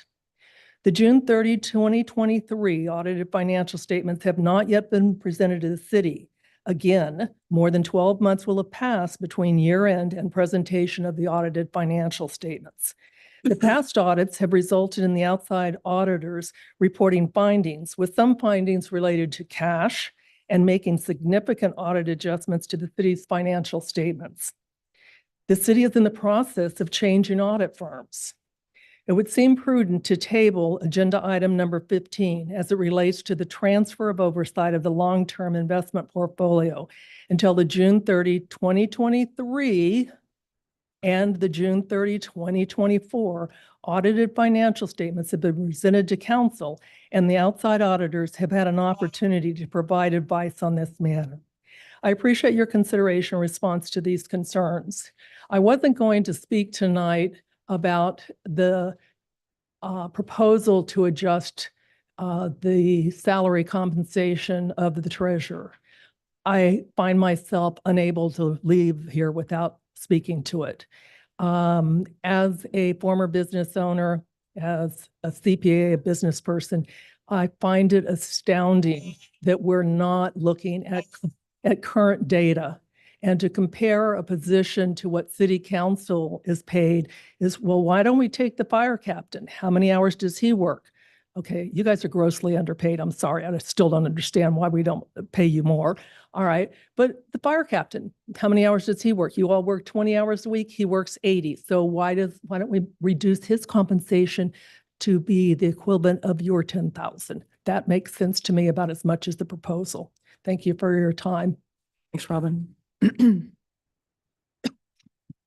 Gosh, I have nothing new to say based on what's been said before, but I would like to have a better understanding of the thought process that concluded in having the finance director rather than the treasurer oversee the outsourcing arrangement. Keeping in mind that oversight of an outsourcing arrangement is not a perfunctory task. You can outsource your functions, but you can't outsource your responsibility. It's still the responsibility of the city to make sure that those funds are being managed properly. So with that in mind, I was going to ask what the involvement of the current treasurer was in preparing the plan, but I think I got my answer. There wasn't much, if any. How were the comparative skill sets of the two functions assessed? I mean, how did we determine whether the proper skill set necessary for this task is with the treasurer or with the finance director? Mary, could you speak more into the microphone? Okay, sorry. Talk a little fast for me. How does the current finance staff, or does the current finance staff have the relevant investment expertise, or will this require additional staffing? Do we need to hire more people to do this job as we cut the hours of somebody that we have on staff that already knows how to do it? What consideration was given to the impact the additional duties will have on a finance department that already is challenged with resolving material financial reporting issues? And I was going to ask whether the proposed internal control structure, especially the proposed segregation of duties, was discussed with either the audit committee or the outside auditors, but I think the answer to that question is that it hasn't been. I might also suggest, having been involved in this kind of thing in my professional life, I will tell you that investments, trading, wire transfers, cash is probably, if not the highest, one of the highest risks that a municipal city has to manage. And so perhaps, given all the discussion about internal controls tonight, you might want to consider hiring an outside audit firm to do a special audit procedure report on the proposed internal control structure, just to give yourselves some comfort that you've done your due diligence.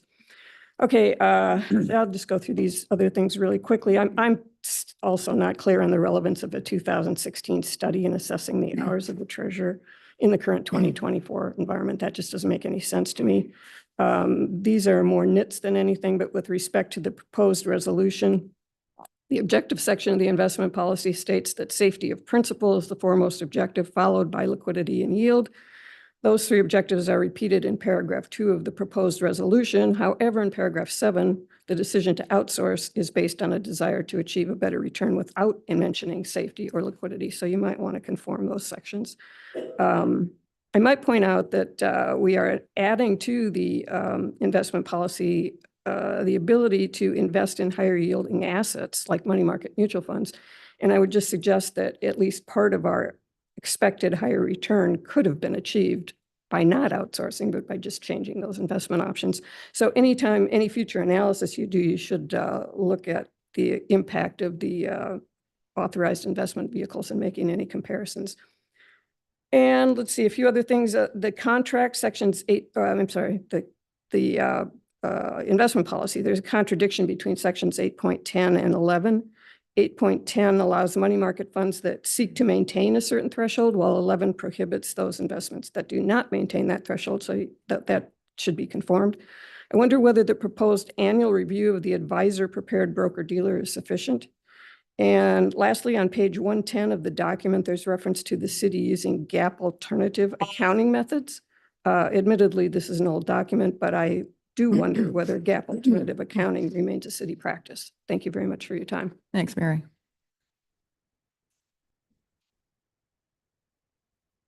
Welcome, Senator. Good to see you. Good to see you, Bob, Madam Mayor, council members.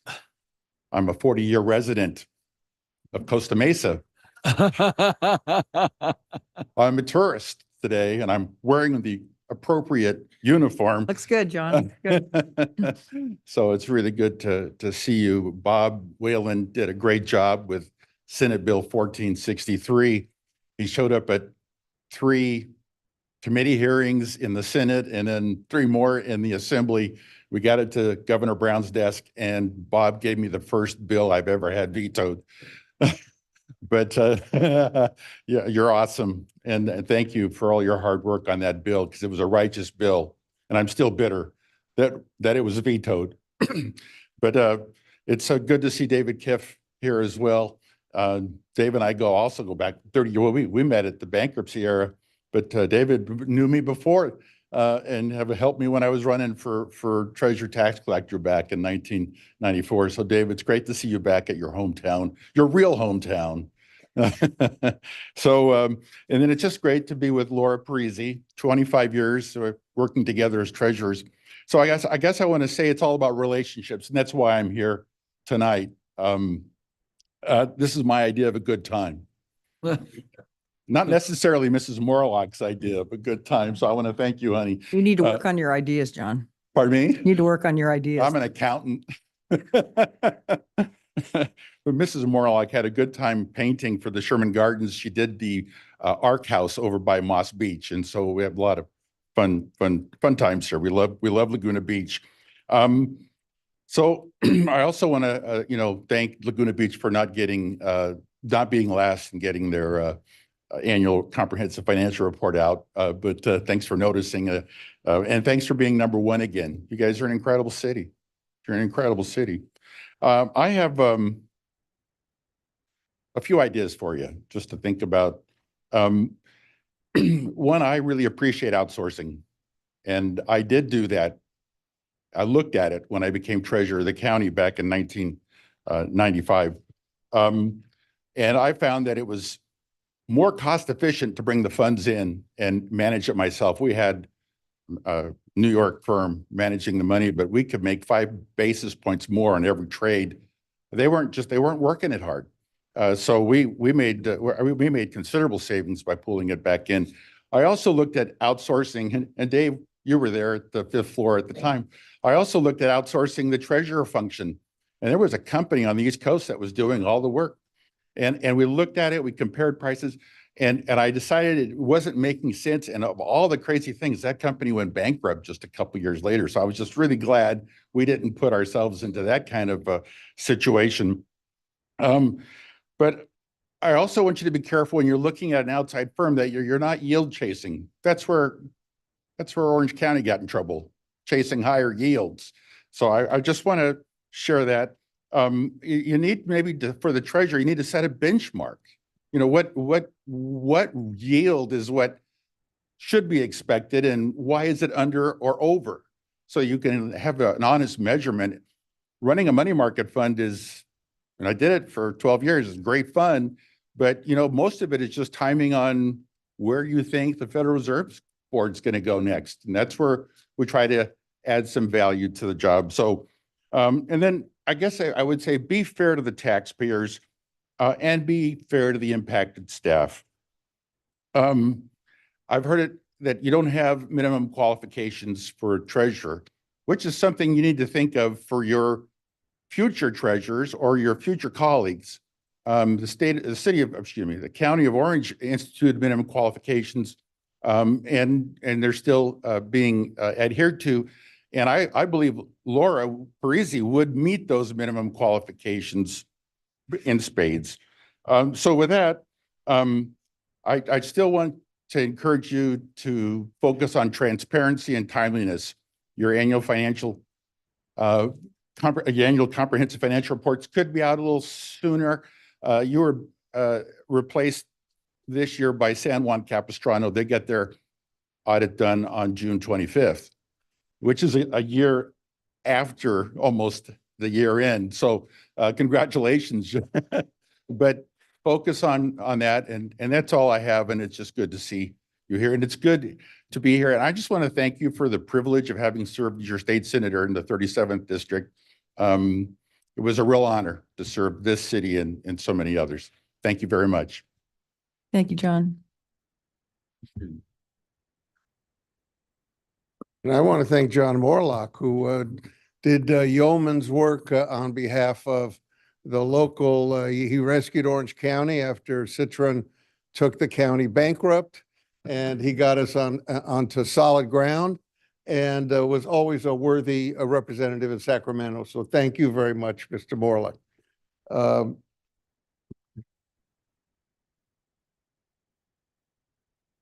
So I guess I would say, if it ain't broke, don't fix it.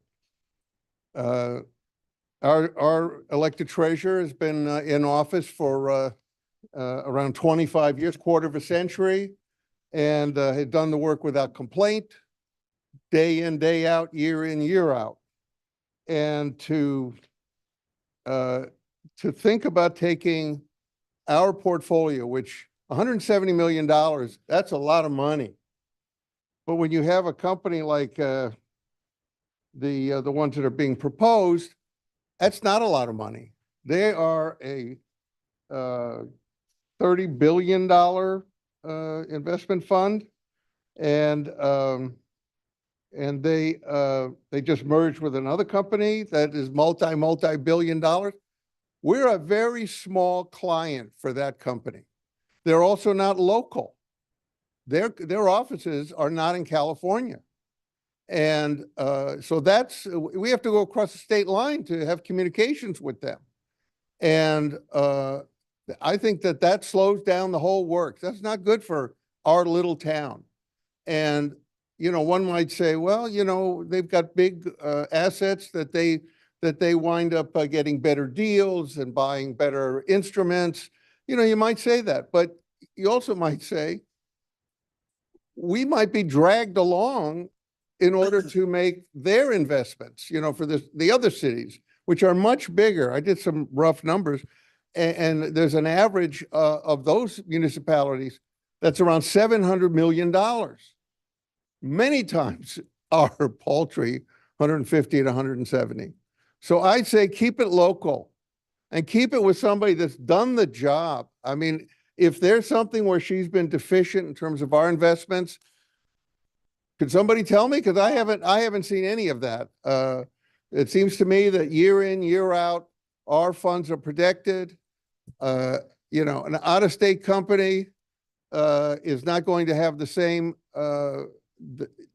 duty to be a fiduciary as our elected city treasurer has. So I would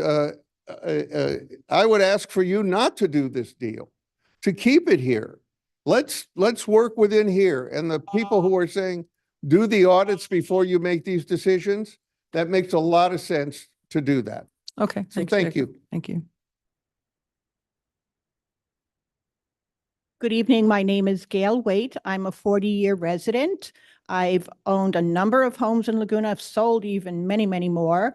I'm the incorporator and founder of a successful 501c3. I'm also right now the head of a environmental 501c4. By no means an investment expert, but in my 40 years here, Laura's been our treasurer for 25. We've gone through some really tough years, and she's kept us going and solvent. So I think to be doing this to her this evening is really, really disrespectful. And I would like to encourage those people at home to read through the paperwork that was submitted online for this item. There is so much information there that the residents need to read and understand why we're here tonight speaking on behalf of Laura. I heard Bob Whalen ask her about reports. I heard the mayor ask her about TOT reports. You're cutting her hours and you're asking her, in essence, to be giving you more work. And it's ridiculous. I remember a meeting late last year when Bob Whalen was still mayor, asking the finance director, why haven't reports been filed that were due in March for, I believe, protecting the city's bond ratings? And I believe the finance director said, oh, we'll get them done next week. And, so you're asking a lot of a person and you want to cut her hours? She should have a full-time position. I mean, she should be here. People want their paychecks signed, obviously, the staff. So to be cutting her hours is really not right. It does not incentivize future city treasurers. And I'd like to know how much Meter will be making off this deal, because I don't see why it's going outside of our department here and our city treasurer's job. Thank you very much. Okay, thank you. Okay, I'll close the public hearing. Oh, go ahead.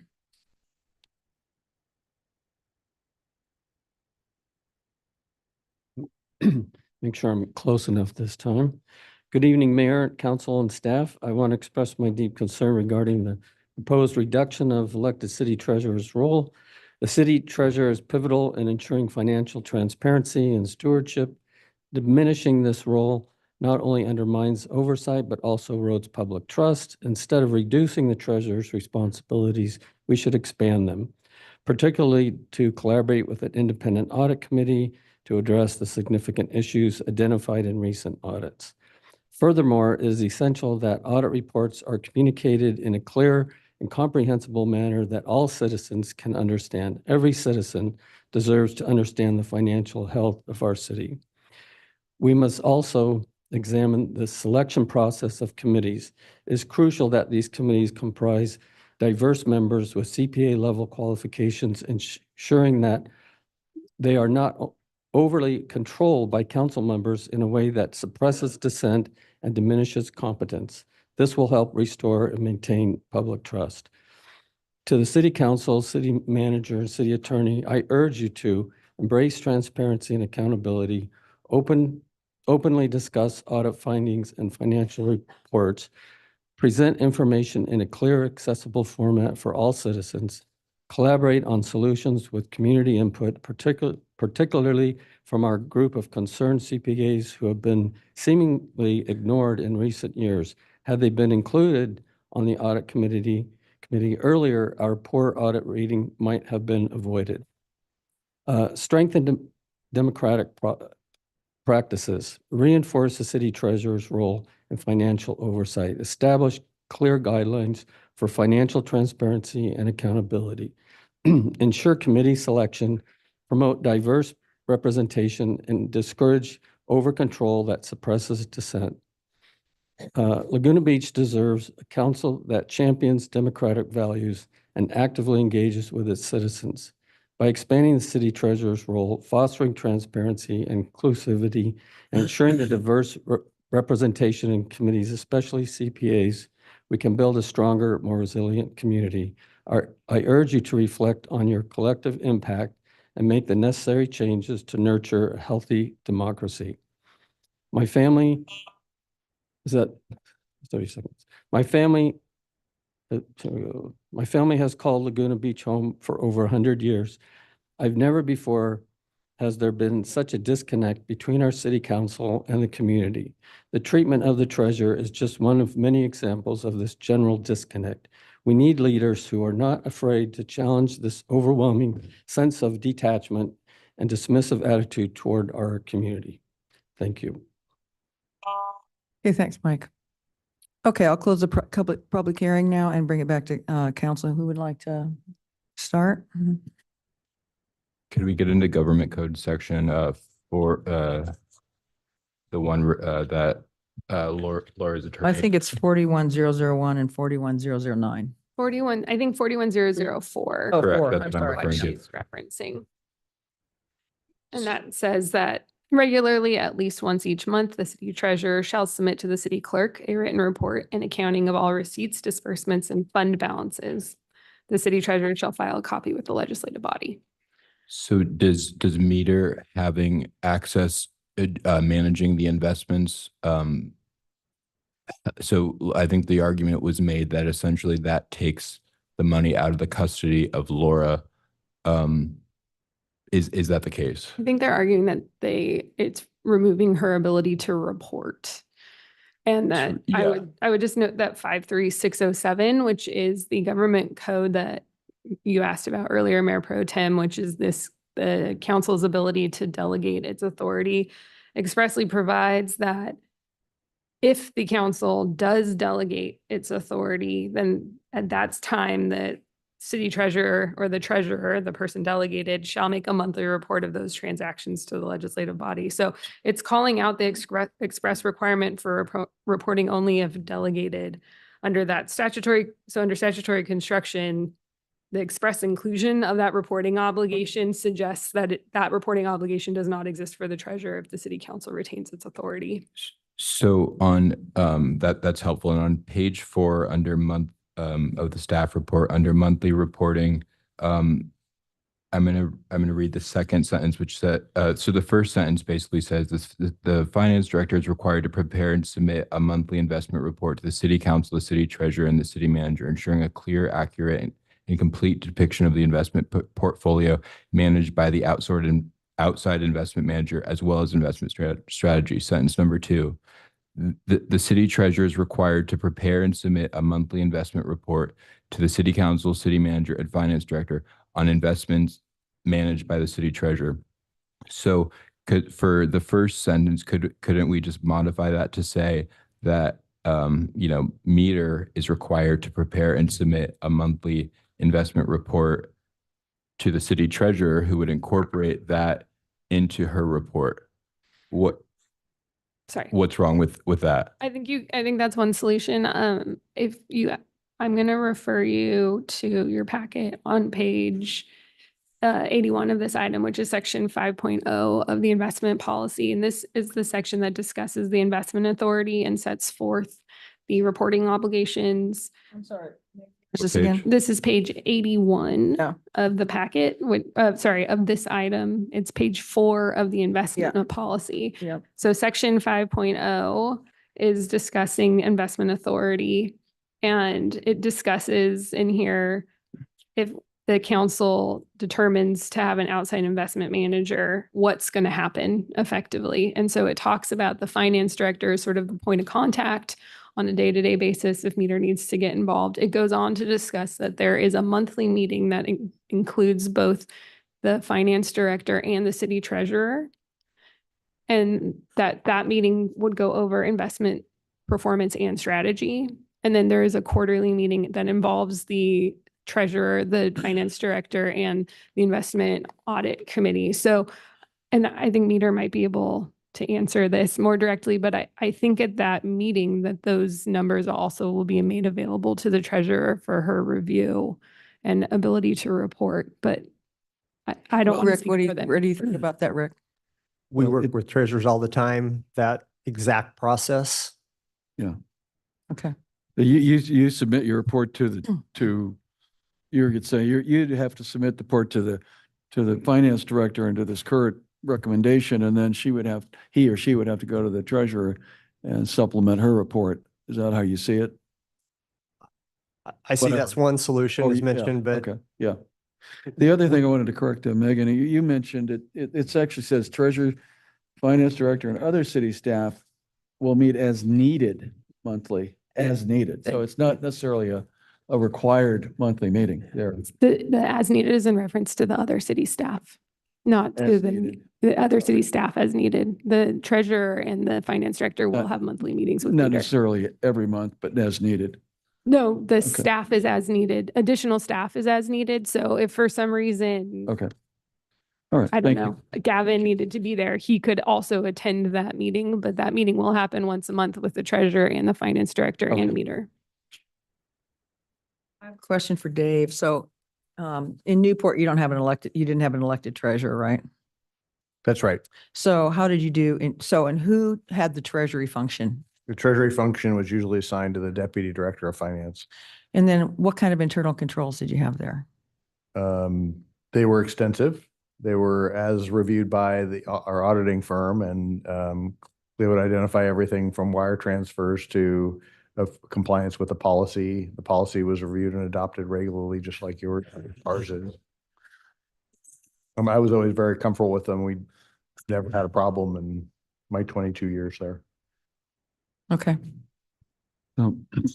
I'd like to go back to some of the comments Mayor Locatelli made earlier about the audits, because they're really important. And I'd like to understand certain issues that have been raised related to the operations, audit issues, lack of transparency, and And I'd say, you know, our auditor has been Eddie Bailey for 2 years. And I think Mr. Curran, you made a unilateral decision to change firms despite the contract having 1 more year to run with an option for an additional year. You made the decision to issue an RFP, hire a new auditing firm without consulting the audit committee or the city council. In addendum 1, question 2, we talked about provided to the candidate auditing firms who were going after the RFP, answering it. It lists, why is the city considering a change in auditors? The answer, the city is considering a change in auditor because the city had concerns about the quality of the services provided by the previous audit firm. That's a misleading answer.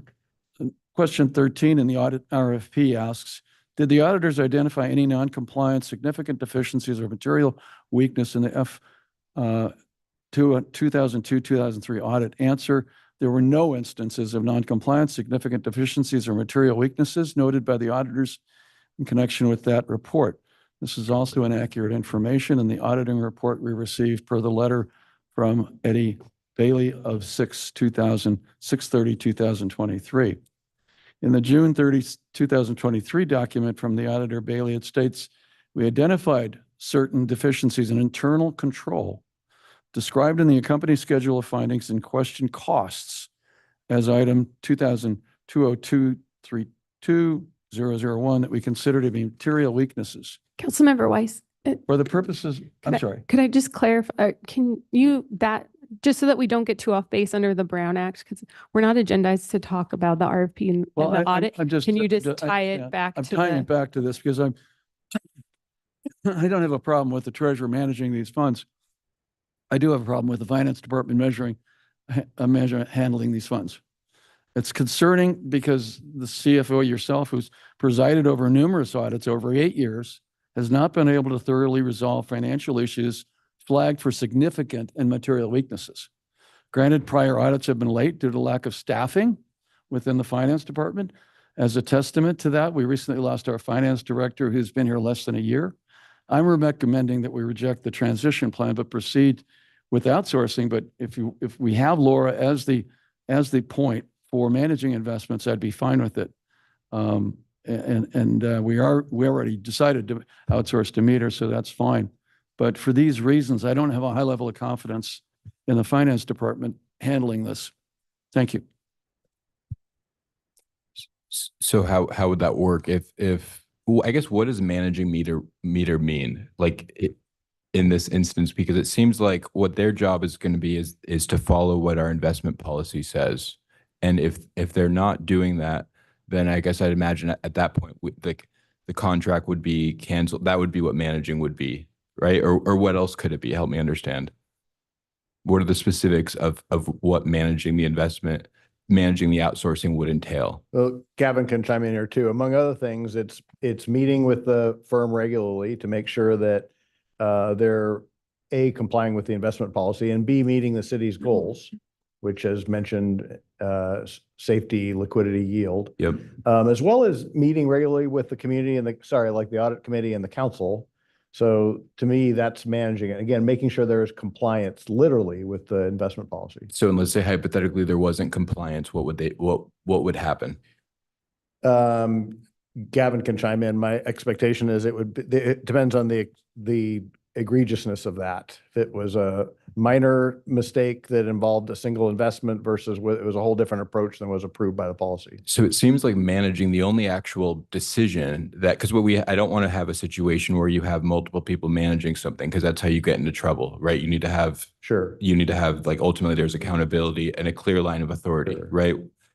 So it seems like you could have could you have in this 6-month period, could you have the treasurer and the finance director providing monthly reports to the council about Meter's compliance with our investment policy? Certainly, because all that would be public information. That's all public anyways. Yeah. So that's essentially what managing it would be, because even in this instance, right, where this treasurer would still be in that oversight role to provide that if there was a deviation from the investment policy, she would be in that role to flag it. To flag it, right? Yes. So would that raise any issues if we were to go to do it that way, as kind of George was suggesting? It doesn't raise any issues with me in terms of being additional eyes on the report to Yeah. make sure it complies with the 'Cause policy. I think that, so there's no downside in having a situation where in the 6-month period, the treasurer and the finance director are providing oversight over meter. To ensure compliance with the investment Ensure policy. compliance with the investment policy and providing monthly reports to the city council. Kevin, do you want to make a comment on that? No, I just want to add, I was just confirming with Rick, and it was talked about a little bit at the last time Rick was here, and we ordered the contract. But they do have software in place where the finance director and the treasurer can log in and see daily that the investments are in compliance with the city's investment policy. And Rick can talk about it a little bit more. But that access can be every day. And of course, we meet regularly, talk about, or every month, the finance director and treasurer will meet with Meter, talk about strategy and the investments compliance. But you can log in every day. You can see where the investments are. Make sure they're in compliance. The software tells you that. And so that happens, like I said, daily, and then the meetings are monthly. How long does that take, Rick, to do that? Like if Gavin goes in and logs in every day and checks it, how long does that take? For you guys to log in? Well, no, not the process of logging in, but just to make sure there's no issues. So our Compliance firm that issues. we work with, Clearwater, they reconcile for us each night All right, I with the remember that. custodial bank. We look at that in the morning, we get it and see if there's anything out of balance. That's where you guys would be able to do that. So the software is just doing that automatically at night for us, talking to the bank. Yeah, good. I would- Clarification, excuse me. Go ahead, no, Megan. go ahead. Alex. I think, wait, hang on. I was just gonna note that I think that that proposal is fine. However, the city council is retaining its investment authority. And so at the end of the day, there needs to be someone that solicits feedback from the council and provides direction on strategy if it differs or is anything other than, what happens, as I understand it, is that Meter will provide investment strategy that will be conveyed to the council for the council to confirm or to provide an alternative. So I have concerns about having two people taking direction I do from the too. city I council. do too. So while the reporting end of it in terms of performance is fine, Yeah. in terms of soliciting feedback, I would recommend you have a single point person. So I think really what I think the concern is about oversight. Because really it's, we're the ones who are managing it. And so we would make that, so I think putting the city treasurer and the finance director in that oversight role of providing monthly reports to the city council about the compliance. And I think that there's, to what George was proposing earlier. Well, managing it is an oversight. Managing Meter is oversight, I No. think. Well, let me just Let finish what me- my yeah, question was. Please real do, quick. because we haven't. And I heard from- think Megan answered most of it. So my question to you, Alex, was, are you talking about the treasurer would conduct a review, or were you referring to co-management? Because I do see a problem with co-management. That was sort of the source of my question at the beginning, was because I do see a problem with because you can only have one person who's responsible for something. But I think having that proper, having co-oversight in terms of monthly reports to the city council, I think that addresses that concern. Oh, yeah, in the form of a review, that oversight would be a review. Correct. And so that way, at any point, we'd be able to know if there are issues and we would be able to. They're reviewing compliance is basically it. Mark, Yeah. I believe. But Reporting that. there's really nothing else that is management at the end of the day, right? And It's the reporting the same. results. At the end of the day, it's either most you're of either this- compliant or you're not. Yeah. Right? You're compliant or you're not. That's the all. only It's management pretty decision. straightforward. Yeah. Meter's going to provide that report on the investments, so they're there every day, and they'll be there monthly. But whatever questions that the committee or this, the three parties that are meeting together, maybe meeting together, will review that and, have questions for you about your investment strategy, I suppose, and future crystal ball stuff. Bob, you have anything you want to say?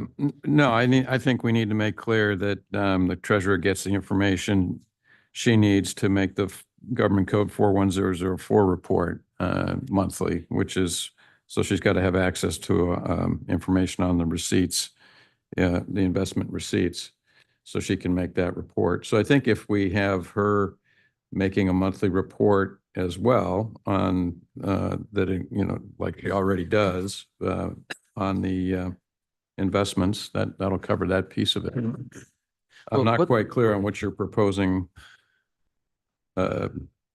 You're proposing a report from both the finance director and the treasurer on the performance? No, I don't think so. Because, so Meter would give us, I'd like to see is Meter gives us a monthly report, their performance for the month, and also this investment strategy. And it may not change month to month, right? Correct. But right now, we don't have any strategy. We just get a report, right? So we'd like to have monthly report along with your strategy. And if it doesn't change month to month, because, the kinds of investments we can make, at the municipal level are very narrow, right? Yes. So, but I don't know, what's your question, Bob? Well, I think she'll be meeting with them on a regular basis. And so I think having that monthly report from her just to say that they are complying with the investment policy, it seems like, based on the input that we've heard, that would allow her to provide that check without creating a dysfunctional governance situation. We have no idea who the next finance director will be. We know that Laura has extensive experience in managing long-term investments. So it makes sense for her to actually manage that relationship. Since it's all automated anyway, what's the big deal? Well, remember, George, this is an elected position. She may or may not run, and she may or may not be our treasurer. I mean, we don't know. So I think you just have to set up the proper structure so that no matter who has it, yeah, that it works, that the mechanisms work, right? So, She certainly won't run if you give her the wages. well, I'm just that making city council gets. just making the That distinction. was an insult. That's actually an insult putting that in here. I have to say, it's like, okay, how about no pay at all, and then it doesn't say keep the pay as it is in the options. So I don't know what's going on there in the staff report. So when we talk about in section 5.0 of the investment policy on page 81, so it says when the investments are directed by the city council to be managed by an outside investment manager, the city's finance director, this is what's drafted, shall oversee the day-to-day activities of the outside investment manager, ensuring compliance with the investment policy. So what are the day-to-day, what's that oversight look like? That's where we would look to, as Laura was mentioning earlier, to have an investment. She has 10, 20, 30 million in liquidity fund to day-to-day operations, but there's a big payment coming. So that's why we would talk frequently to know she needs 5 million maturing on August 5th. And so that's the part of that strategy and oversight. Definitely the cash flow is super important. The monthly strategy, as Megan mentioned, would be discussed in that meeting that we'd have on a monthly basis. Really, no one's giving you direction because you're following the investment policy. Correct. Right? That's the discretionary authority. That's my point, is that you're not listening to what the finance director is telling you to do. You're looking at what's the investment policy and you're following that, right? So Right. there's really no day-to-day management. That's my Well, point. and you're working with us on cash flow. The day-to-day management is the cash flow aspect, not from the investment strategy. Exactly. standpoint. That's my point, is Yes. that there's really no concern here about whether someone has the there's about, the point is that the investment policy is essentially what you follow, not just what the point person who's managing it, because that's. Well, there's a lot more to that. There's timing of the investments based on what we just discussed too. And I don't know that the city finance director is going to have that experience or not. We don't have one. So it makes a lot of sense to put Laura in that position for the next year and see how it goes. I think that's the easiest solution. It also makes the most sense. But I think that creates an issue because at the meeting on this, we under the government code, we have the authority under the investments that we're exercising. So if we put that, now we have a divided authority where we have her in that role. I think this is kind of. He's managed the investments previously. We have an outsource. We have a check and balance. Meter's doing this by the book. She just checks the books. So you have an issue where you have a city council and the city treasurer who could potentially disagree, and that would create. Well, we all disagree on things. Come on, that's our job. But ultimately, it's the city council who's I think managing in this sense means like if we decided to, I think this is framed in a way where it's really not. There's no one managing the day to day. It's no managed conflict by there the at all. investment policy. There's no conflict in having the treasurer manage this for the next year and see how it works. She has the closest, the greatest, experience in managing investments anyway. Do you deny that, or does anybody deny that? Well, with an outside manager, she's not going to be giving direct Exactly. investments. She'll be reviewing their performance based on the strategies as well as the timing and the compliance areas, which she's more familiar with. And you don't have a finance director to do it today. And you don't know what their skills will be when they're hired. So I'll make a motion if you guys are ready. I mean, I'll make a motion that we have to talk about. I'm not ready to make a motion yet. Oh, yeah, that's fine. haven't gone through all I our can make a council motion at any time, Mayor, if I wanted to. Well, but You can we're you can not, talk it down, or you can say no. but we're just, I'm we're, allowed to do well, that. I'm running the meeting, so we're just talking through our comments. I haven't made any comments. Mark hasn't made any comments. So let's do what we normally do and discuss it. We're talking about that we have a policy that really controls, it's managed according to the policy. Yeah. So why don't you articulate exactly, Gavin, what your managerial role is going to be, or the proposed role? I don't have a managerial role. In this City investment. manager wouldn't have a managerial role. So I think Rick pointed out that the investments would be managed, the surplus of the investments would be managed by meter. They're responsible. They would manage them based on the council's approved investment policy. So that happens. Laura would not be investing. I think what Rick was talking about a little bit is there's those monthly and quarterly meetings where you talk about investment strategies, kind of moving forward. And those things, even those monthly meetings, we come back and report to the council and saying, this is what we discussed. This is kind of the strategy going forward. Make sure the council, as they retain the investment authority, is okay with that strategy. The other things that the finance director would do is aware of is that cash flow. And so we always would estimate the cash flow for the entire year, but we sometimes have to pivot because sometimes there's a big purchase coming up that we weren't aware of when we put the cash flow together, or some other event. And that's where that planning comes in. And that's where the finance director would work with the treasurer and say, hey, these are the cash flow needs that we expect. She would know those as well under communications with departments. But the finance director would know through a lot of the activity and discussion with department directors and others, and what are the upcoming big payouts we have. For example, as Laura mentioned, there's a PERS unfunded liability we make every year. This time of year in July, it's anywhere from $5 to $7 million, but that's a big output of cash. And as you recall, years ago, we purchased St. Catharines, and there was a big output of about $12 million, which we ultimately the council decided to borrow on that. But those are some of those big.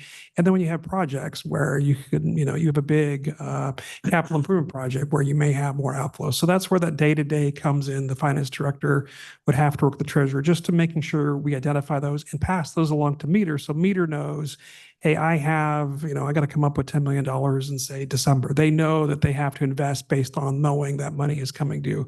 And if they know that it's not coming due, they can invest longer and obviously earn higher returns. And that cash flow, like Rick, is really critical. Okay, I'm going to attempt to unwind this a bit. So today, without meter doing the investment, you still have that exchange with the treasurer and let her know what your cash flow needs are. If you have that exchange with the treasurer currently, correct?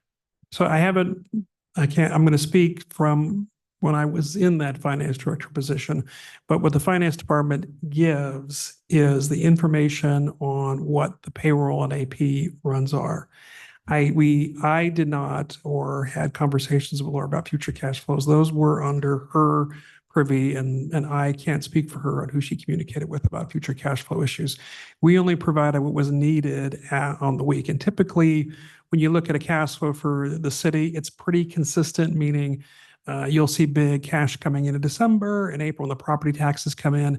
And then if you looked at our payments over, say, a 5-year, you can start to see kind of trends on where the ups and downs are in the cash flows for different months. But on those big events, that communication would not happen to be good. Laura would have to do that on her own. So this would change that. You would have a little more interaction, I think, improved on that cash flow. You'd have to have those conversations, which I think are a good thing. You would have to have communications with the finance director of the departments, and that helped Laura with her cash flow estimates. Those communications are good.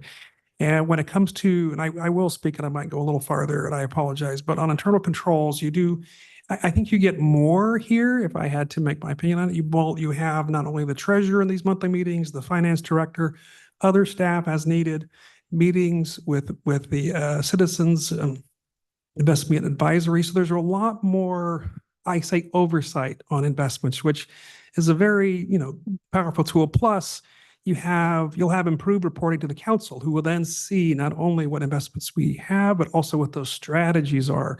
And we could add more to those, more information on cash flows for the council just to see. So there's more information. So I hate to kind of overuse the word transparency, but there's going to be more of that happening under this arrangement. But you could have the same scenario and just substitute Laura for the finance director, and the same thing would happen. Let me point out what happened last year. Something that happened last year that bothered me, and was, when I think it bothered everyone, the payroll for the city employees was not met. And the city manager at the time, Sheree, wrote a letter stating the Bank of America was at fault, and then blamed the treasurer for the payroll issue. And first blamed the bank, then blamed Laura. So I personally called the bank official and in charge, and he assured me both verbally and in writing, the reason for the payroll not being met was due to the fact the payroll account amount exceeded the city's own authorized limit. And that's done by the finance department. Primarily, that policy wasn't there in place. And so Laura she didn't know that you'd added X number of people. What I'm saying is the communication wasn't there before, and it resulted in this. And then not telling the truth about what the actual situation was. The lack of cooperation, communication between finance and treasurer's office hasn't changed until this day, and it should. It should have changed a long time ago.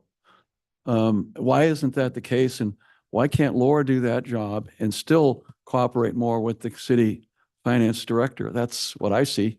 That's the ideal solution here. We don't have a finance director right now. We've had one that lasted 8 months. One prior to that lasted 2 years. That's not good. What if we change it to the city manager or a designee? Because I think that's really, you're the only person who, we are the ones who under the government code have responsibility for, under government code 53607 for the investments. You're the only person that reports to us besides the city attorney. I think that's the appropriate way, and it addresses all of these concerns. I wouldn't have concerns about that.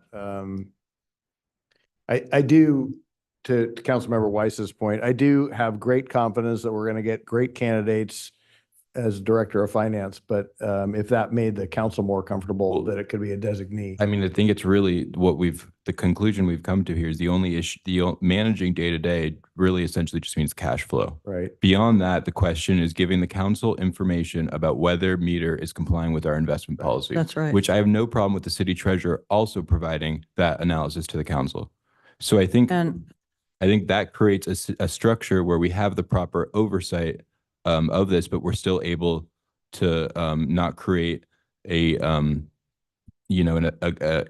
issue with conflicting authorities. I do too. Yeah, I think that makes sense. Okay, where are we? You think you can make sure that there's consistency in reporting?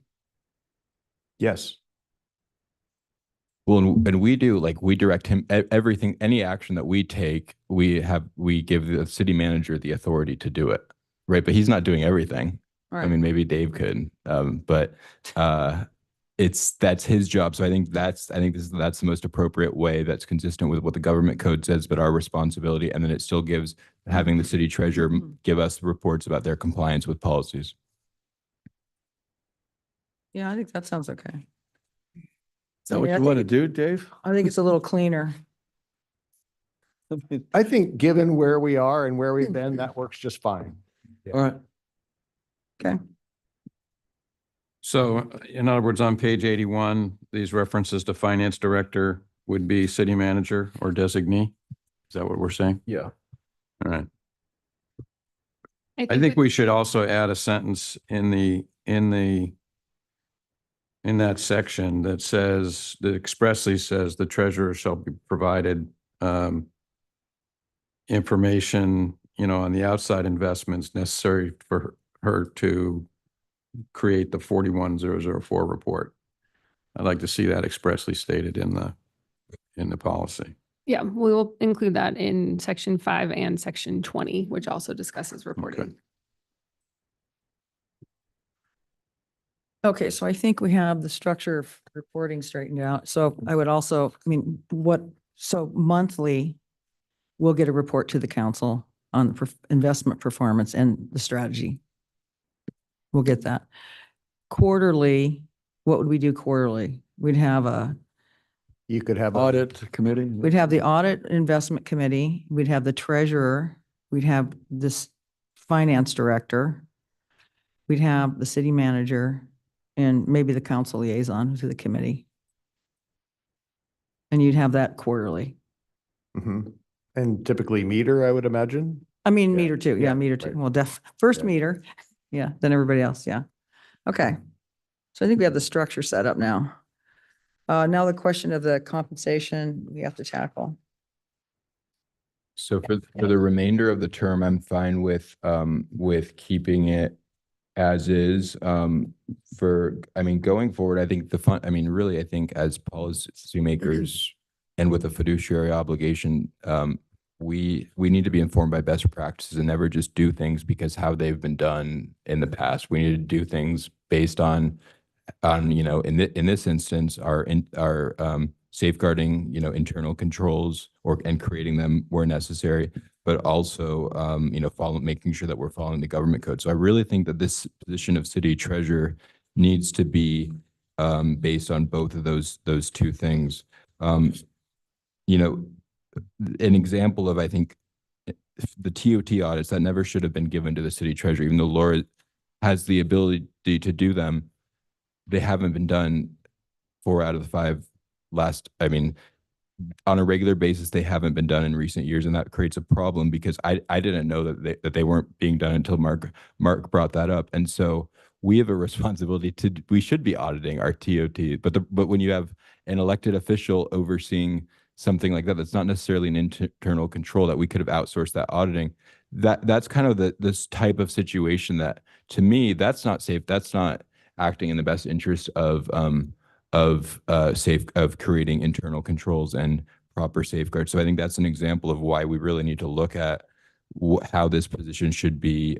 What are the roles that it really needs to be focused on, and not getting into things outside of its purview, because I think that's where we create opportunities, like in this case where we're not doing our job of auditing the TOT. Well, I agree with that. The TOT should be audited by someone else or an independent firm or part of the auditing firm that we hire. Eddie Bailey, I guess is leaving, but for what reason, I don't know. They were late, but we've been late forever. Well, there are different types of firms that do Yeah, I that know. kind of I auditing. understand, but I'm just saying Community services that room. these roles and responsibilities of getting things done have been certainly lax in the audit side, and now they're not going to be on the finance side and investment side. I don't think they were lax before. We should have had somebody else doing the TOT. Alex, can I ask you a question? Can you rephrase that or restate it, your reference between your internal audit controls and the treasurer? I missed that. What was your point? With the audit, the TOT audit? You mentioned your internal audit controls. It's okay. Let me. I feel like I've mentioned that multiple times tonight. A bit ago, with one of the public speakers, they mentioned it was suggested a internal audit control system audit. You can do that. Have you ever performed one of those in your previous? No, but it's not atypical to do that. to have someone outside firm look at our internal controls. The auditors do that, but we could have someone else do that just to cover more bases. Yeah. I'd be interested in that. And then in your experience as far as the TOT audits, I have a couple of questions regarding that. Some were brought up earlier. We can talk about it another time, the different categories that I'm not sure if we're covering them all, or if you need to put that on another ballot initiative, if you increase some of those categories. I'm not sure, but we can talk about that later. So it's a different TOT auditing firm than what? Could do that as well. What have you done in I the don't know if past? Gavin could try, is there an HDL or something like that, that does that kind of work that could? Community services? Yeah, typically you may get a there's a couple I know of off the top of my head, a muni services and an HDL.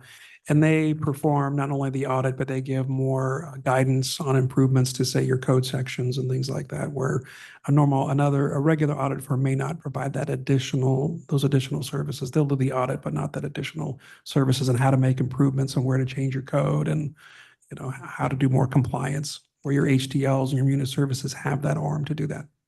Yeah, so I'd be interested in that as well. Megan, can I ask you a question on the TOT tax? So Anaheim has this, I think I mentioned this earlier, they have a list of like 22 different fees that they tax. I don't know if we are eligible to tax all those or not, but would it be inappropriate as part of this agenda item to ask that we have Gavin look into that? Or should I bring that as a council member request at the end of the meeting? I want to make sure I stay within the line of the I agenda. recommend doing it as a council member item at the end of the meeting. Okay. But to expand the definition of rents in our TOT ordinance is the request. Okay. Yeah. So given some of the things that were just mentioned, Dave, the internal control system audit, outsourcing TOT,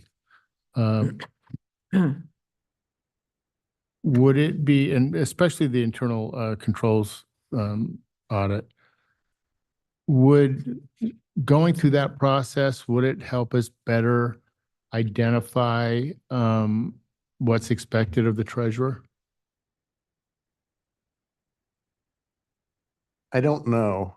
From what you've said, certainly having a different TOT audit structure would. That changes what the current roles and duties of the treasurer includes. So does the oversight of the long-term investments. I see the role of an internal control audit as being solely within the world of finance, the Department of Finance, and making sure those corrections are made. I don't see the treasurer having a role in that, although I certainly welcome her opinion. Yeah, I agree. So what could we do to better establish and better understand specifically? I just don't feel like I have the information this evening to assess this compensation evaluation. Well, we could come back to you with, after a discussion with Laura, to talk about where you're headed. And if you do make a motion tonight with some clear recommendations there, we could talk about what we believe, as well as what Laura believes her hours to accomplish those roles would be. So I think it's fair that, Laura was elected with the salary. So I think it's fair that, for the rest of this term that she keeps that. I think is there anyone who's disagreeing with that? No. Okay. Well, I don't know what you mean by this term. That would be a new consideration in December? Is that what you're saying? No, November. What cycle? No, When the person who takes the oath of office in December for the city treasurer role, whoever that would be, that's where any change should take, if any should take place. I mean, based on all the evidence that we have from other cities, and based on the reduction, I'm okay with for B, where we go down to the 20 hours, but we do it based on the not going to what we make up here, $908 a month, but instead going to just scaling it down based on the responsibilities. And then in the interim, I think what we really need to do, and I think because the council has the obligation to, under the government code, to set the salary for the city treasurer. So then I think we should have an ad hoc that's going to work with city staff, work with Laura, and really figure out what this position should be. And if there's evidence to suggest that we need more than 20 hours, 20 hours a week for this position, then at that point I'd be okay with adjusting it to that. But based on all the evidence that's in front of me right now, I don't think there's any reason that this should be a position that's more than 20 hours. So that's where I would be heading on that. I don't know what my colleagues think. Well, I don't think there's any way you I'm can gonna- decide that in this meeting. 20 hours is something that is a recommendation by the staff report, which isn't backed up by any data that I see. I would move to not do anything with and come back later, as you said, and leave it for a December item. And leave the salary as it is. I think that's the fair way to go until you look into this. We can't do that because. Well, you can. We can't do that because it's an elected position. So if we're going to change it, then whoever is running for treasurer needs to know what the compensation is. We can't change it after the election. So we just want to be very straightforward in terms of what we're doing here. Yeah, but I think there's a little bit of confusion. I think Alex is suggesting that we maintain Laura's current salary, right? But there's a change that's made to 20 hours that would take effect in December. Correct. That's right. Unless there's, but I think regardless of what we do for the hours, we still really need to figure out what the roles and responsibilities, this is to Judy's point, what the roles and responsibilities of this position are. And so I think that can happen. And there's based on all the evidence that we have in front of us, what other cities do, it's hard to imagine it as how we would need more than 20 hours for this position. Yeah, I mean, and when you look at this, like when you look at Gavin's the flow chart he put in here where he has the yellow section, to me, those are the roles and responsibilities, right? That's what you would expect to see in a treasurer, just a straightforward treasurer role in any other city. And that's why when you look at this, this chart in here where it has the other, aside from Huntington Beach, which nobody wants to emulate Huntington Beach for anything, but when you look at the city of Brea or San Clemente or city of Orange, this is probably exactly what they're looking at, is this right side. And to me, those are the roles and responsibilities right there. What I would say is that for the remainder of this year, we keep her salary the same, except that we will require her to do the TOT taxes that she hasn't done for 2023 and 2024. Those need to be done because I'm concerned that, I want to make sure we're getting all of our money. And then if you want to have a little subcommittee or something, I'd be happy to participate in it to talk about, what we think the functions are. But we've thoroughly talked about this. We've talked about this a lot in the subcommittee meetings, and we've talked about it, a lot. So we don't have a list of what the responsibilities are. Yeah. So what we need to do is probably just line those out. That's what we need to do. Yeah, we just line those out and then we figure out what it is because, I don't know what it is, but it's probably not 20 hours a week because you have these other treasurers probably doing exactly the same function and they're not, there's basically no compensation. The city of Orange is zero. I agree. Well, What do you my think about question that, is, Bob? what did the voters? I gotta jump in on that a little bit. I don't know how these other cities are set, but you've got, 34 cities in the county and you've got 5 elected treasurers, but you have the function being performed in the other 29 cities. And as Dave said earlier, in Newport, it was assigned to a deputy finance director. So there's some component of another job description that's doing the treasurer function. Now, it might only be 10% of their time, I don't know, but we don't have that information. So I think we, and there's a pretty big discrepancy here. And really, Laura gave us something today that says for the functions that Gavin lists at 1,416 hours, she has 2,193 hours, so there's a big gap. I don't know where the truth of it really lies, right? I think we could benefit from asking the city manager to come back because there's more than 5 cities. I mean, give us a sense of what this job really entails, right? And how many hours a week does this function you know, the treasurer function. Yeah. Take. And then let's take another whack at it. Let's have Dave do it. I agree with you. Dave, you do it. Yeah. So I think it's important that the expectation is not that it's just going to stay, it's going to be based on what the best practices are, not based on what it is now. Yeah, I don't think it's based, I agree. It should be based on job function and responsibilities and actual, you know, Yeah. time demand to Yeah. perform the job, right? So when Dave, we should figure out when we can bring that back because we don't want to wait too long. Right? Because I don't want anyone to run for treasurer thinking that their compensation is X. We should be very, very clear what it is and really what the responsibilities will be. So I don't know if I can bring it back to you in time for the second meeting in July, but I think we could by the meeting in August. Is that enough time? Hopefully. The nomination period starts on Monday and concludes on August 9th unless the incumbent does not run. And the incumbent has already filed her intention to run. So in the nomination, do you see all those, Anne Marie? Or can there be a discussion amongst those who are nominated or in their form that say there's an active discussion going on with the council as to the setting of the compensation for this role? And it's Absolutely. to be determined. yes, they all have to go through me. So there's at least, there could be a heads up that this may be a different compensation than I will ensure that anyone that expresses interest in running for city treasurer understands that their pay is up in the air. Yeah. Well, their pay is likely to change based on this. Right. Yeah. But I mean, Yep. there's no clear direction on how drastic changes. Yep. Okay. Anything else? Anybody have anything else?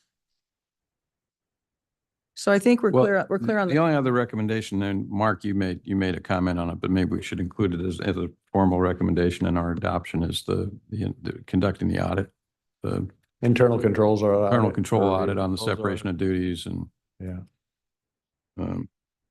so I think if we add that and then make the changes that we discussed in the investment policy sections right earlier that deal with the city manager or designee and expressly including providing the treasurer with the information necessary to make the 41004 report, we could approve recommendation 1, 2 as modified.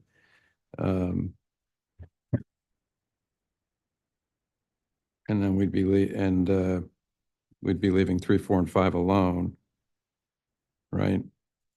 I guess we haven't talked about 6, the 20, which is a retro, right? 23, 24 performance pay for the city treasurer. I guess that was, you guys deferred that at the budget hearing. I wasn't there at the last meeting, but. We did.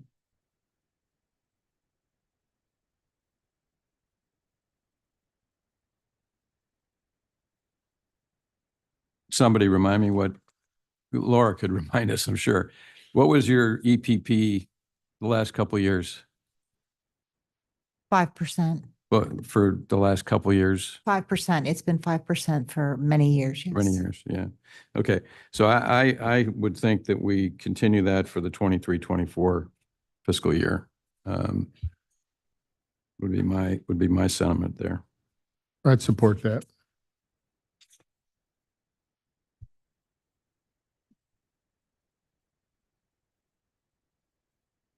Is the whole package a motion? Yeah, and I guess we'd be adding the recommendation on conducting the audit. So we do 1, 2 is modified, 6, and then 7 would be the direction of staff to do the internal audit. I'll second that motion. I think she wants, can you do it based on 1 through 5? Yeah, make your motion 1 through 5. Well, we're not doing 3. Split the question. We're not on number doing 6. 4, we're not doing 5. Okay, so Right. we're doing 1, 2, and the audit would be 3. right? That's, Yeah. so I'll make a motion for those three. Okay. The three. Second. Is there a Okay. second? Second. All in favor? Aye. Aye. And then on recommendation 6, I'd recommend that we provide the performance pay of 5% for 23-24. Is there a second? Aye. Yeah, second. All in favor? Aye. Aye. Opposed? No. No. The only reason I vote no is we don't have the TOT taxes done, so I can't give performance pay on a job that hasn't been done. So, okay, with that, we're going to take a 10-minute break. I am.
Thank you for your patience. I bet you enjoyed that last one. Okay, this is the appeal of 1526 Morningside Drive. And we have David Contreras here. David, you want to give us a staff report? Actually, I will be turning it over to project manager, Mr. Daniel here, who will provide a very thorough presentation. Thank Okay, you. Daniel, take it away. Right, thank you. Appeal C is a project at 1526 Morningside Drive. The project location is within the Bluebird Canyon neighborhood. It is located on R1 residential low density zone. The proposed project is a new single-family home with a 2-car garage. The design review board held 2 public hearings on the project, one on January 11th, 2024, and one on March 14th, 2024. Between the first and second hearings, the applicant made several changes to the project, including lowering the roof by 5 feet, reducing the glazing by 24%, using low visual transmittance and anti-reflective glass, reducing the living space by 148 square feet, removing the wall containing the window above the garage and replacing that with landscaped area, removing the columns below the lower deck and pulling it back. Overall, the deck was reduced 114 square feet. The total impervious surface areas were reduced from 59% to 49%. Trees and shrubs were added to the landscape plan to reduce the appearance of mass and scale. The roof material was changed from metal to a composition shingle to reduce potential glare. The board conditionally approved the project at the March hearing with a 3-to-1 vote and found the project exempt from CEQA. The project was appealed on March 26th by several neighboring property owners, citing the following points of contention. These are discussed in detail in the agenda report. I will go over them all briefly. For neighborhood compatibility, the appellants believe the structure appears to look more like a 4-story structure, and the upper stories should be closer to the garage level, which would lower the overall project. The appellants cite design guidelines which state to avoid building on the crest of knolls, ridgelines, and prominent locations. The board found that the project is consistent with the design review criteria related to neighborhood compatibility as outlined in the design review section of the staff report, which stated the proposed project is located in a neighborhood with a mix of styles and sizes of single-family homes, as is typical in Laguna. In terms of mass and scale, the proposed structure appears to be unique in this particular block of Morningside Drive due to its topography and the design of home. The applicant responded regarding the knoll and mentioned that at the March 14th hearing and mentioned that the house is in front of the knoll by at least 30 feet. The applicant contend that the project also does not use articulation techniques such as building into the hillside, but instead just terraces the building to the main structure above the ridgeline. The board ended up determining the revisions that were made between the first and second hearings were sufficient to meet the articulation and neighborhood compatibility design criteria. For view equity, the appellants contend that the project will diminish the views from 1494 Morningside Circle. As shown on the screen here in blue, that is 1494 Morningside Circle. The project site is the orange star. Further, much of the neighborhood will be deprived of some type of view, is also mentioned in the appellant's letter. All board members went out to the project site and determined view equity was achieved. One board member noted view equity is toward the canyon and not towards the applicant's home. For privacy, the appellants contend that the placement of the structure and the decks are completely out of sync with the development patterns of the neighborhood. And due to the limited setback of the structure, there is a 2-story window above the garage space that looks out across the street into the homes, and the windows continuing across the front of the house also present a privacy issue. The house across the street at 1535 Morningside Circle has a glass roof. That glass roof is highlighted in yellow here. The board concluded that the privacy concern would need to be mitigated by the property owners of 1535 Morningside. And that landscaping would also help with privacy concerns.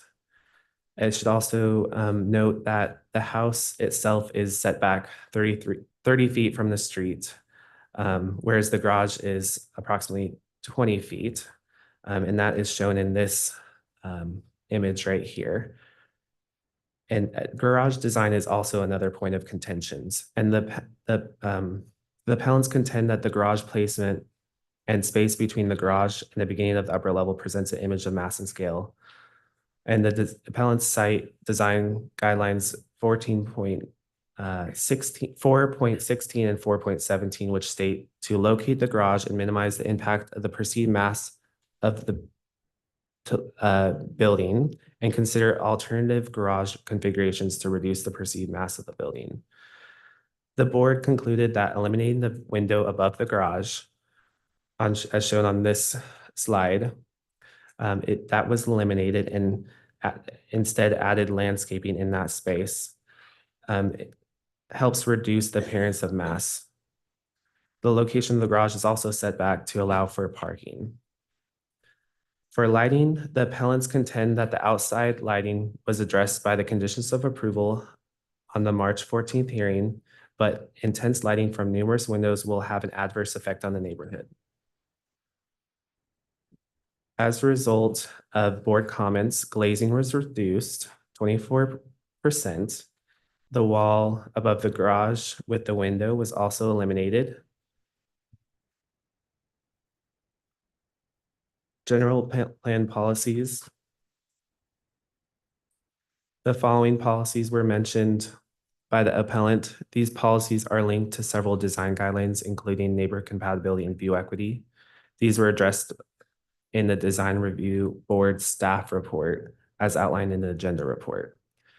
There were other concerns regarding density, construction staging, drainage, and geology. The lot split for this property was approved under SB 9, which is a state law applicable to cities. The proposed project is 1 unit on 1 lot and represents the minimum that the applicant is entitled to. Therefore, density is not an issue. The density proposed matches the allowable density in the R1 zone. The construction staging is determined and implemented by the building official during the building plan check and construction process. The board imposed a condition of approval on the project stating that prior to issuance of building permit, a construction staging plan shall be submitted to the building official for review and approval.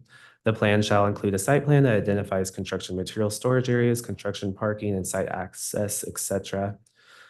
A preliminary geotechnical report was prepared and submitted prior to the design review and concludes that development on the property is feasible. The board imposed conditions of approval that required the implementation of construction best management practices and submittal of approval of a final geotechnical report prior to building permit issuance. Correspondence that was received since the appeal, including were from the appellants and other neighbors, which readdressed some points of contention. There was one letter that mentioned coastal sage scrub occurs on the property. The city maps do not indicate there is high value or very high value habitat in or near the project site. Based on the facts stated in the agenda report, staff believes that the board's approval of the project was based on substantial evidence. Staff is recommending that the city council deny the appeal and sustain the design review board's decision to approve the project and find the project categorically exempt pursuant to CEQA. This has concluded my presentation and staff is available to address any questions. Okay, thanks, Daniel. I appreciate that. Questions for Daniel? Bob? One question is, you indicated on the privacy issue that the board, and I saw that in the materials, that the board members said it was incumbent upon the neighbor to mitigate the privacy issue as opposed to the applicant. And what under our code imposes that obligation on a neighbor as opposed to the applicant dealing with privacy issues? I mean, or is there anything? I don't think there's anything specific in our code that specifically says whether a privacy issue has to be addressed by the applicant or the neighbor. It's more in that together they would have to work for example, if one neighbor needed to implement a privacy hedge, or a privacy hedge was implemented as a result of a deck, it doesn't specifically speak to that as to who is responsible for maintaining privacy. But it does say that new development should comply with the privacy standards, which I would have to read from the code to specifically find out what that would be. Bob, what are you referencing? What's the specific comment that you're referencing? Well, I guess this would be under the privacy impact, which is on page 20, starts on 26 and then 27 of our report. But, you know, it goes through it. And basically each of the design review board members said that, you know, it was incumbent on the neighbor with the glass roof to mitigate the privacy issues. And I was just asking as a general matter, not, you know, under our code, is it correct that, you know, someone other than the applicant, i.e. a neighbor, has an obligation to mitigate a privacy issue that's created by a new project? Yeah, I never heard of that. I don't see how that'd be possible with a house that's 50 feet above the pavement and looks out over neighbors. It does say, you know, in the guidelines here, maintaining a sense of visual and acoustic privacy between neighbors structures is an important objective in the design and review process. So it's not just a question of, can I look into the person's home or living room, but do I feel like I'm being looked at? Even if the person, let's say you had a person who was blind, if they stood there in front of you, you'd feel like you were being looked at, even if they were blind. It's that sense of losing the privacy. Yeah. Okay. Okay, thank you. Any other questions? For neighborhood compatibility and mass and scale, like how do we determine what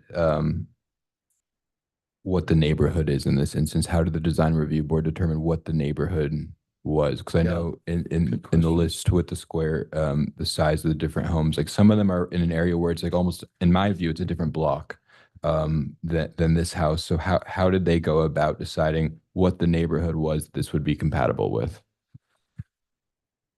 As far as that square footage chart goes, Or like what are the right? Because I mean, you could have the question is what are the right addresses that should be a part of that analysis is what I'm trying to get at. What's a neighborhood that we're comparing it to? Is it what block? What are the reference points for that? What are the So reference for points? every project, it's different, but usually it's just the houses that are immediate adjacent to the property that neighbor compatibility is most looked at, but also looking at the overall neighborhood. In this case, it's Bluebird Canyon, and does this project fit within that neighborhood as well? But at the same time, the house is nearby. Well, we have a situation where there may be a number of homes built on that because of the lot splits, and so it changes, a game changer for the density part, right? But we don't take into consideration any of that impact that's possible in that neighborhood or that subdivision at all. Not for this project. Well, we can't, because then it becomes a standard, you know, then the standard is the biggest house on the block. Then the standard, if you get a little higher, is the biggest house on the block. That's what happened in South Laguna when we were looking at trying to compatibility with a project there at West Street and whether or not they could bring it down. But they referenced the house next door, which was 5,000 square feet, rather than the house on the other side, which is 2,200 square feet. The problem is there's no specific plan up there. Yeah, I in that mean, area. I'm just talking here about the issues that the future of that neighborhood could be severely impacted because of the density and slot splits that are being done. Well, and then the size, you're going to mass the size as big as you can. Well, and I think you put the lot splits aside, any area of Laguna, which I consider this to be, where you don't really have development in that block on that side of Morningside. In that proximity, this is the first house that's going in that proximity. So it's really not just about the lot splits. It's setting a precedent regardless of lot splits or no Yeah, lot splits. That's regardless my of what we point. do. And then the size matters. That's what I'm saying. Size matters based on the number of projects that can be put into that, into those areas. And if they're all very large, then they're all take up a lot of the lot space and become monolithic. Just a lot of big houses on the hill. That's a problem. Just wanted to But I confirm. have a question. I'm sorry, Bob, go ahead. I just want to ask one question. Is it required that staff go out and see these projects every, when you're making recommendations to support DRB, you actually go out there? David, is that a policy decision, or are you guys hit and miss, or what is it? You're speaking to the site visit Yeah. portion of it? For Yes. staff, because you're supporting so you went on a site visit? Yes. Okay. Yes, go ahead. And that's policy for every DRB appeal, or?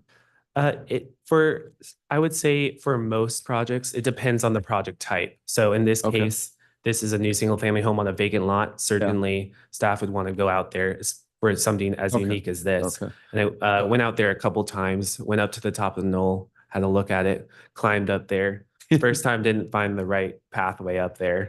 It almost fell back. But wear hiking shoes to go up there. Thank you. Any other questions? I just wanted to confirm with the city attorney. So this is a de novo review because it was a 3-1 vote. Yeah, so for the design review component, it's Portion of it, yeah. it is a de novo review, but you are limited to the issues raised on appeal under the ordinance. Right, thank you. Okay, if there's no other questions, council, I'll open a public hearing. Okay, so we have a lot of appellants in this case. So the way it works is we give the appellant 5 minutes. So what I was going to say is whoever you want to select to be the 5-minute speaker, and then the rest of you can speak for 3 minutes. That's the way it works. And then we go to the applicant, and the applicant speaks for 5 minutes, and anybody in support of the applicant speaks for 3 minutes. So I don't know if you want to discuss among yourself who's going to have the 5 and who's going to have the 3.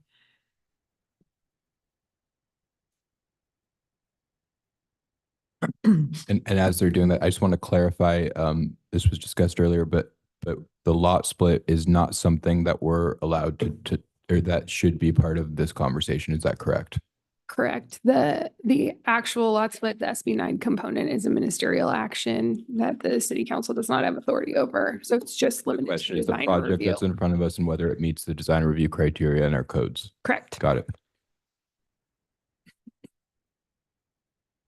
Any game plan back there? Okay. Come on up. Hi, council members. Richard Bellier. I live at 1494 Morningside Circle. And this precedent-setting bill located at 1526 Morningside Drive needs to be repealed by the city council. The concerns of every neighbor of the proposed development have been violated regarding compatibility of design, articulation, view equity, and privacy. Since the city's design review board can only focus on a single family development project, it does not take the entirety of the neighborhood and other future development into account. And this is where we're hoping to get some help from the city council. View equity is defined by the city as a balance of preservation of views with the right to develop property. The Bellier residence at 1494 Morningside Circle is immediately to the northeast. And Mr. Riahi impacts our view equity, as you council members have saw when you came out and visited us, and it's degraded it. And any future proposed development with the SB 9 lot split will only make it worse, because when he builds on the intervening lot between where he's proposing right now and our house, the house will have to go higher so that he can maximize the ocean view. So you need to consider that SB 9 lot split in some degree. Our house, as you saw, is excavated 15 to 20 feet into the hillside, and it represents the elevation of the building pad and the foundation for our house. And this should be a precedent for any houses that are built on that sloping lot. In fact, the City of Laguna Beach's design review guidelines exhibit a picture, which is of our street, looking down the street towards the 1526 development. And what you see is a series of terraced houses, and each house is terraced at an elevation lower than the one above it. And by building on this hillside and along the knoll and not excavating into the hillside, he will be above our house. Our expectations with the city's design review board would be to safeguard our neighborhood view equity. They did not, and likely would have had one of the design review board members not been present. She had some health issues. This will not only matter as regards to our property value, which will be substantially impaired by the proposed 1526 development, but it's also because of my family's enjoyment of the property as well. So I'm asking that enhanced excavation should be required by the city for the 1526 development project. And one of the things this will do with a massive structure, which by the way is not compatible with our neighborhood whatsoever, it's a big concrete and glass monolith, but with excavation into the hillside, you can hide some of this massive structure and it won't peer down on the Lowe's house down below at 1535 Morningside Drive, or Matt Kane's house at 1525 Morningside Drive, or the deck of Tim and Jenna Kane's house at 1515 Morningside Drive. The staff at the design review board have indicated that the Riahi team claimed that additional soil excavation for the proposed house would not be profitable, quote unquote. If this is a family home and it's not a spec house, why is profitability a concern? The mass, size, height, and scale of the Riahi development are not compatible with the neighborhood. The general plan says, and I'll quote, "Design review guidelines shall minimize the scale and bulk of new construction and require development to be compatible with surrounding residences," quote unquote. Surrounding residences, I looked at every single house surrounding this development, and the average house was 2,139 square feet. The house and garage at 1526 Morningside Drive is over 4,100 square feet. And it's twice as big as the average of the neighborhood. And they'll tell you a different number, but you have your city staff do the calculations and see for yourself. The 1526 development is also the first house proposed utilizing an SB 9 lot split. And basically, you know, the city will have little or no control over potential ADU development or on the lot splits. And also, if the owner is asking for an SB 9 lot split, is it not a logical question to ask what they intend to do with a split lot? And again, if he builds on that house, he's going to build higher so that he can maximize his ocean view, and it'll totally destroy our view equity. So I ask you to appeal this request. Thank you. Thank you, Richard. Come on, who's next? Come on up here, Tim.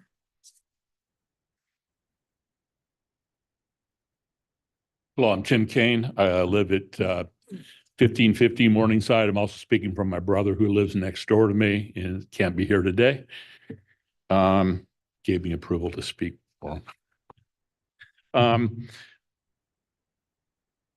We've been analyzing this house as a single house, which is the way that it has to be analyzed by the law, but let's look at it from a bigger point of view. This lot currently is divided into 7 lots. Right now, today, there can be 13 homes built on that property, and with the possibility of lot splits and more homes built. Generally, tentative tract maps govern any subdivision over 4 lots. That tentative map sets conditions, and I'll read you from the Legislative Council. It says the Subdivision Map Act vests the authority to regulate and control the design and improvements of subdivisions in the legislative body of local agencies. That's us right here. And sets forth procedures governing the local agencies' processing approval, conditional approval, or disapproval. So that slipped through the cracks. So we don't have the same sort of criteria looking at this house that we normally would with 7 lots and 12 houses or 13 houses. What about the fire department? What do they have to say about it? What about the public works on impact on sewers? What do they have to say about it? I know that we have to evaluate it as a single house, but this is the first house that's going up there, and we'll set a precedent for the rest of them. I urge you to use your discretion to be as rigorous as you possibly can in the approval of this house, because it isn't this house. It's 12 houses inserted into a residential neighborhood that normally has a specific plan that governs it. We don't. Normally has a tentative track map process that's governing it. Doesn't happen. So the normal criteria isn't happening here. The massing of one house is way different than the massing of 12 houses inserted into a neighborhood. And we keep looking at it as one house. How does it work in the criteria? How does the massing work? But think about a dozen houses. And now I'm going, if we could be very rigorous in our approval of this house, knowing that it's more than just an approval of a house on a lot. Thank you. Jim, let me ask you a question. Did you guys meet with the applicant? No, we met briefly in the street and showed a plan. He never knocked on our doors. He never met with me. He never asked me for a meeting, never talked to me. Okay. Thank you. As a matter of fact, we did have a meeting planned and he canceled it with the neighborhood. Okay. All right. Thank Thanks. you. Thank you.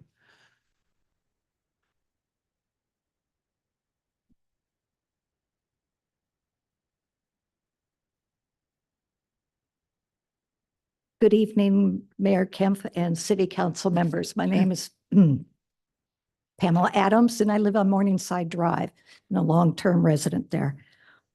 At the March 14th, 2024 DRB meeting, it was clear the applicant had failed to listen to the feedback from the previous meeting to design more to the neighborhood compatibility, reduce the mass, scale, glazing, and lighting, and address view equity and privacy intrusion.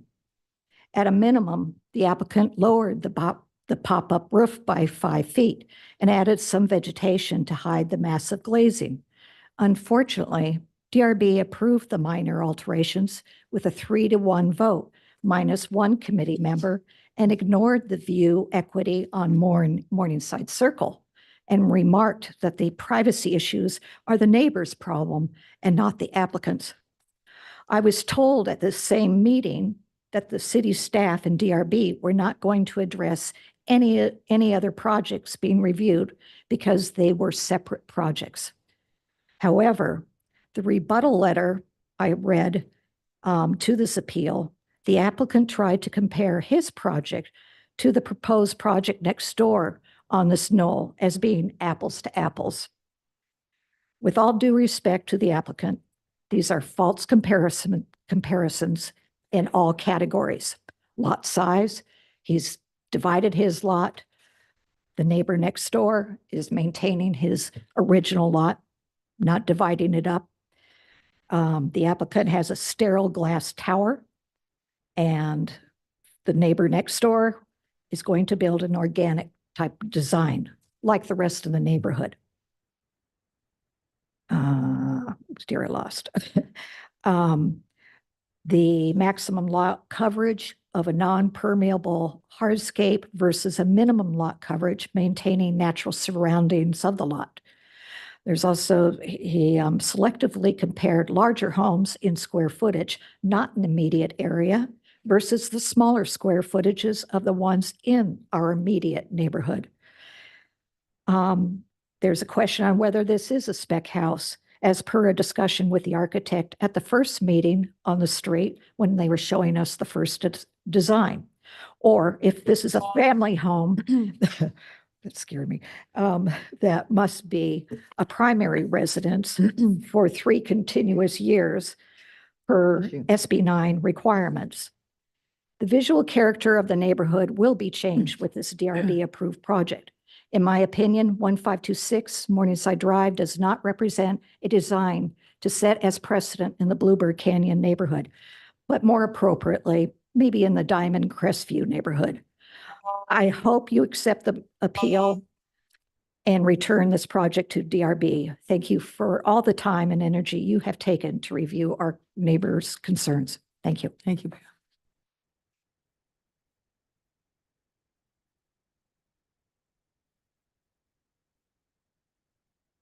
Good evening, Mayor and council members. Mary Fagris, 1561 Morningside Drive, 50-year resident on that street. So we have watched our street develop. And as has been said already, it's been done correctly with terracing down. Everyone has their view, their privacy. Things have worked out perfectly. We've always known the knoll would be eventually sold and divided up. And we want something good there. Our little 1500 block of Morningside is very unique. Obviously, that's why we've stayed there for 50 years. And we want the right house there because it will set the precedent. And that is the key thing right now. This does not fit. Many facts are not quite correct. We were very disappointed in design review and their concern about neighborhood compatibility.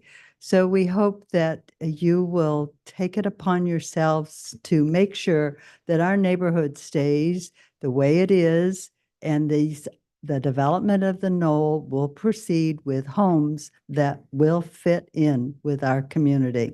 Thank you very much for coming out and visiting and trying to understand the situation. It's not an easy building site. We all understand that, but something can fit there.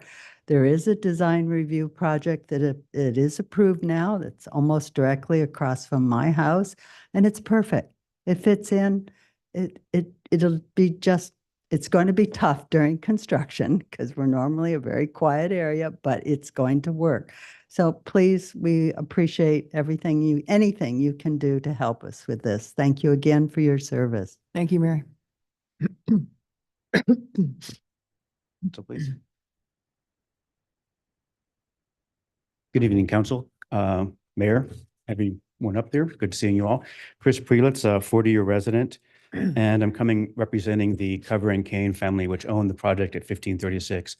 I was not going to speak except that the applicant on this is comparing his project to ours, and he did not use the current project that was approved.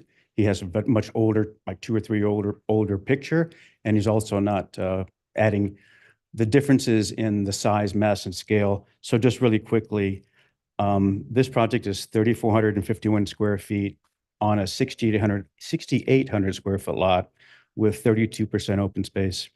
The project that the Cover and Kane family have at 1536 is 2,372 square feet on a 13,866 square foot lot. We have over 60% open space. So these are not apples and apples. It's a very, very different project.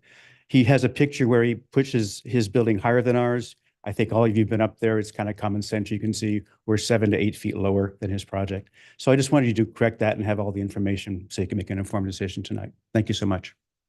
Thank you, Chris.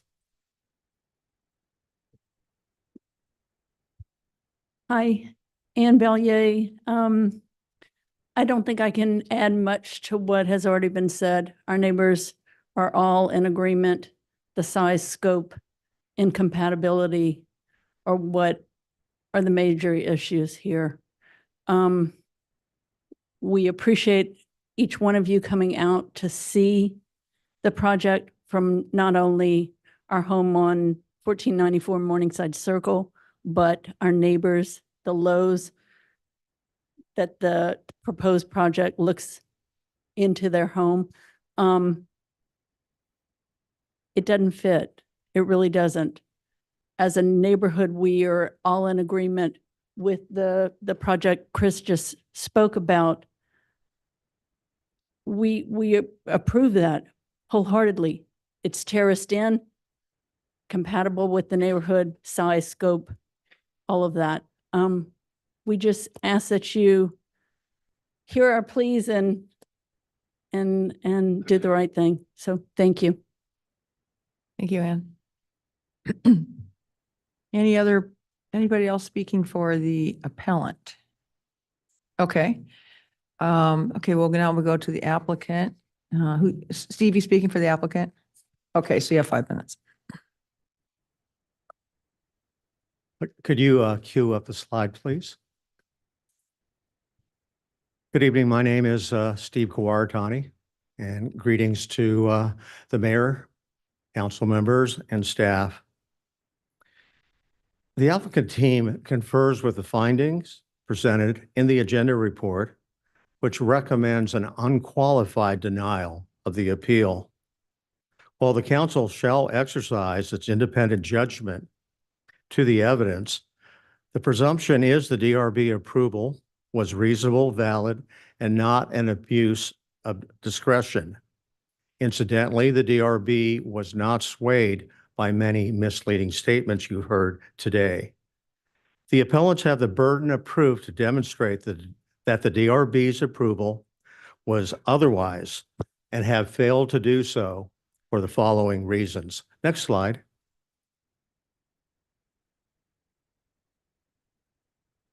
Thank you. Neighborhood compatibility and design articulation contention. The appellants state that the proposed 4-story project at 1536 Morningside Drive is compatible with the neighborhood, while 1526 Morningside Drive is not.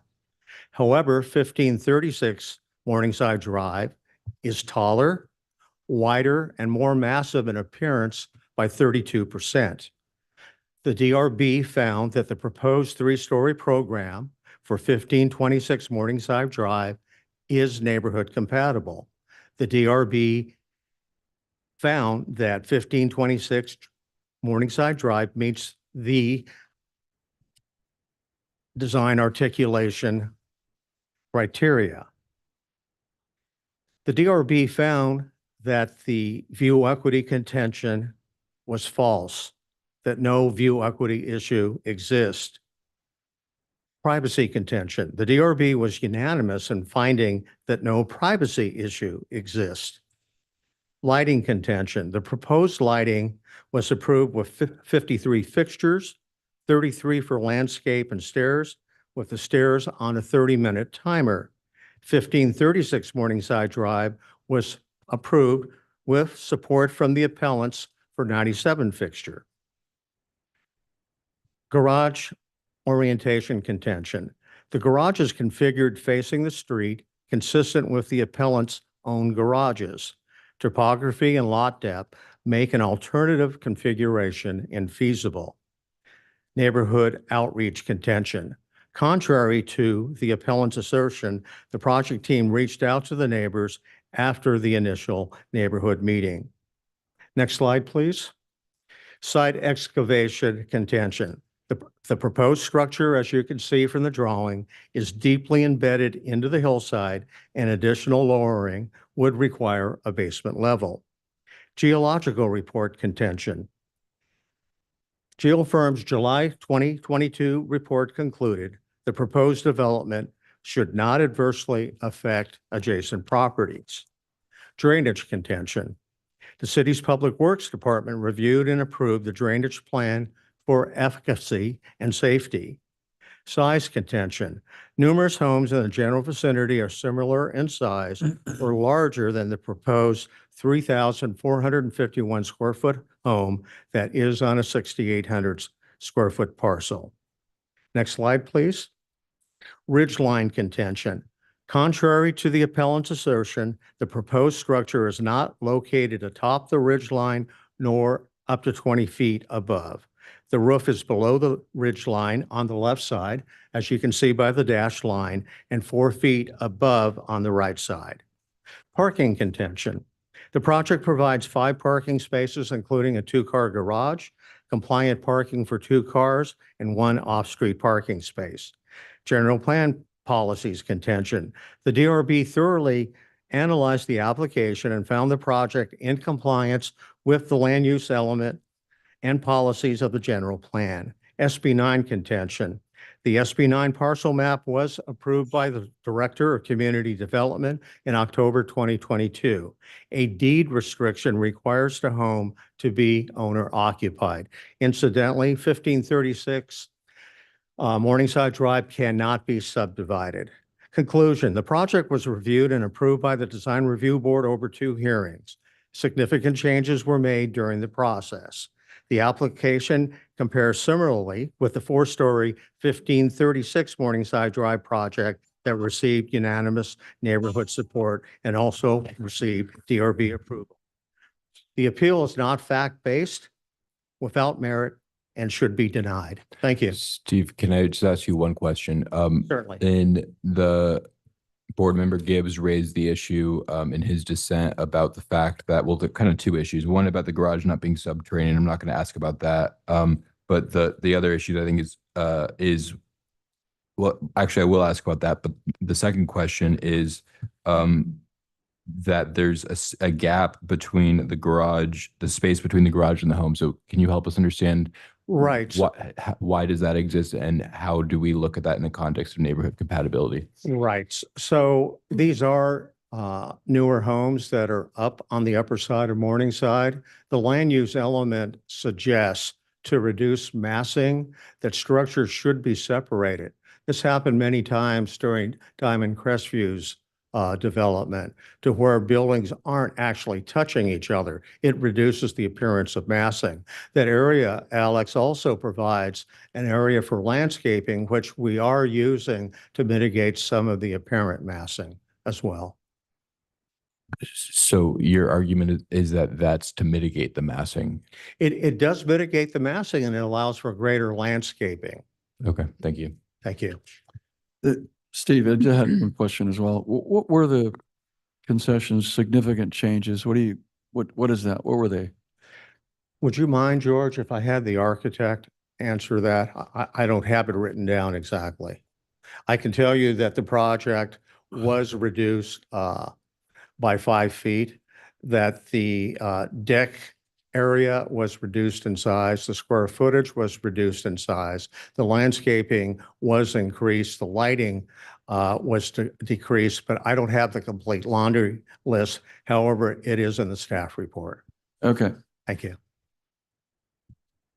Okay, anybody in support of the applicant? You have 3 minutes. Nobody?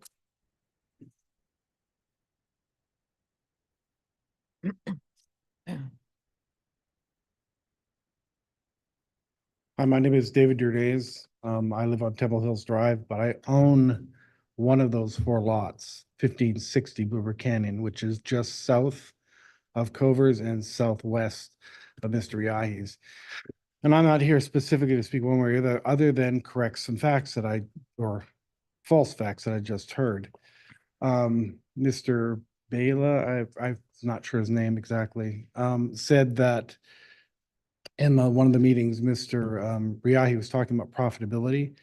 No, I was speaking in that meeting specifically about my property.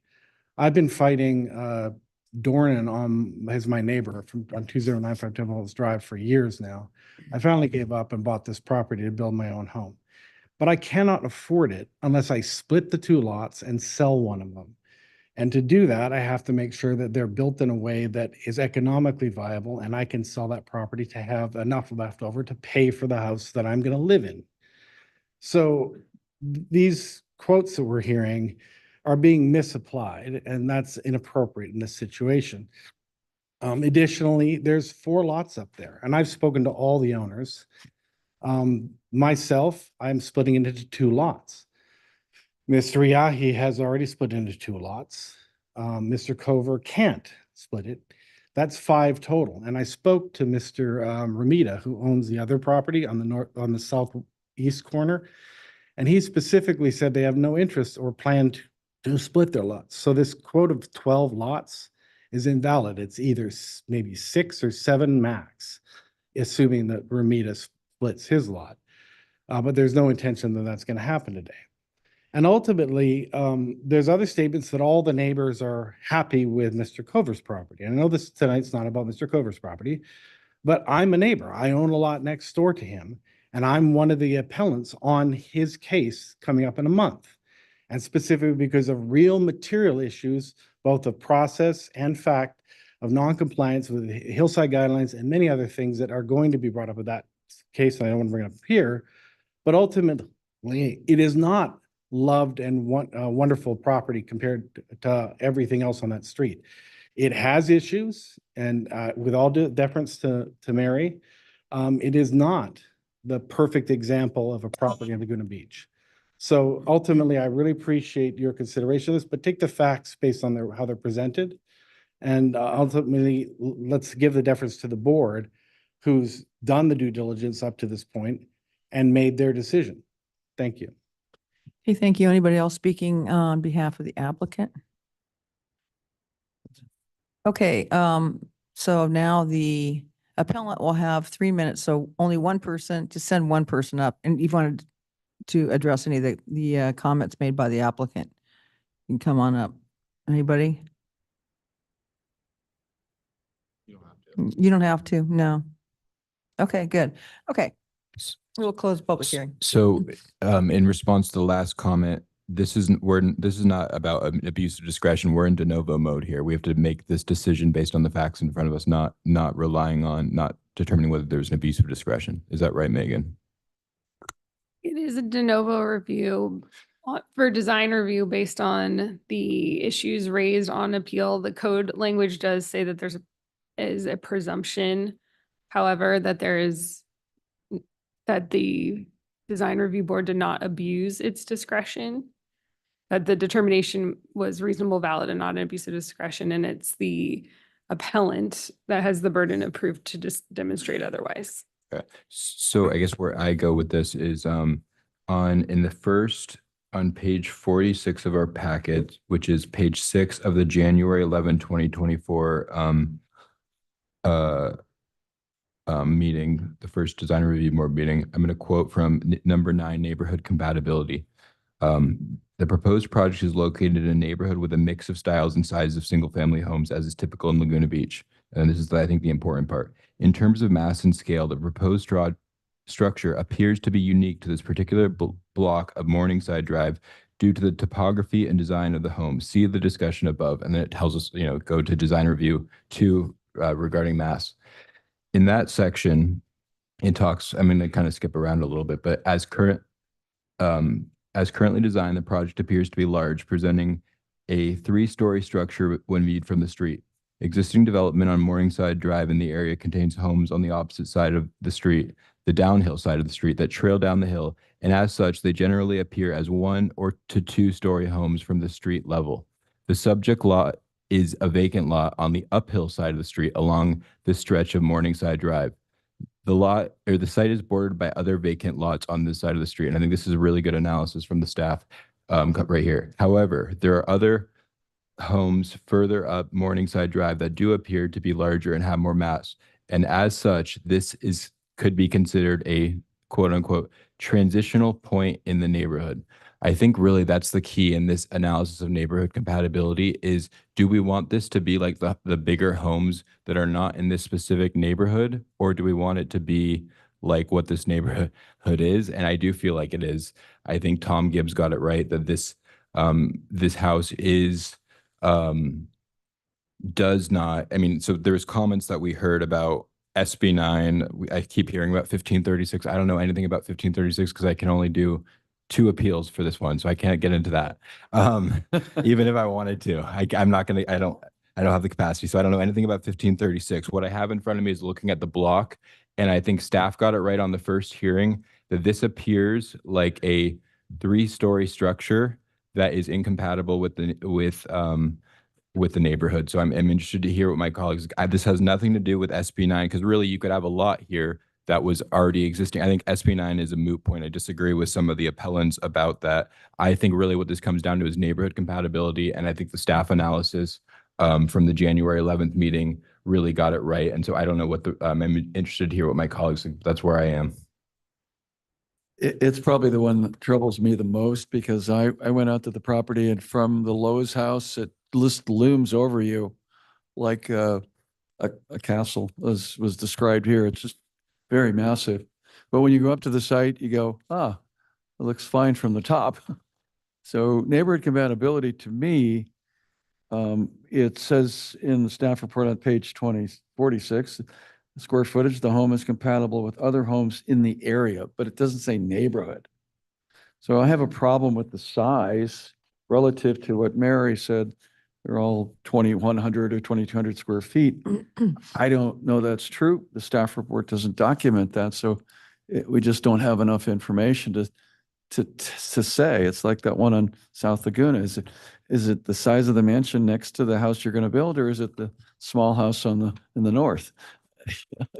It's hard to say. I'll let my colleagues, but that neighborhood compatibility really bothers me, and the looming presence of that house in terms of the sense of privacy, not the actual privacy. I think when you look at, so we have, 16 design review criteria. And when I look at design articulation, which is number 2, so it says within the allowable building envelope, the appearance of building and retaining walls mass should be minimized. Articulation techniques, including but not limited to separation, offsets, terracing. But when I look at it from below, it is, I don't know, it looks like it's up there 50 feet, and part of it is just the slope, but it looks, I don't see enough design articulation that would be satisfactory to me. And neighborhood compatibility. So I think somebody gave us a number of 2,139 square feet for the homes up there. There aren't any giant homes up there. There aren't any big homes up there. They're all pretty much the same size. And so when I look at this home, I don't think it's neighborhood compatible. When I was looking at from below and when I walked up on the top, it doesn't look compatible for me from either vantage point. And then the other thing is on the slope. So most of those homes up there, so the slope goes down along this, in parallel to the street, and the slope goes, it goes down towards the end of Morningside Drive. So when you're thinking about building homes up there, all those homes should be terraced all the way down towards the end of the street. Not, one here, and who knows what happens over here, but they should all follow the slope and be built into the slope. So for me, the house is too big, and also it doesn't follow the slope. So that's kind of my observation.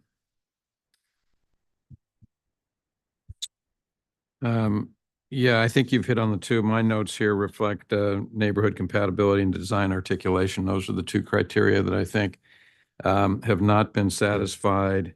It's challenging with this knoll. I mean, right, because of it's up there. You're building on a significant slope, more so than other portions of the street on the uphill side. But I think that's just the challenge of this particular lot, and it's going to have to be more work's going to have to be done in order to get this to be not so looming over the street and more articulated back, as the mayor was saying, articulated back from the street, and probably just downsized to look like it's going to fit the area there and be compatible with the homes in the immediate vicinity, which I think, as Alex was saying, is the right standard. So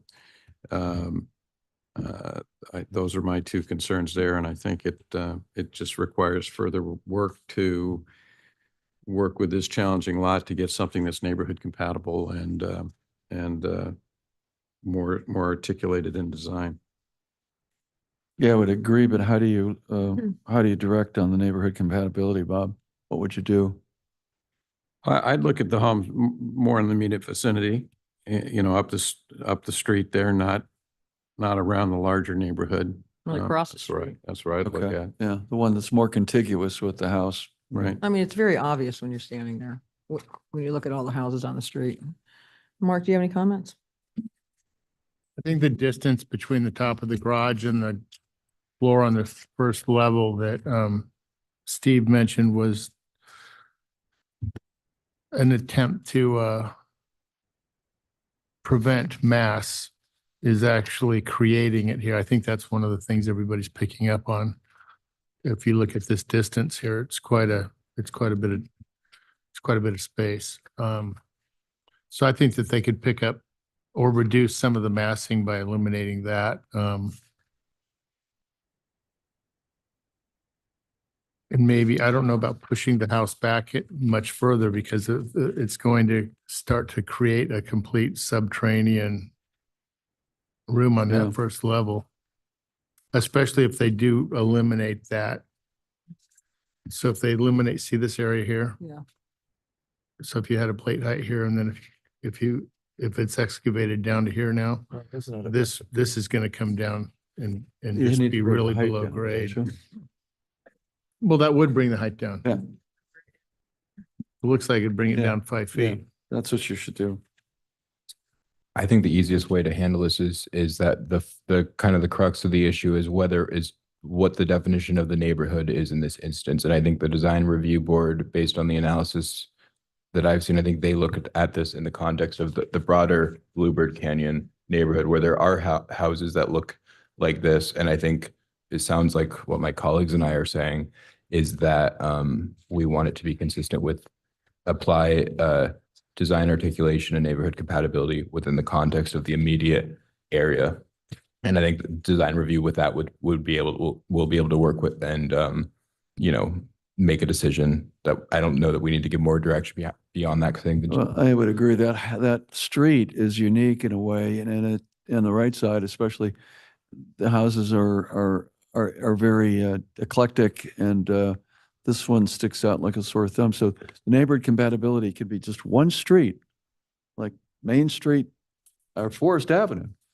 That's one street from Glen Eyrie to PCH, and that's kind of a commercial neighborhood defined by those streets. Well, and I think that if we wanted to make that determination that we wanted this part of it, because it's really an open question, because there's not that much developed here, we could make it like those other homes in the neighborhood that are bigger. But I think we're making the discretionary choice that we want it to be consistent with the immediate area. So is that enough direction for you or for design staff. review? Yeah, from Yeah. a legal perspective. Yeah, I, as I understand it, you're referring to, we understand the neighborhood compatibility. It's really appeals contentions 1, 2, and is your comment specifically about appeal contention 5 on the design articulation for the garage? Yeah. So 1, 2, and 5, and we can incorporate into, so my recommendation would be to direct staff to come back with a resolution granting the appeal in part as to those 3 grounds for appeal and including the findings that set forth your position as to neighborhood compatibility and the other issues that were raised for a future meeting. So moved. Well, is it coming back to us or are we remanding it to design Remanding it. review? We're remanding it back. Well, the resolution needs to come back to you for your approval. I would recommend what we'll do is we'll put it on consent. Yeah. And then you can approve it, and that will then send it back down to remand it to the DRB. Sounds good. So You okay with that, Bob? I'll move go ahead, Bob. No, good. I'll move the recommended action as stated by the city attorney. Second. Okay, all in favor? Aye. Aye. Okay. Okay, thank you, everybody. Thank you for hanging in with us for so long tonight.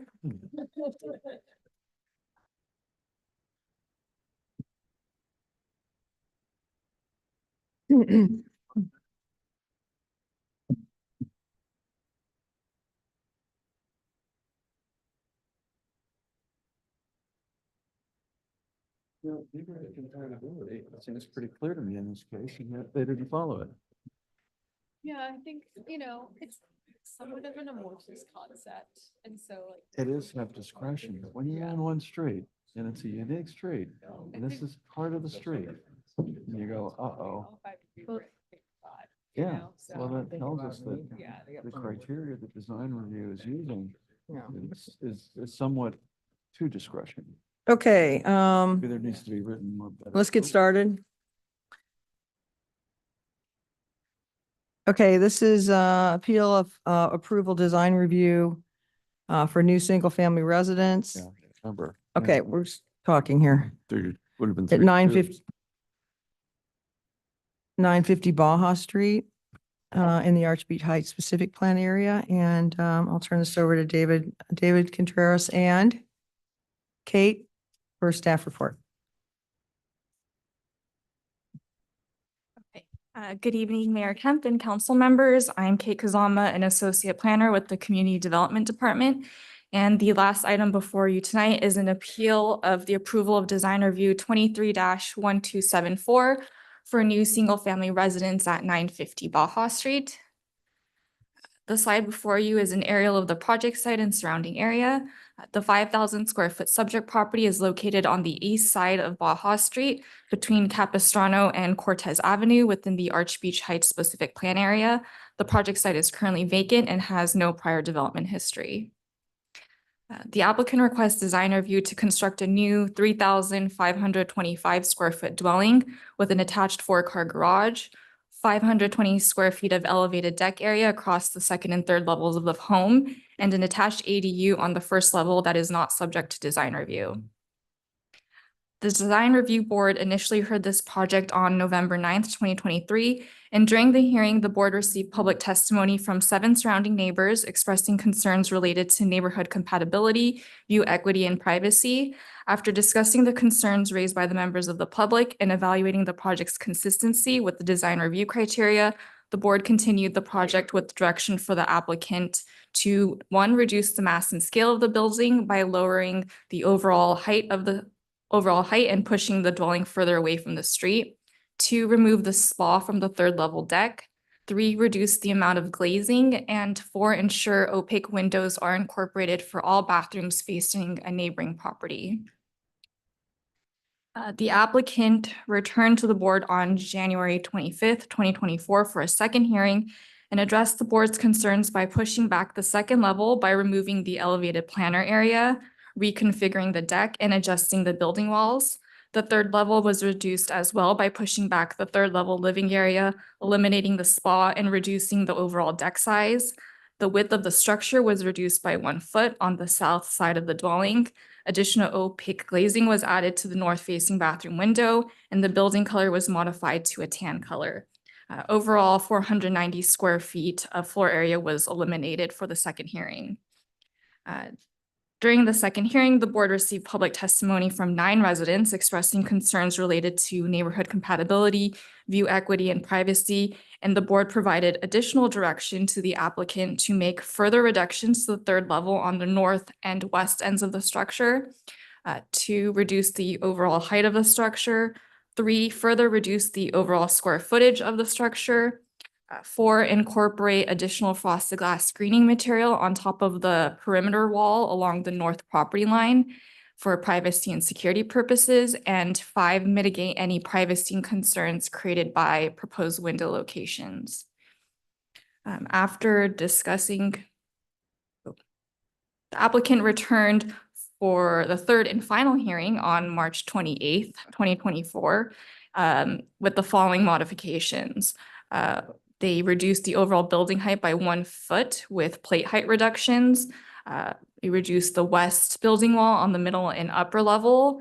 Additional obscuring of windows on the upper level north side elevation was added with frosted glass. Additional obscuring of windows on the east rear elevation with opaque glass was included. And a frosted glass privacy buffer on top of the 3.5 foot wall on the north side property line was included as well. During the hearing, the applicant presented additional changes to the project to push back the stairway at the north side, reduce the middle level deck at the north side by 36 square feet, push back the upper level deck by 4 feet at the front, and incorporate additional landscaping at the north side and rear yard. After discussing the concerns raised by the members of the public and evaluating the project's consistency with the design review criteria, the board voted 3-2 to conditionally approve the project and include the changes presented by the applicant during the 3rd hearing. An appeal was filed by a property owner within 300 feet of the subject property, indicating 8 points of contention. The following slides will provide the contentions and staff's response to each contention. It should be noted that greater detail for each contention has been provided in the agenda report.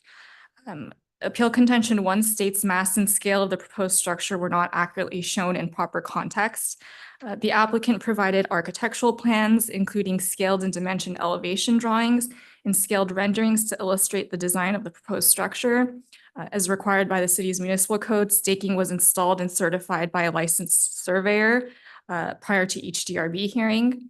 The board considered many public comments relating to the square footage of homes and of lots of neighboring properties. The board discussed the project design, including mass and scale, and found the project to be consistent with the design articulation and neighborhood compatibility criteria with the proposed modifications as outlined in the staff report.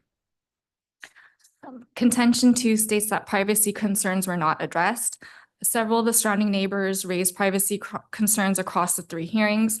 The board discussed privacy concerns at length during the hearings and directed the applicant to make modifications to directly address the neighbors' concerns. The board found the project to be consistent with the privacy criteria as outlined in the staff report. Contention 3 states neighborhood compatibility was not properly addressed. With respect to neighborhood compatibility design review criteria, the city's residential design guidelines states development shall be compatible with the existing development in the neighborhood and respect neighborhood character. Neighborhood character is the sum of the qualities that distinguish areas within the city, including historical patterns of development, village atmosphere, landscaping themes, and architectural styles. The guidelines issues design objectives based on site analysis, architectural compatibility, historical presence, lot coverage, building mass, height, setbacks, landscape and hardscape design, and garage design, placement, and scale. The board adopted resolution 23-1274, in which the board found that the proposed project is consistent with the neighborhood compatibility design criteria as outlined in the design review section of the staff report. Contention 4 states view equity was not represented fairly for neighbors most impacted by the proposed structure. As required by the municipal code, staking was installed and certified prior to each DRB hearing. With respect to view equity, the design guideline states that development, including its landscaping, shall be designed to protect existing views from neighboring properties without denying the subject property the reasonable opportunity to develop it as described and illustrated in the city's design guidelines. The design guidelines are intended to balance preservation of views with the right to develop property.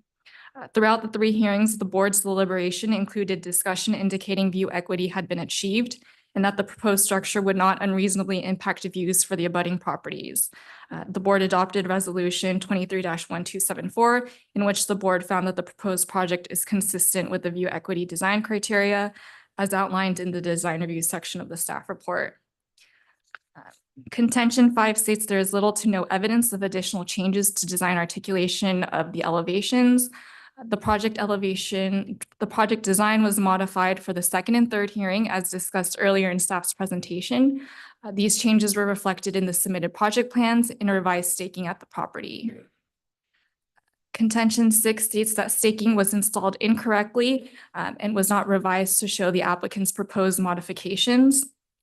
As required by the municipal code, staking was installed and certified by a licensed land surveyor prior to each DRB hearing.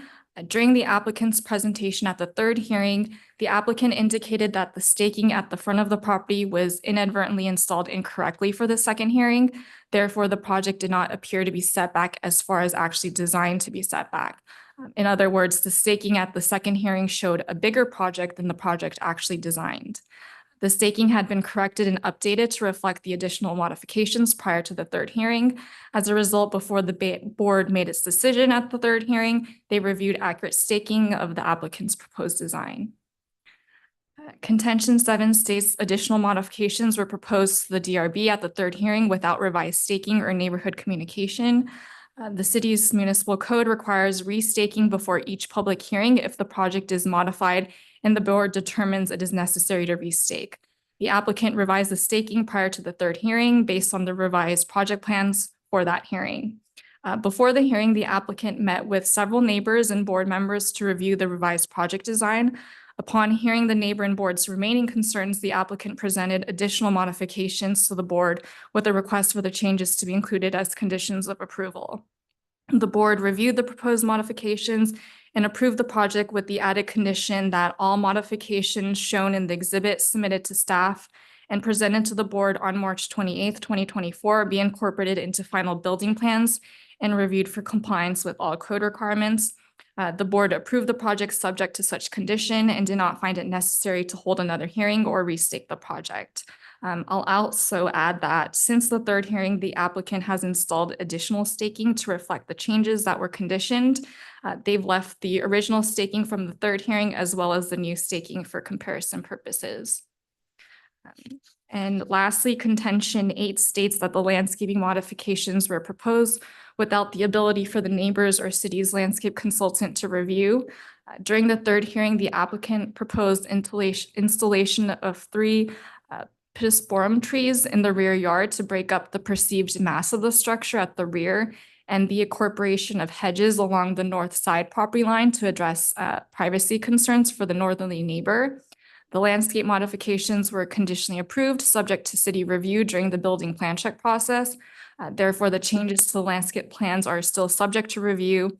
Further, staff finds that the neighbors were able to participate during the 3 hearings to comment on the landscape plan. And then this last slide provides a street elevation comparison of all 3, across all 3 hearings. The first hearing street elevation is on the... What is that yelling? Yeah. Okay, sorry. Kate, go ahead. It's weird. The top left is the street elevation from the first hearing. Below that is for the second, and to the right is the third hearing. You'll see the largest changes between the first and second hearing is the removal of the planters, the landscape planters, reduction of the deck sizes, and pulling the building walls back. Between the second and third hearings, the changes are more subtle, but the building height has been reduced by 1 foot, and building walls and decks have been slightly reduced as well. Based on the facts stated in the agenda report, staff believes that the board's approval of the project was based on substantial evidence. Therefore, staff is recommending that the city council deny the appeal and sustain the board's decision to approve the project and find the project categorically exempt pursuant to CEQA. This concludes my presentation. Thank you. Question, Megan. So it's a de novo, it was a 3-2 vote, right? Yes, ma'am. Same Yeah. as the last item. Yeah, thank you. And then, Kate, do you have a slide that shows the staking? The actual staking. The staking is extremely confusing on this project. I couldn't tell, like, I don't know. I couldn't tell. We had a lot of discussion about the staking. It was just, there were some old ribbons, and there were some brand new pink ribbons, and then there was some stake with red on the side. And yeah, I mean, I had a really hard time figuring what the hell had been going on there. Okay, so anyway, it was kind of hard to figure out. Okay, I'll ask council comments or questions for staff. Anybody? No? Okay. Okay, so I'll open the public hearing. So Paige is the appellant. Paige, Lyle is appellant. And so you have 5 minutes. And anybody else who wants to speak on behalf of the appellant, or you have 3 minutes.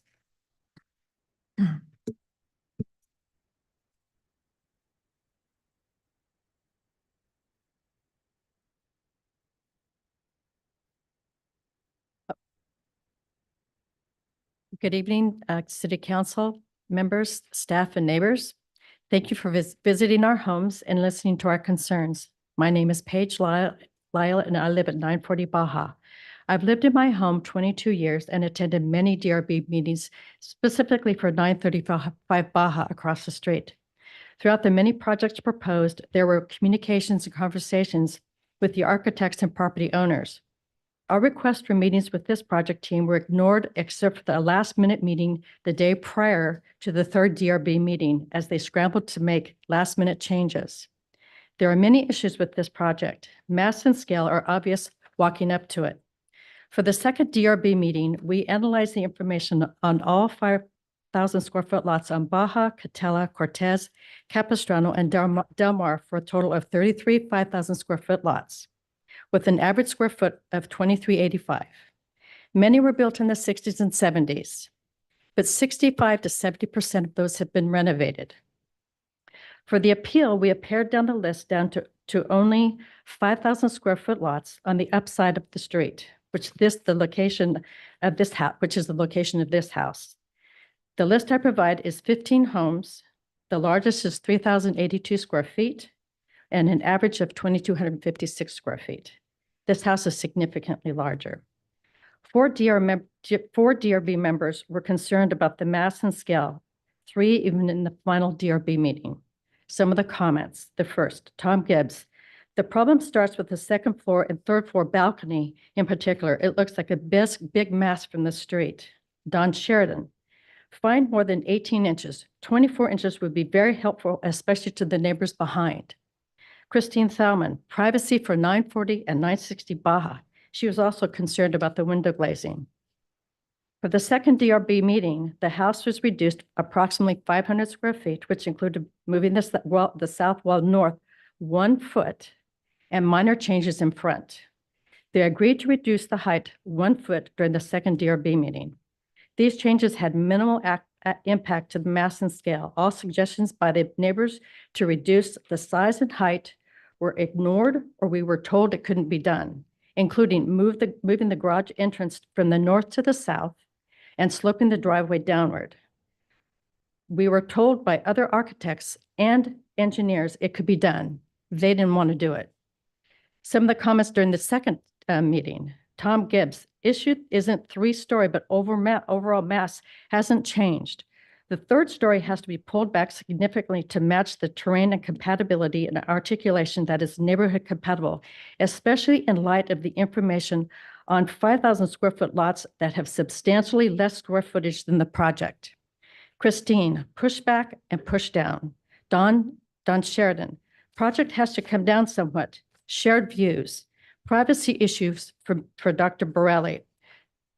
I actually, Tom Gibbs presented a pretty detailed analysis of the mass, and I emailed that to all of you per the request of Mr. Runagi and also Mr. Weiss. This house requires only 3 parking spaces. They have 4 and an ADU in the garage, which contributes to the mass. If 1 parking space is removed, the ADU and house could be pushed back. Our block is unique with 4 large lots on the west side of Baja, which provides plenty of parking. The balconies on both floors closely align with my home, but I have a 2,500 square foot lot. It looks to me like they took my home and placed it on that lot twice, side by side, and moved one of the upper balconies back a few feet in their minor concessions. This house lacks any articulation. This house is not compatible with the neighborhood. DRB member Tom Gibbs stated this house would forever change Arch Beach Heights, and he is right. Any home on a 5,000 square foot lot will be at risk of being purchased by an outside investor. A spec home this size will be built only to be sold to the highest bidder. For these reasons, we ask you approve our appeal. Thank you for your time. Can I ask, can you help the parking thing? Can you say that again, what you said about that? The parking requirements for this size house is only 3. They have 4. Okay. And I had another person that used to be on the DRB say that if you reduce the size of, reduce one of the parking spaces, then you can actually possibly move the ADU back a little bit farther, which means that the mass can also be reduced. Because the ADU is at the same level as the garage. The ADU is in the garage. Okay, thank you. Thank you. Anybody else want to speak? Okay. You have 3 minutes. Good evening. I am Emiliana Borrelli and I live 960 Baja. I have been living there for the last 17 years. So my major issue with this project is my privacy. They have been requested by the different member of the DRB to reduce the mass, to push back the house, to do something to preserve my privacy, but nothing was made. And what I have in particular is that there are 2 decks on the first and on the, on their second and third floor that directly impact into my house on my ceremonial room and my master bedroom and guest bedroom. Furthermore, all these, there are windows on the side of the house that face my house, and these windows are exactly in front of mine. And therefore, the privacy in my house is totally lost on the 2 floors. So we have had hardly any discussion with Mr. Soria or Mr. Kavaratani.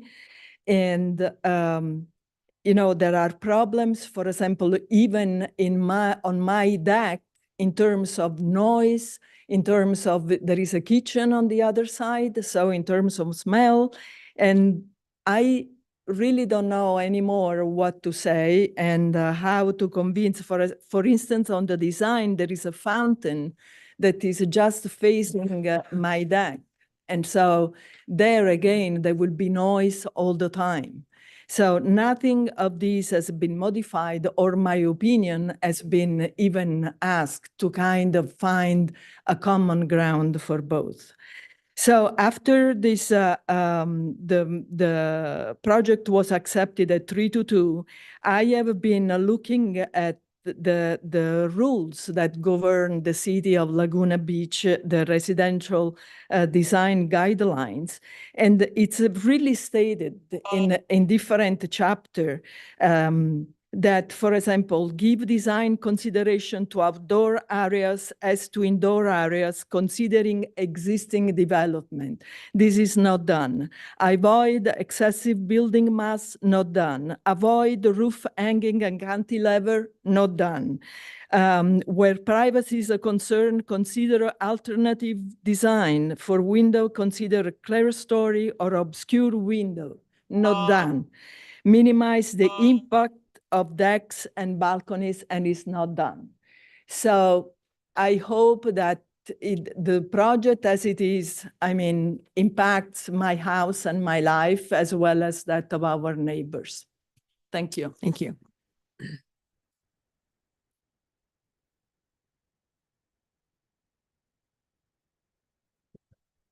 Ann Kane.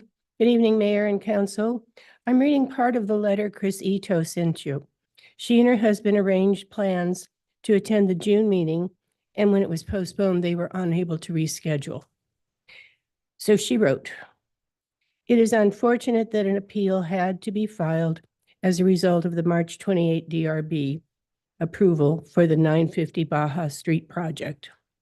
I am urging the City Council to reverse this irregular DRB decision, since it does not adhere to the crucial criteria cited in the Laguna Beach Residential Development Guidelines and is in direct conflict of the design standards particular to the Arch Beach Heights specific plan, such as building mass and density, privacy, and view equity." Excuse me. Both Hugo Soria and Steve Karatani, who chose to ignore very clear and direct instructions by the DRB members. Yet at the third hearing, this project was approved after negligible design change. You've already received the quotes from the commissioners and from the January 25 DRB meeting, so I'll just skip those. Additionally, the inappropriate conduct of Mr. Karatani at the hearing was extremely disconcerting. After 9 residents of Lower Arch Beach Heights shared their specific concerns of the Baja project due to its egregious lack of neighborhood compatibility, overall mass, the absence of design articulation, privacy issues, and significant loss of view equity for 4 neighboring homes. He began his 3-minute rebuttal, and when time ran out, requested additional time that Chairman Sheridan granted. He spoke well beyond the additional time, attempting to bargain directly with individual DRB members, offering to make minimal and vague changes if he or she voted to approve the project that evening. This cajoling and unethical behavior continued until finally one of the DRB members said, "We are not going to approve this tonight. Come back with the changes that were suggested." The Baja project does not follow development standards, nor does it meet the design review criteria. I hope you carefully and objectively consider all the facts that have been presented by the many upset and concerned residents of Lower Arch Beach Heights. Thank you. Thank you, Ann. Come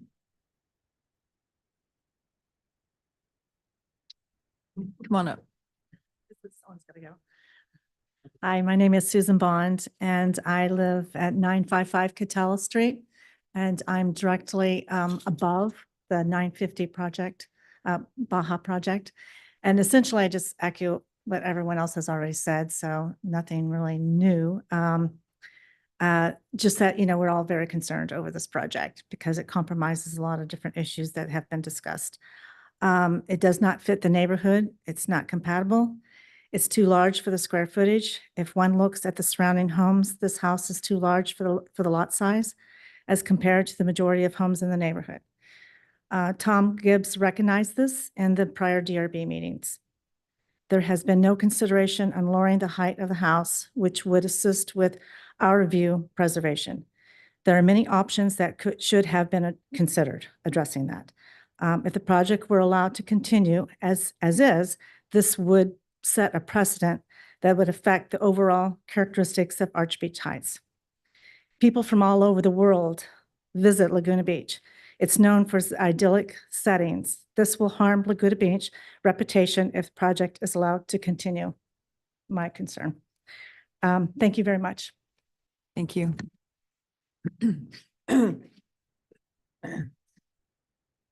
Good evening, council members. My name is Anthony Smith, and I live with my wife, Susan Bond, at 955 Catella Street. What I'd like to say is that I think we've been speaking this evening about neighborhood compatibility, but I don't really see how this development is compatible with the neighborhood. I think the sheer volume and sizes of this particular house is just way too much for the actual size of the plot that it's on.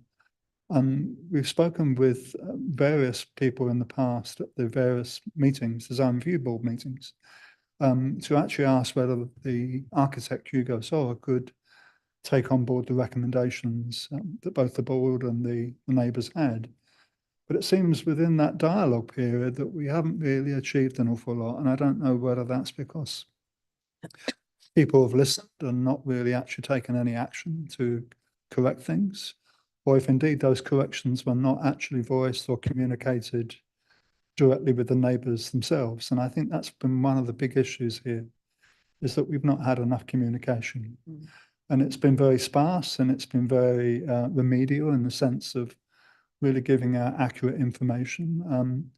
We spoke a little bit about the stake poles. The poles have been appearing at different points, different heights, and it has been confusing. And at times, because our house sits directly behind this property, it's difficult really to see anything other than the poles. And I think there really needs to be a discussion here as to actually what we can really do to really resolve some of these issues that have been discussed in the past. And I think, again, I think the sheer size and mass is just too extreme for the actual plot size. But thank you very much. Thank you. Thank you.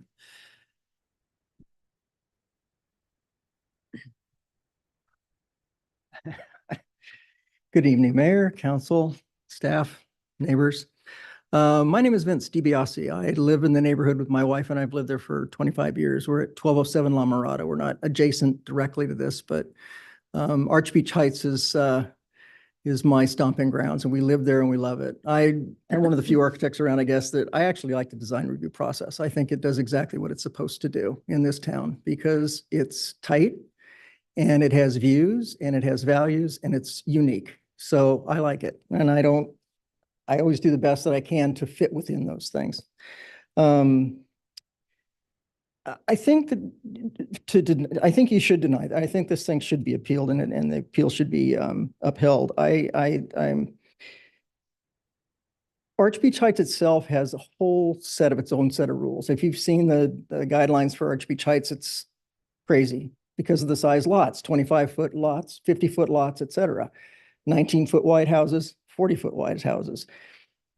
One of the things you have to realize on when you get these 40-foot wide or 50-foot wide lot, when you're building a 40-foot wide house and it's still straight up like the 19-foot houses, it's a solid wall. It's a solid facade.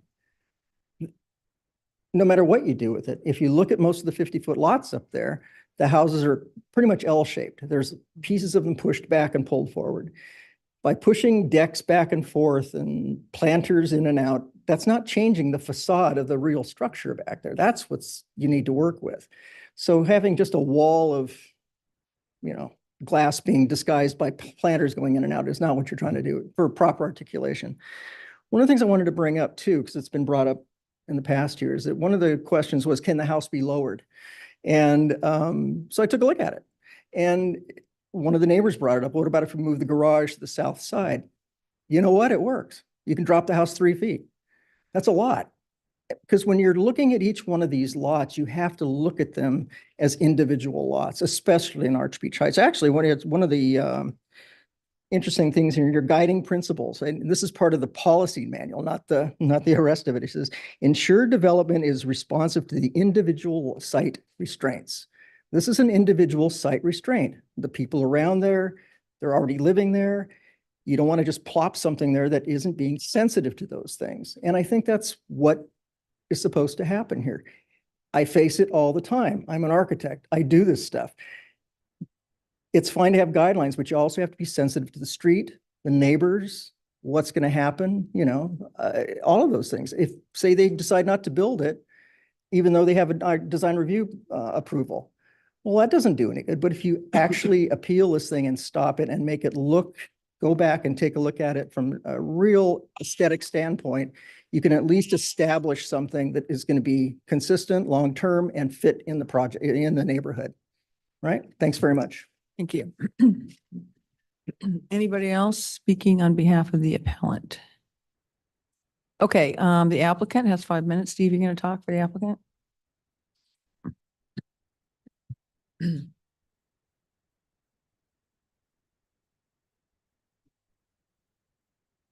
Could you cue me up again? IT, thank you. Steve Kawaratani, representing the applicant, David Liu, who's with me this evening. Good evening. You guys are looking pretty perky. I know this is your favorite thing to do, being design review board. These 2 slides show the project as it was approved by the design review board. And the second image is from the back with the landscaping that I discussed with all 5 of you. We're respectfully requesting that the council adopt the staff's recommendation to deny the appeal for the following grounds. Before I get into that, this is our second empty vacant lot of the evening, and I'm sure the council appreciates that what the board looks at is tough. It's tough for the neighbors as well. They've enjoyed 10, 15, 20 years of no development, and suddenly someone is putting up story poles. To go to Sue's point, I did pass over an image where I took out those offending stakes that were creating a problem for you, Sue, and I put a little black line. And so what you're seeing, those little black lines were all moved back 4 feet, and the 2 colors. So hopefully that eliminates some of the confusion. It's being claimed that our project's not neighborhood compatible. However, if you went to the rear, as the board did, the proposed project is similar in height and size and setbacks to all the adjacent properties. 4 properties in the Baja Street neighborhood are either larger or similar in size. Next slide, please. We drew this exhibit to where you see the blue line. That's a string line from the street moved back. And you're going to see that the upper level of 950 Baja is either even or further back of all the upper story structures in the neighborhood. There was a view equity contention. I did go to each of the neighbors early in the process. And admittedly, there is some view obstruction from the bottom, but on the upper floors, there is unlimited view possibilities. We did bring the project down a foot. Vince is someone I've known for 25 years, and he's really is an excellent architect. He's not a civil engineer. So the document that I gave you from a licensed civil engineer says that without the aid of a pump, which would be unfair, the maximum we could lower the slab would be a foot, and that's what we've done. There was a contention that the staking was done incorrectly. You know, Kate gave a very elegant explanation of that. Unfortunately, our story pole guy, and I won't reveal his name, so applicants won't perhaps not use him, but instead of staking the walls, he staked the eave. So the project looked like it was 4 foot further out. That was corrected before the third hearing. As far as last minute presentations, can we go to the next slide? It is true. If you look at the areas in red, we did drop the project a foot. We pulled it back 4 feet. We obscured a number of windows. None of these, because they were reductions or glazing, needed to have story poles again. And I do apologize to the neighbors because they really are nice people. I said that at the very first DRB hearing, that it was refreshing not to hear my name taken in vain with every other comment. Next slide, please. And the landscape plan only changed once, despite the assertion that it was changed multiple times. This was all done to the benefit of Dr. Borelli. We pulled back the stairway, as Kate mentioned, and we added the 3 trees. As far as a lack of communication, I did meet with the neighbors twice. Dr. Borelli was kind enough to let me into her house twice, and we saw the impacts. We respectfully request that the council support the design review board and deny the appeal. Thank you. Steve, just one question. Yes. Is there something in our code that says that that drainage pumps are not possible to do? There is nothing that says that. They're discouraged, Alex, mainly because you're becoming reliant on not just one pump. You have to have 2 pumps in case one fails. So have you seen other houses that you've worked on do drainage pumps? They've had no choice but to do so. In this case, we can use positive gravity flow. Yeah, but the letter from the civil engineer is about the question of whether that this is the lowest it can go without the need for a drainage pump. So that's my question. That was why I asked about whether that was a requirement or so you answered it. Yeah, you know, I think the main topic here, if our house was too high and if you had the opportunity to go to Catella, we're even with either homes on the adjacent side. So if we were sitting 2 feet above them, I would recommend that we have a sump pump, okay, to get down that additional 2 feet. That's not the case here. Thank you. No, I was just curious. So thank you. Yeah. Steve, one follow-up question. Did I hear you right? Did you say that this home is smaller than other homes on Baja? Did I hear that? Yeah, the one directly across the street, you did hear me correctly. So the downhill property. Downhill, right. It's on Baja, Bob. One is larger. There's another house that is over 3,000 square feet, similar to ours, and there are 2 at 2,800 square feet. We're not at 4,000 square feet. we're at about 3,400 square feet. And of course, we have an ADU, which is not added to the calculation. But the house is built around an ADU. And you could, the garage on the downhill side, has that been explored? It has been You explored. wouldn't need a sump pump, but it would lower, and it would also give you the ability to architecturally terrace different elements of the house. Right. The neighbors did ask us to look into that, and we did. There's 2 pages on that report from the civil engineer that was passed out to you. One was opining what the minimum slab was. Then he looked at reversing the garage, Mark, and he came to the same conclusion. Even if we moved it to the other side, we wouldn't gain anything and we'd still need a pump. So he stamped his statement. I need to talk and to him one of please these look at days. it. All right. Thank you. Yeah. Thank you, Steve. Anybody else want to speak on behalf of the applicant? No? Okay, Paige, you have 3 minutes for any rebuttal if you like. Just a couple of things. I don't recall ever meeting with Mr. Karatani. We requested many times, especially from a neighborhood perspective. We asked to meet with them with all the neighbors so that we could just get all of our questions answered at once. He didn't want to do that. Mr. Soria never responded to any emails. And if he did, should say never, he always deferred to Mr. Karatani. As for moving the driveway, the driveway from the north to the south, I'm not sure if we got a second opinion from his different civil engineer, we might have a different opinion on that. That's my only comment. And one thing also is Dr. Borelli's home, the front of it is at an angle and she has a side patio. If her house was straight on the side as mine is, I don't think we would be having the discussion about the lower level patio doors and the upper windows looking directly into her windows, because they would not have a view up the coast from those particular areas. Thank you. Okay, I'll close the public hearing and bring it back to council. Who would like to start? Anybody?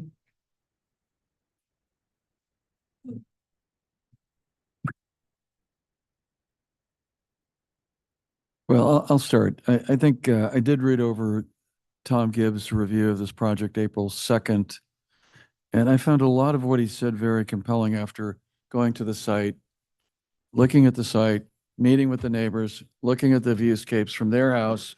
The views lost were significant and the impacts on privacy were significant. I went in the back and the same issue of the first floor of Mr. Smith's house would be absolutely blocked. Obviously, there's got to be a project there, but I don't find this to be neighborhood compatible. And Tom Gibbs said a number of things here. Let me just read one for you because I think he hit it. This is the third hearing he mentioned, and it's going to be a neighborhood compatibility for him, he says, in mass and scale. This project's been through 3 hearings. The first was mass and scale was the primary issue. The second, mass and scale, was the primary issue. And he made it very clear that this project was too big for the 5,000 square foot lot, that the minimum upper story needed to be pulled back, and it was too big for mass and scale. I agree with that when I see the project and think about it, especially seeing the drawings and the pictures of it. So, he also goes on to say each project should be designed to contribute distinctively to the character of the neighborhood. I'll wait for you. Thank you. Oh, okay, let me repeat that one. Each project should be designed to contribute distinctively to the character of the neighborhood and avoid negative impact on the surrounding properties. That result should be a rich variety of unique architectural landscaping, sharing the qualities common to the neighborhood. I think those are things that he hit on, and it's really about the mass and scale like it was for the previous project, based on what was intended for those 5,000 square foot lots, not to be big that fill up the property. And that's my problem with it. And I wait to hear my colleagues, what they have to say. Anybody have anything? I think I agree with a lot of what George said in terms of the neighborhood compatibility question. I did find compelling the analysis of the 5,000 square foot lots and the square footages. Even if you exclude all the ADU square footage in this house, it's still significantly larger than the other homes in the immediate area on Baja and Catella on the 5,000 square foot lots, the uphill ones. Additionally, design articulation, I think it's sort of similar to the last hearing we had. Looking at the first hearing image and the third hearing image, from a street perspective, it really doesn't look much different. I mean, it's a foot lower, but it still looks monolithic in the front.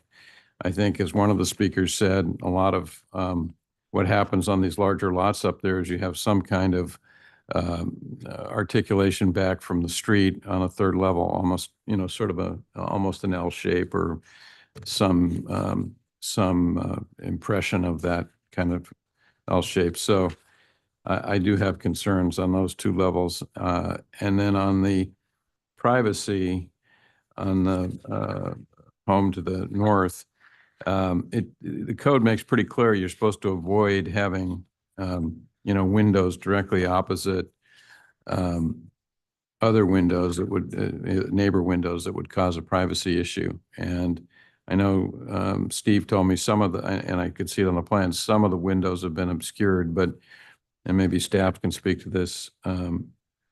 It seems like there are still some windows that line up here that would be partially obscured by the wall and the 2-foot obscured glass in the wall, but not fully obscured. So I have some lingering privacy concerns as well, but mostly it's the neighborhood compatibility and the need for further articulation. Yeah, and I agree with Bob. So when I look at the design review criteria, number 2, design articulation, I don't think it meets the requirement. I don't think it meets on neighborhood compatibility and on privacy. And then view equity, the people behind, they do lose some of they still have a really big view. You're going to lose, of course, no matter what, if there's a house there, you're going to lose your very bottom floor. But I think if you took the house down, and I talked to Steve about this, taking it down a couple feet, it would help that. Given that it's a lot of program in a really small, in a 5,000 square foot lot, I think that's part of the neighborhood compatibility problem. That is the neighborhood compatibility problem. That's where I am.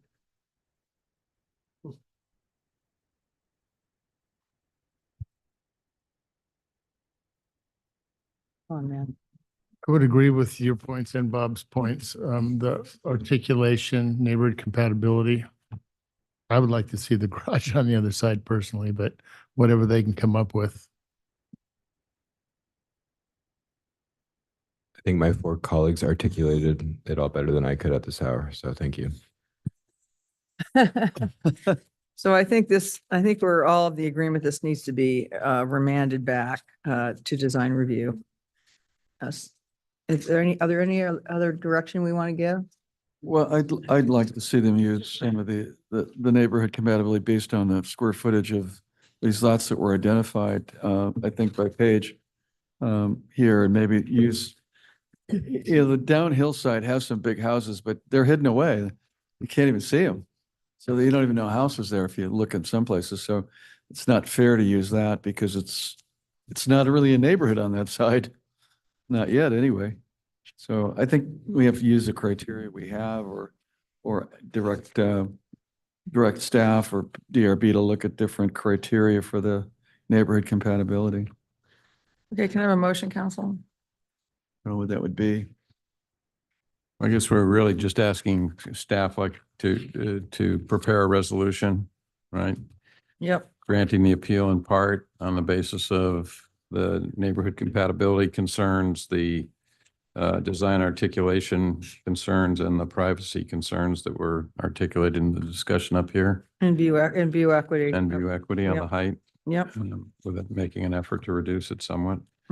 Okay, that's a motion, Bob. Yep. I'll second, all in favor. Aye. Aye. Okay, thanks for hanging in, everyone. Have a nice evening, what's left of it. Okay, council.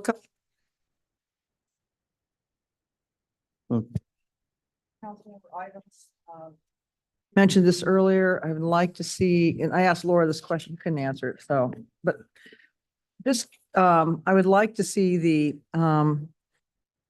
definition of rent for TOT tax defined. And also the reason I'm asking for this is it could be that there's opportunity for more revenue.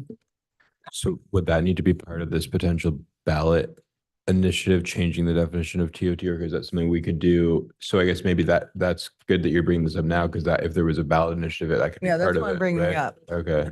Can you restate that? Rent? Well, yeah, Megan gives the term, go ahead, Megan, she gives the term rent.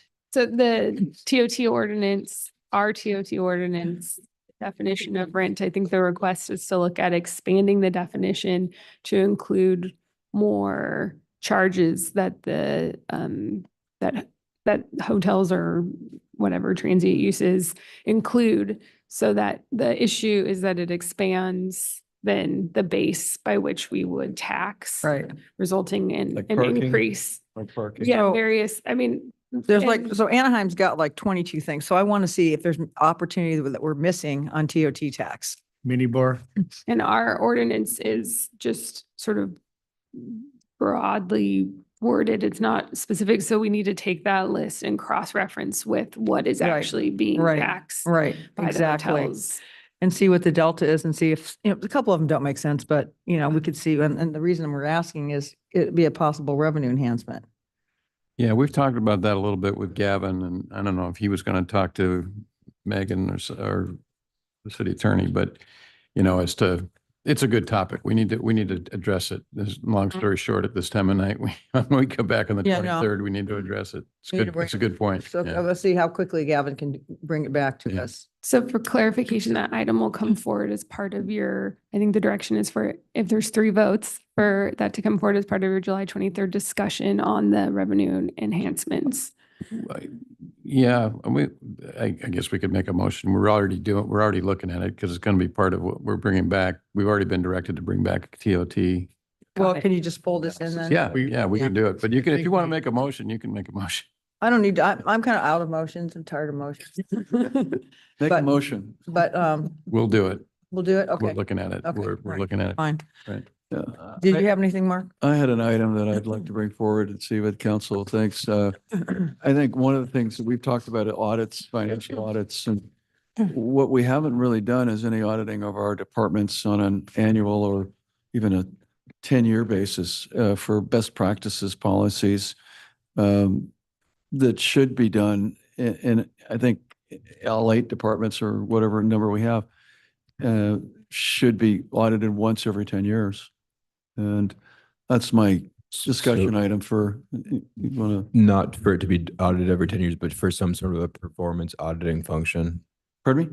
You're not saying that the recommendation is just like for every 10 years, but some sort of a performance auditing function. Well, I think it's really a performance, a quality of the performance of the department, how they perform their job and whether they can improve it in any way.